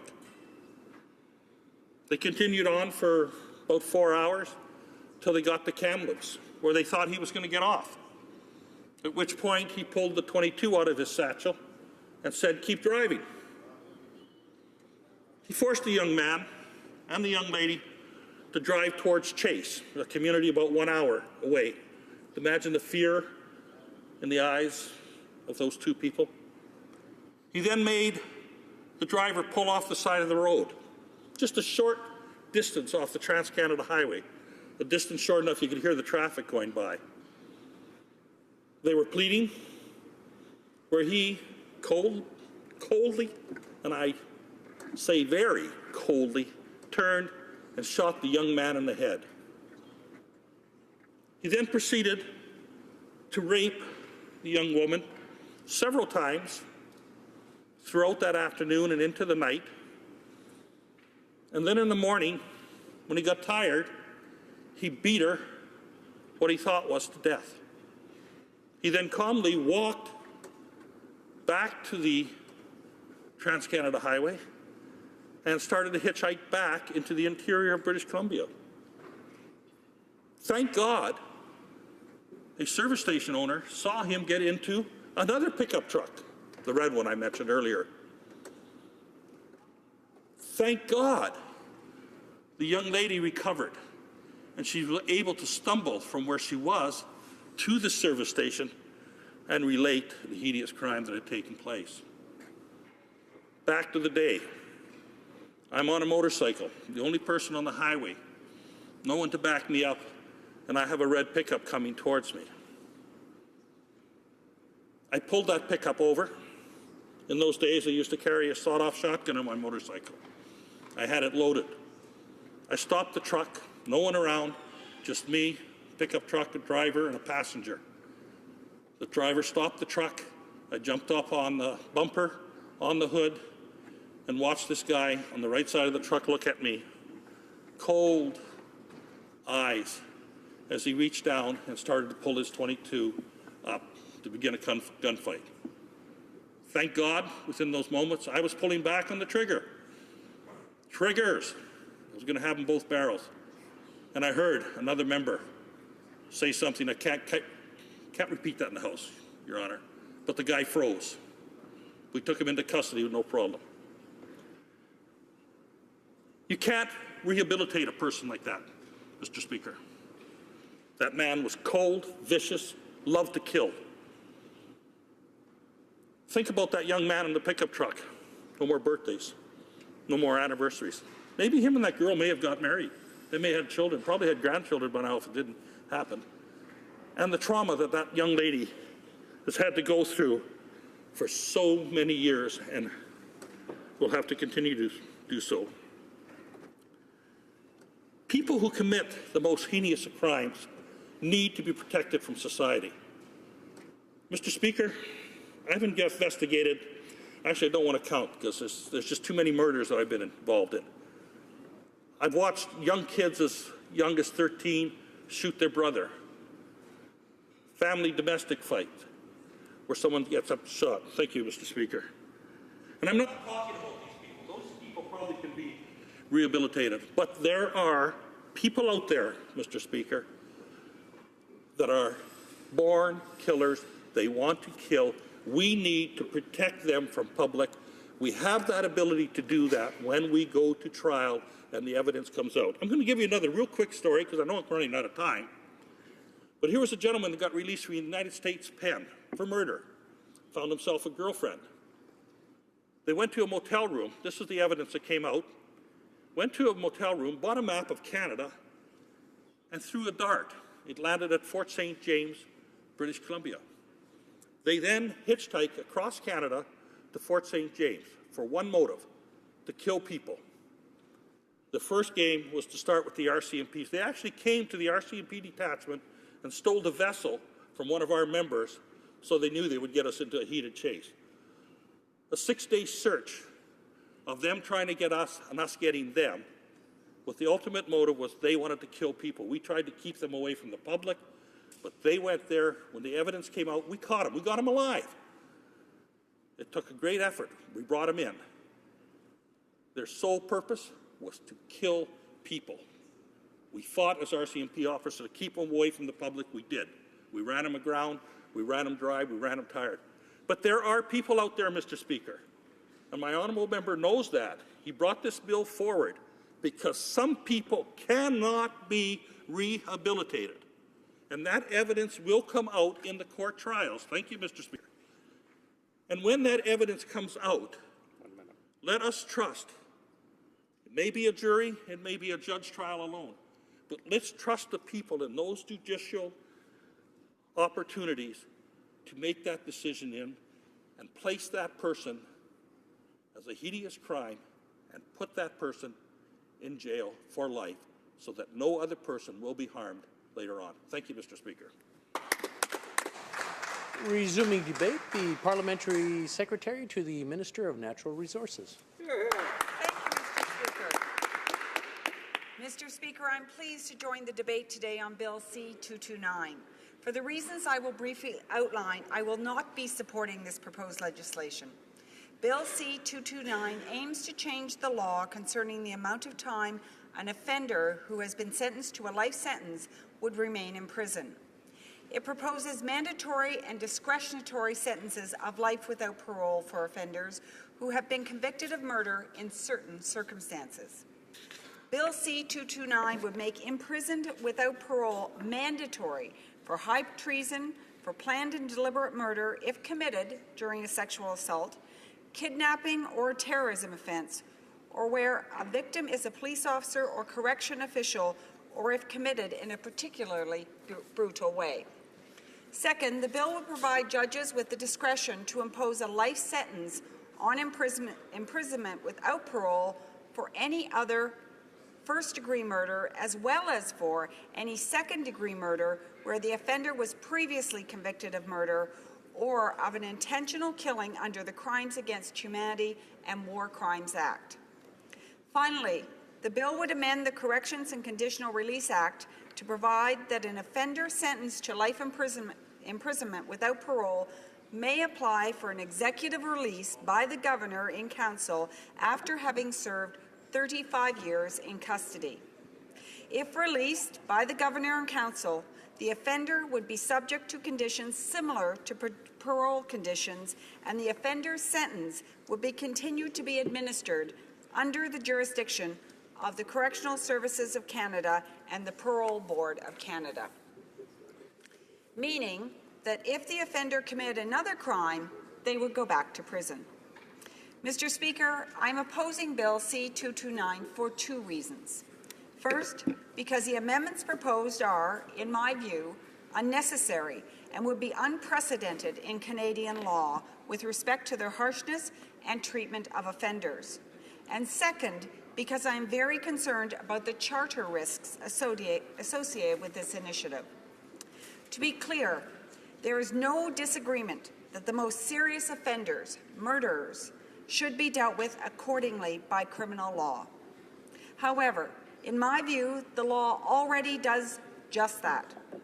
It's important for all members to appreciate the current state of law and what this means in practical terms for those convicted of murder. The offence of murder is the most serious crime in Canadian law and is, accordingly, subject to the most serious punishment available in Canadian law. All murder convictions carry a mandatory sentence of life imprisonment. As is well known, someone convicted of first-degree murder is ineligible for parole for 25 years. A person convicted of second-degree murder is ineligible for parole for at least 10 years and up to 25 years. Once eligible, an offender may apply for parole, but that does not mean that they will necessarily receive it. A decision to release someone on parole is one that is taken by the Parole Board of Canada. The safety of the public is the foremost consideration used in deciding whether to grant someone parole. Accordingly, in reality, the most serious offenders who pose an ongoing risk to public safety will never, under our current law, be released from custody. In fact, the majority of persons convicted of murder are never released from custody, and the few that are rarely reoffend. The Parole Board of Canada reports that of those convicted of either first or second-degree murder that were conditionally released on full parole between 1994 and 2014, only 4% were reincarcerated for having committed a violent offence. To take but one example, the notorious serial killer Clifford Olson died in prison despite repeated applications for parole after serving 30 years in custody. Quite frankly, I see no gap in the current law such that Bill C-229 should be supported. Moreover, I am also very concerned about the charter viability of the bill. The government has indicated repeatedly the importance of respecting the Charter of Rights and Freedoms and ensuring that our work is consistent with it.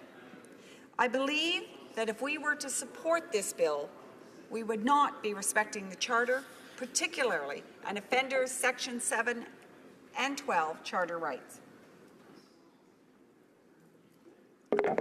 The proposed measures contained in Bill C-229 carry significant vulnerabilities in relation to Section 7, the right to life, liberty, and security of the person, and 12, right not to be subject to cruel and unusual treatment or punishment of the Charter of Rights and Freedom.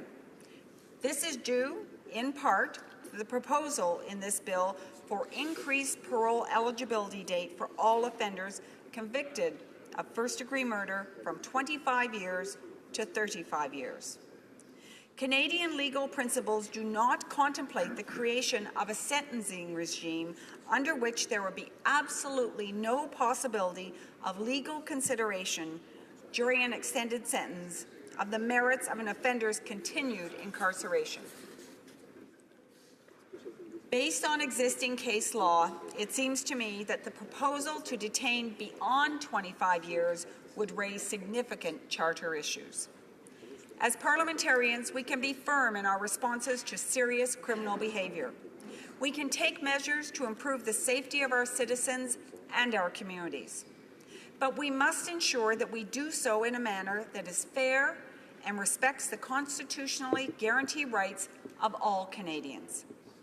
The government is working to increase the safety and security for Canadians in many ways.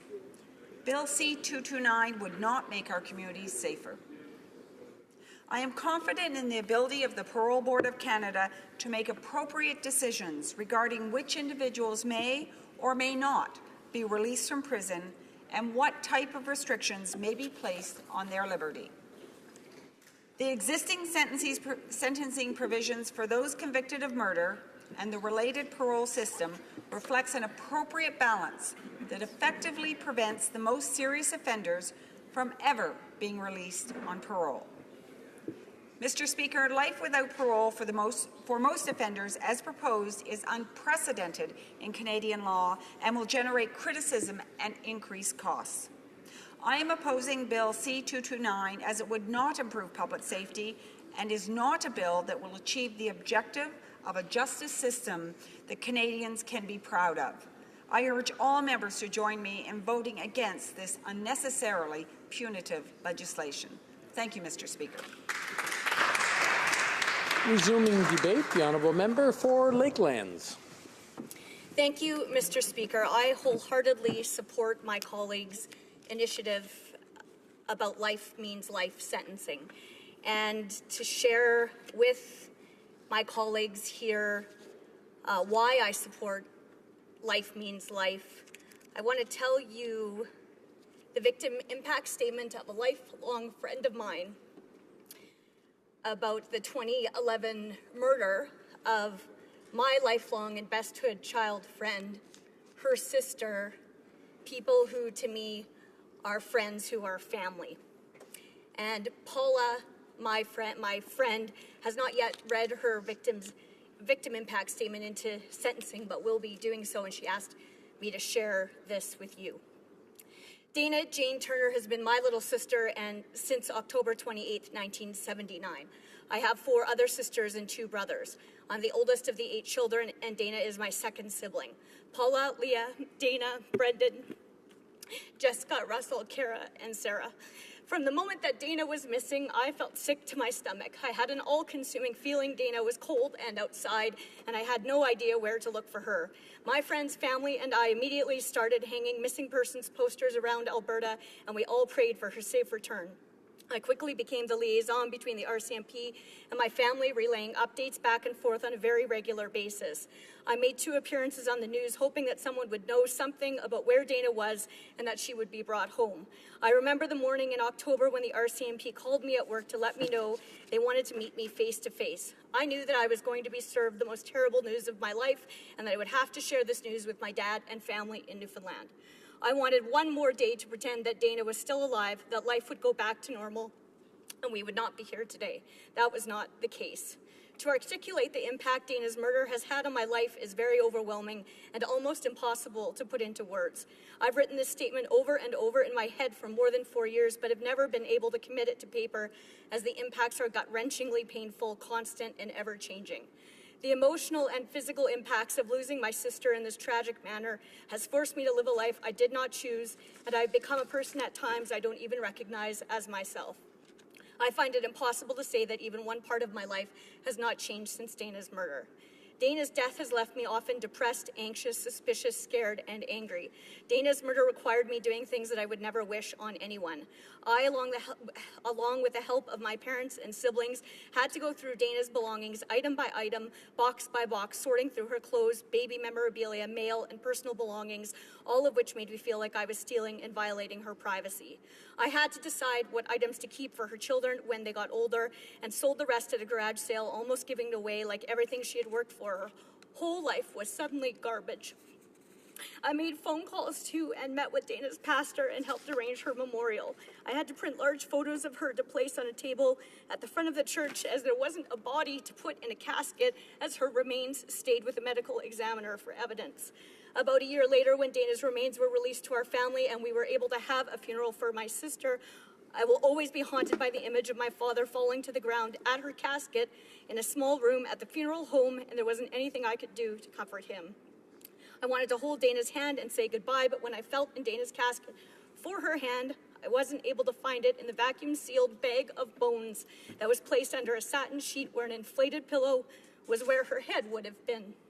Dana and I had a very close relationship. Most of my early childhood memories include Dana. As teens and young adults, we enjoyed live music, singing in the car, or just evenings in doing a puzzle. I was there when Dana had her first son, Ethan, and was with Ethan making a pumpkin pie with blue whipping cream to bring to the hospital after Dana gave birth to her second son. Dana and I worked together for about 8 years, just cubicles apart. Along with spending countless lunch hours and coffee breaks together, we spent many evenings together with her children, or I would take the boys for her to give her a much-earned break. Dana was a single mother to 3 young boys, and I often referred to her as my hero. I missed Dana every single second of every single day, but I missed her the most when I was planning my wedding. I tied little ornamental angel wings around the stems of our bouquets and pretended she was with us. She was not able to stand up for me, dance with us, or toast my marriage. After Dana's murder and after finding Dana's last will and testament, I chose to fulfill her final wishes and raise her youngest 2 sons. Dana's oldest son will no longer grow up with his younger brothers. He is now living in New Brunswick with his father, stepmother, and little sister. Although I made the decision to parent the younger boys quickly, it was not one that I took lightly. I had to appear before a judge and ask for parental rights for 2 amazing and strong little boys. Without parental rights, I was not able to do simple things like take the boys to the doctor, enroll them in school, or counseling. I was not able to grieve the death of my sister as I had to engage in my new role. I had to do things most sisters would never have to do while grieving. I had to pack up my whole life into boxes, move across the country, take a year off work, try to manage Dana's estate, and learn to be a single parent to 2 all at the same time. I had to rely on my family for support at age 35 like I have never had to do before in my adult life. Dana's youngest son, only 2 at the time of her murder, and clung to me like a koala bear for the first year we were together, never letting me out of his sight. Dana's middle son, 4 at the time, was anxiously waiting for his mom, Dana, to come home and was very confused as to why I was in his life as much as I was. I love being a mother to Dana's sons, but there are many challenges with raising your murdered sister's children that most mothers don't have to face. These little boys have questions that little boys should never have to ask, like, where is my mom? Why did my mom die? And why can we take a plane to Newfoundland to see Poppy, but we can't take a plane to heaven to see our mom, Dana? Simple school projects like filling in a family tree become confusing for the boys and often leave them sad. I do my best to share with them memories of their mom, Dana, but this usually ends with me trying my best to hold back my tears. I tell them she is always with them and they can see her in the sky. I let them know, hard to see, if they ever need her in the day, that they can find her near the sun, and if they need her at night, she is watching over them with the moon. I will forever be saddened that they will never remember her touch, a lullaby she sang to them, or her infectious laugh. The boys and I have placed many angels around the house and yard to remind us of their mom, Dana. I overheard a conversation the boys had while looking at the angel lawn ornaments in Walmart, trying to decide which one is their mom, Dana. I've taken the younger boys to visit Dana's gravesite many times. This past Christmas break, I took her oldest son, Ethan, who was guided by his younger brothers directly to her tombstone. I stayed near the car, trying not to cry, and so proud of how strong they all are. My heart aches that she has missed out on so many wonderful milestones of their lives already, and so many more to follow.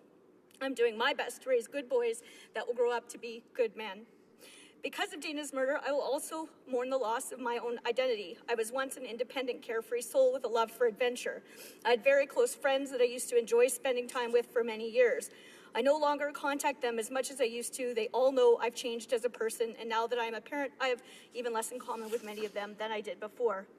I often used to seek out social events and coordinate plans, activities, or vacations before Dana died, and now I struggle to even keep in touch. My friends will never see the fun and free-spirited person I used to be, as that Paula no longer exists. I don't know if that's true, Paula. I feel isolated and lonely with my grief. I have found some solace in others that have lost a sibling or a loved one to homicide. Some days I'm seeking support, and some days I'm strong enough to provide it. There are no words to explain how one feels after losing a sibling to murder. I've actively attended counseling since Dana was missing, not only for myself, but with my boys and my family. The boys will continue to have harder questions, and I will do my best to have the age-appropriate answers. I mourn the loss of my family as it once was. Although not perfect, it was ours, and we were always there for each other. For the rest of our lives, we'll have family gatherings and holiday celebrations that were once joyous and are now overshadowed by sadness that Dana is not there. We were a giant puzzle, and now a piece is missing. I will never see my mom smile like she did when all of her children were together with her. I can't remember the last time I heard her laugh. I've seen my dad cry more than a daughter ever should have to see her dad cry. My family is not the same without our Dana Jane. My heart breaks to know that if anyone, especially Dana's children, Google her name, they will not find anything about who she really was. The internet is filled with stories about a very small window of Dana's life and how it was violently ended. Today and always for the rest of my life, I will mourn the loss of my sister, Dana Jane. She was a mother, a daughter, a sister, a co-worker, and a friend who saw the good in people and was often able to see past the bad. She loved everyone, even those that did not deserve her love, and everyone loved Dana. I have not calculated the financial impacts of Dana's murder. There have been so many expenses, and although they're plentiful, I'm glad to be the person that Dana trusted enough with her children. The last 4.5 years have been hell for my whole family. We have all been served a terrible life sentence of grief and loss.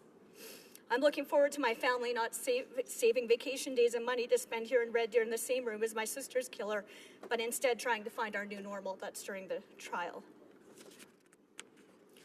So thank you to my colleague for putting forward an initiative to ensure that life means life. Thank you for sharing. Resuming debate, the honourable member for Egmont will have approximately 4 minutes, and then we'll go back to the honourable member for Calgary Signal Hill. Thank you, Mr. Speaker. Rising to participate in the debate today, one cannot argue with the very reality that those impacted by crime is real. Are their lives affected and changed? Of course they are. Do they go back to normal? No, never. Everybody that is impacted by acts of crime are impacted for life, and normal is never achieved again. That is a clear fact, Mr. Speaker. But as a parliamentarian and as a former legislator, I often think of the times that we look to legislation to address numerous issues that sometimes we have no control over. And it's from that perspective, Mr. Speaker, that I wish to speak to. I've been sitting here in the House listening to two very compelling stories that were given by members of the opposition, very real. They gave a very vivid description. Unfortunately, Mr. Speaker, in any of those situations, you cannot roll the clock back. You cannot change what happened. And those people are very really impacted. Their lives are turned upside down. And nothing we can do as parliamentarians can change that. We experience as a society crime. We experience evil. And as parliamentarians, then we must look at how are we going to deal with this. And sometimes, Mr. Speaker, I feel that we often look to present legislation or changes legislation and saying by doing this, then we have done something that will prevent situations from happening in the future. And if it was that simple, Mr. Speaker, then it would be a position that I would look at and consider supporting. But that is not the case. I mean, the very real stories we've heard here today, Mr. Speaker, is situations that, regardless of the legislation that may be amended or changed, will not change the lives of those people impacted. And there's a number of those across the country that we see. But instead, Mr. Speaker, I would like to look at, as a society, have we done enough to ensure that what began as somebody's life then does not lead to one of crime or where they may go. And from that, Mr. Speaker, we have a lot to do as parliamentarians to ensure that the positions that we take and the changes we make in society are always driven to ensure that those people have the opportunities that we have on an ongoing basis. Mr. Speaker, is my time up? Resuming debate, the honourable member for Calgary Signal Hill. Well, thank you very much, Mr. Speaker, and I would like to just very much thank everyone who participated in this debate, whether they were supportive of the bill or not. I certainly would, however, like to recognize my colleagues that in some cases poured their hearts out relative to why this kind of action is necessary. And it's obvious through the remarks previously by the Parliamentary Secretary for Justice and today by the Parliamentary Secretary for Natural Resources that the government will not be supporting this bill. And even though it's a private member's bill, and generally private members' bills are subject to free votes, we've seen consistently in this House, as recently as 2 days ago with the organ donation bill, where the Liberals do not allow to have free votes on virtually anything, and are certainly not going to let caucus vote on this particular bill on a free vote. So I'm resigned to the fact that even though we've got significant views by people, including a number of my constituents, that this is the right way to go. In both the presentations by the parliamentary secretaries, there were mentions of a number of things, but they were very consistent. There was the concern about that it wouldn't survive the charter issue. Well, we just have dealt in this House extensively with a particular piece of government legislation that has been challenged in many ways, that it will not withstand the charter, and yet the government forced that, went forward with that particular legislation, Mr. Speaker. So on one hand, the government is concerned that this particular bill, or hides behind the fact that this particular bill would not be charter compliant. On the other hand, they refuse to consider a bill that they bring forward and say, well, we'll just take our chances on the Charter of Rights. The other thing that I found, frankly, quite disturbing by especially the two parliamentary secretaries, I do not recall any recognition of the victims in this particular case, Mr. Speaker. In all of the speaking notes that both of them were delivering, there's on a point of order, the Honourable Parliamentary Secretary to the Government House Leader. I'm sorry. Mr. Speaker, on a point of order, and I apologize for the interruption of the member's speech, but at this point, there has been some consultations amongst the parties in the House, and that notwithstanding any standing order or usual practice of the House, at 2:30 p.m., the House not adjourn and instead be suspended until 3:30 or until a minister rises on a point of order, for which purpose is seeking unanimous consent to move a motion, whichever is earlier. Does the honourable member have the unanimous consent of the House to move the motion? Yes. Agreed. The House has heard the terms of the motion. Is it the pleasure of the House to adopt the motion? Yes. Carried.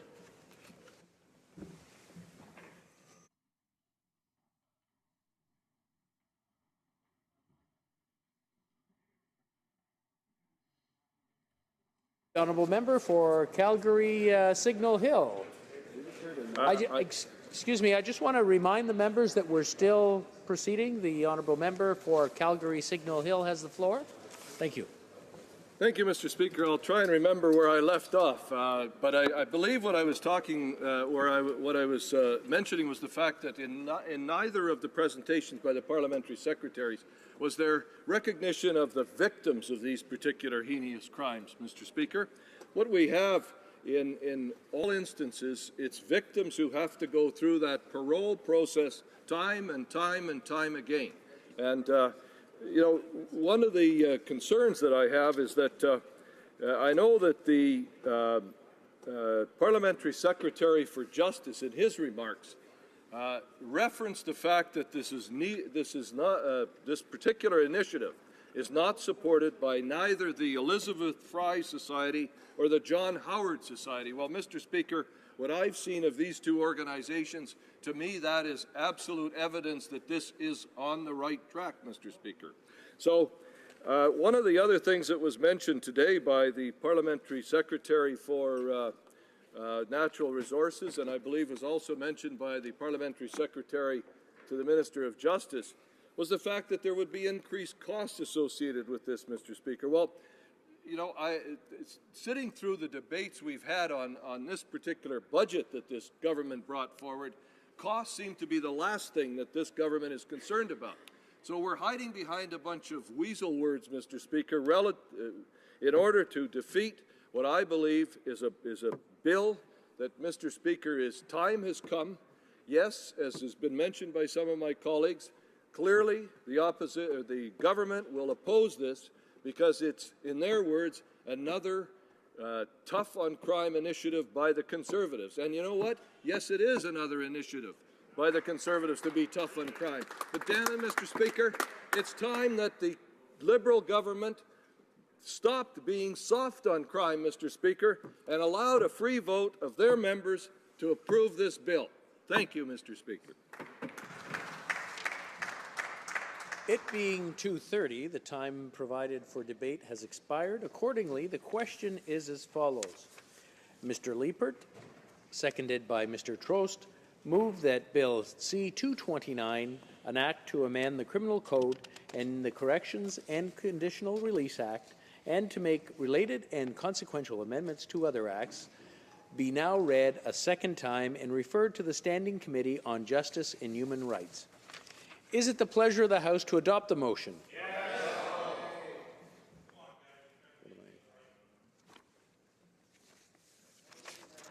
All those in favour of the motion, please say yea. Yea.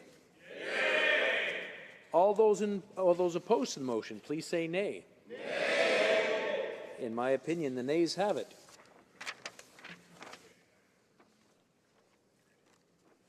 Conformément à l'article 93. Pursuing to Standing Order 93, the recorded division is deferred until June 22nd, 2016, just before the period for private members' business. Being 2:30 p.m., pursuant to order made earlier today, the House stands suspended until 3:30 p.m.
For democratic institutions. Thank you, Mr. Speaker. There have been consultations with the parties, and if you seek it, you will find unanimous consent for the following motion. That notwithstanding any standing order or usual practice of the House, when the House adjourns today, it shall stand adjourned until Monday, September 19th, 2016, provided that for the purposes of any standing order, it shall be deemed to have been adjourned pursuant to Standing Order 28, and be deemed to have sat on Monday, June 20th, Tuesday, June 21st, Wednesday, June 22nd, and Thursday, June 23rd, 2016, provided that notwithstanding the order of Tuesday, June 7th, 2016, the deadline for filing the list of members to serve on the Special Committee on Electoral Reform be Thursday, June 23rd, 2016, that Bill C-6, an act to amend the Citizenship Act and to make consequential amendments to another act, be deemed read a third time and passed on division, and that the recorded divisions on motion M43, on the motion for second reading of Bill C-221, an act to amend the Criminal Code, sports betting, and on the motion for second reading of Bill C-229, an act to amend the Criminal Code and the Corrections and Conditional Release Act, and to make related and consequential amendments to other acts, life sentences, be further deferred to Wednesday, September 21st, 2016, immediately before the time provided for private members' business. L'honorable ministre a-t-elle le consentement? Does the Honourable Minister have the unanimous consent of the House to move the motion? Agreed. Motion. Is it the pleasure of the House to adopt the motion? Yes. Carried. Reading of this bill, troisième lecture du projet de loi. It being 3:30, pursuant to orders made earlier today, the House stands adjourned until Monday, September 19th, 2016 at 11 a.m. pursuant to Standing Orders 28, 2 and 24-1. I want to wish all the members a great summer.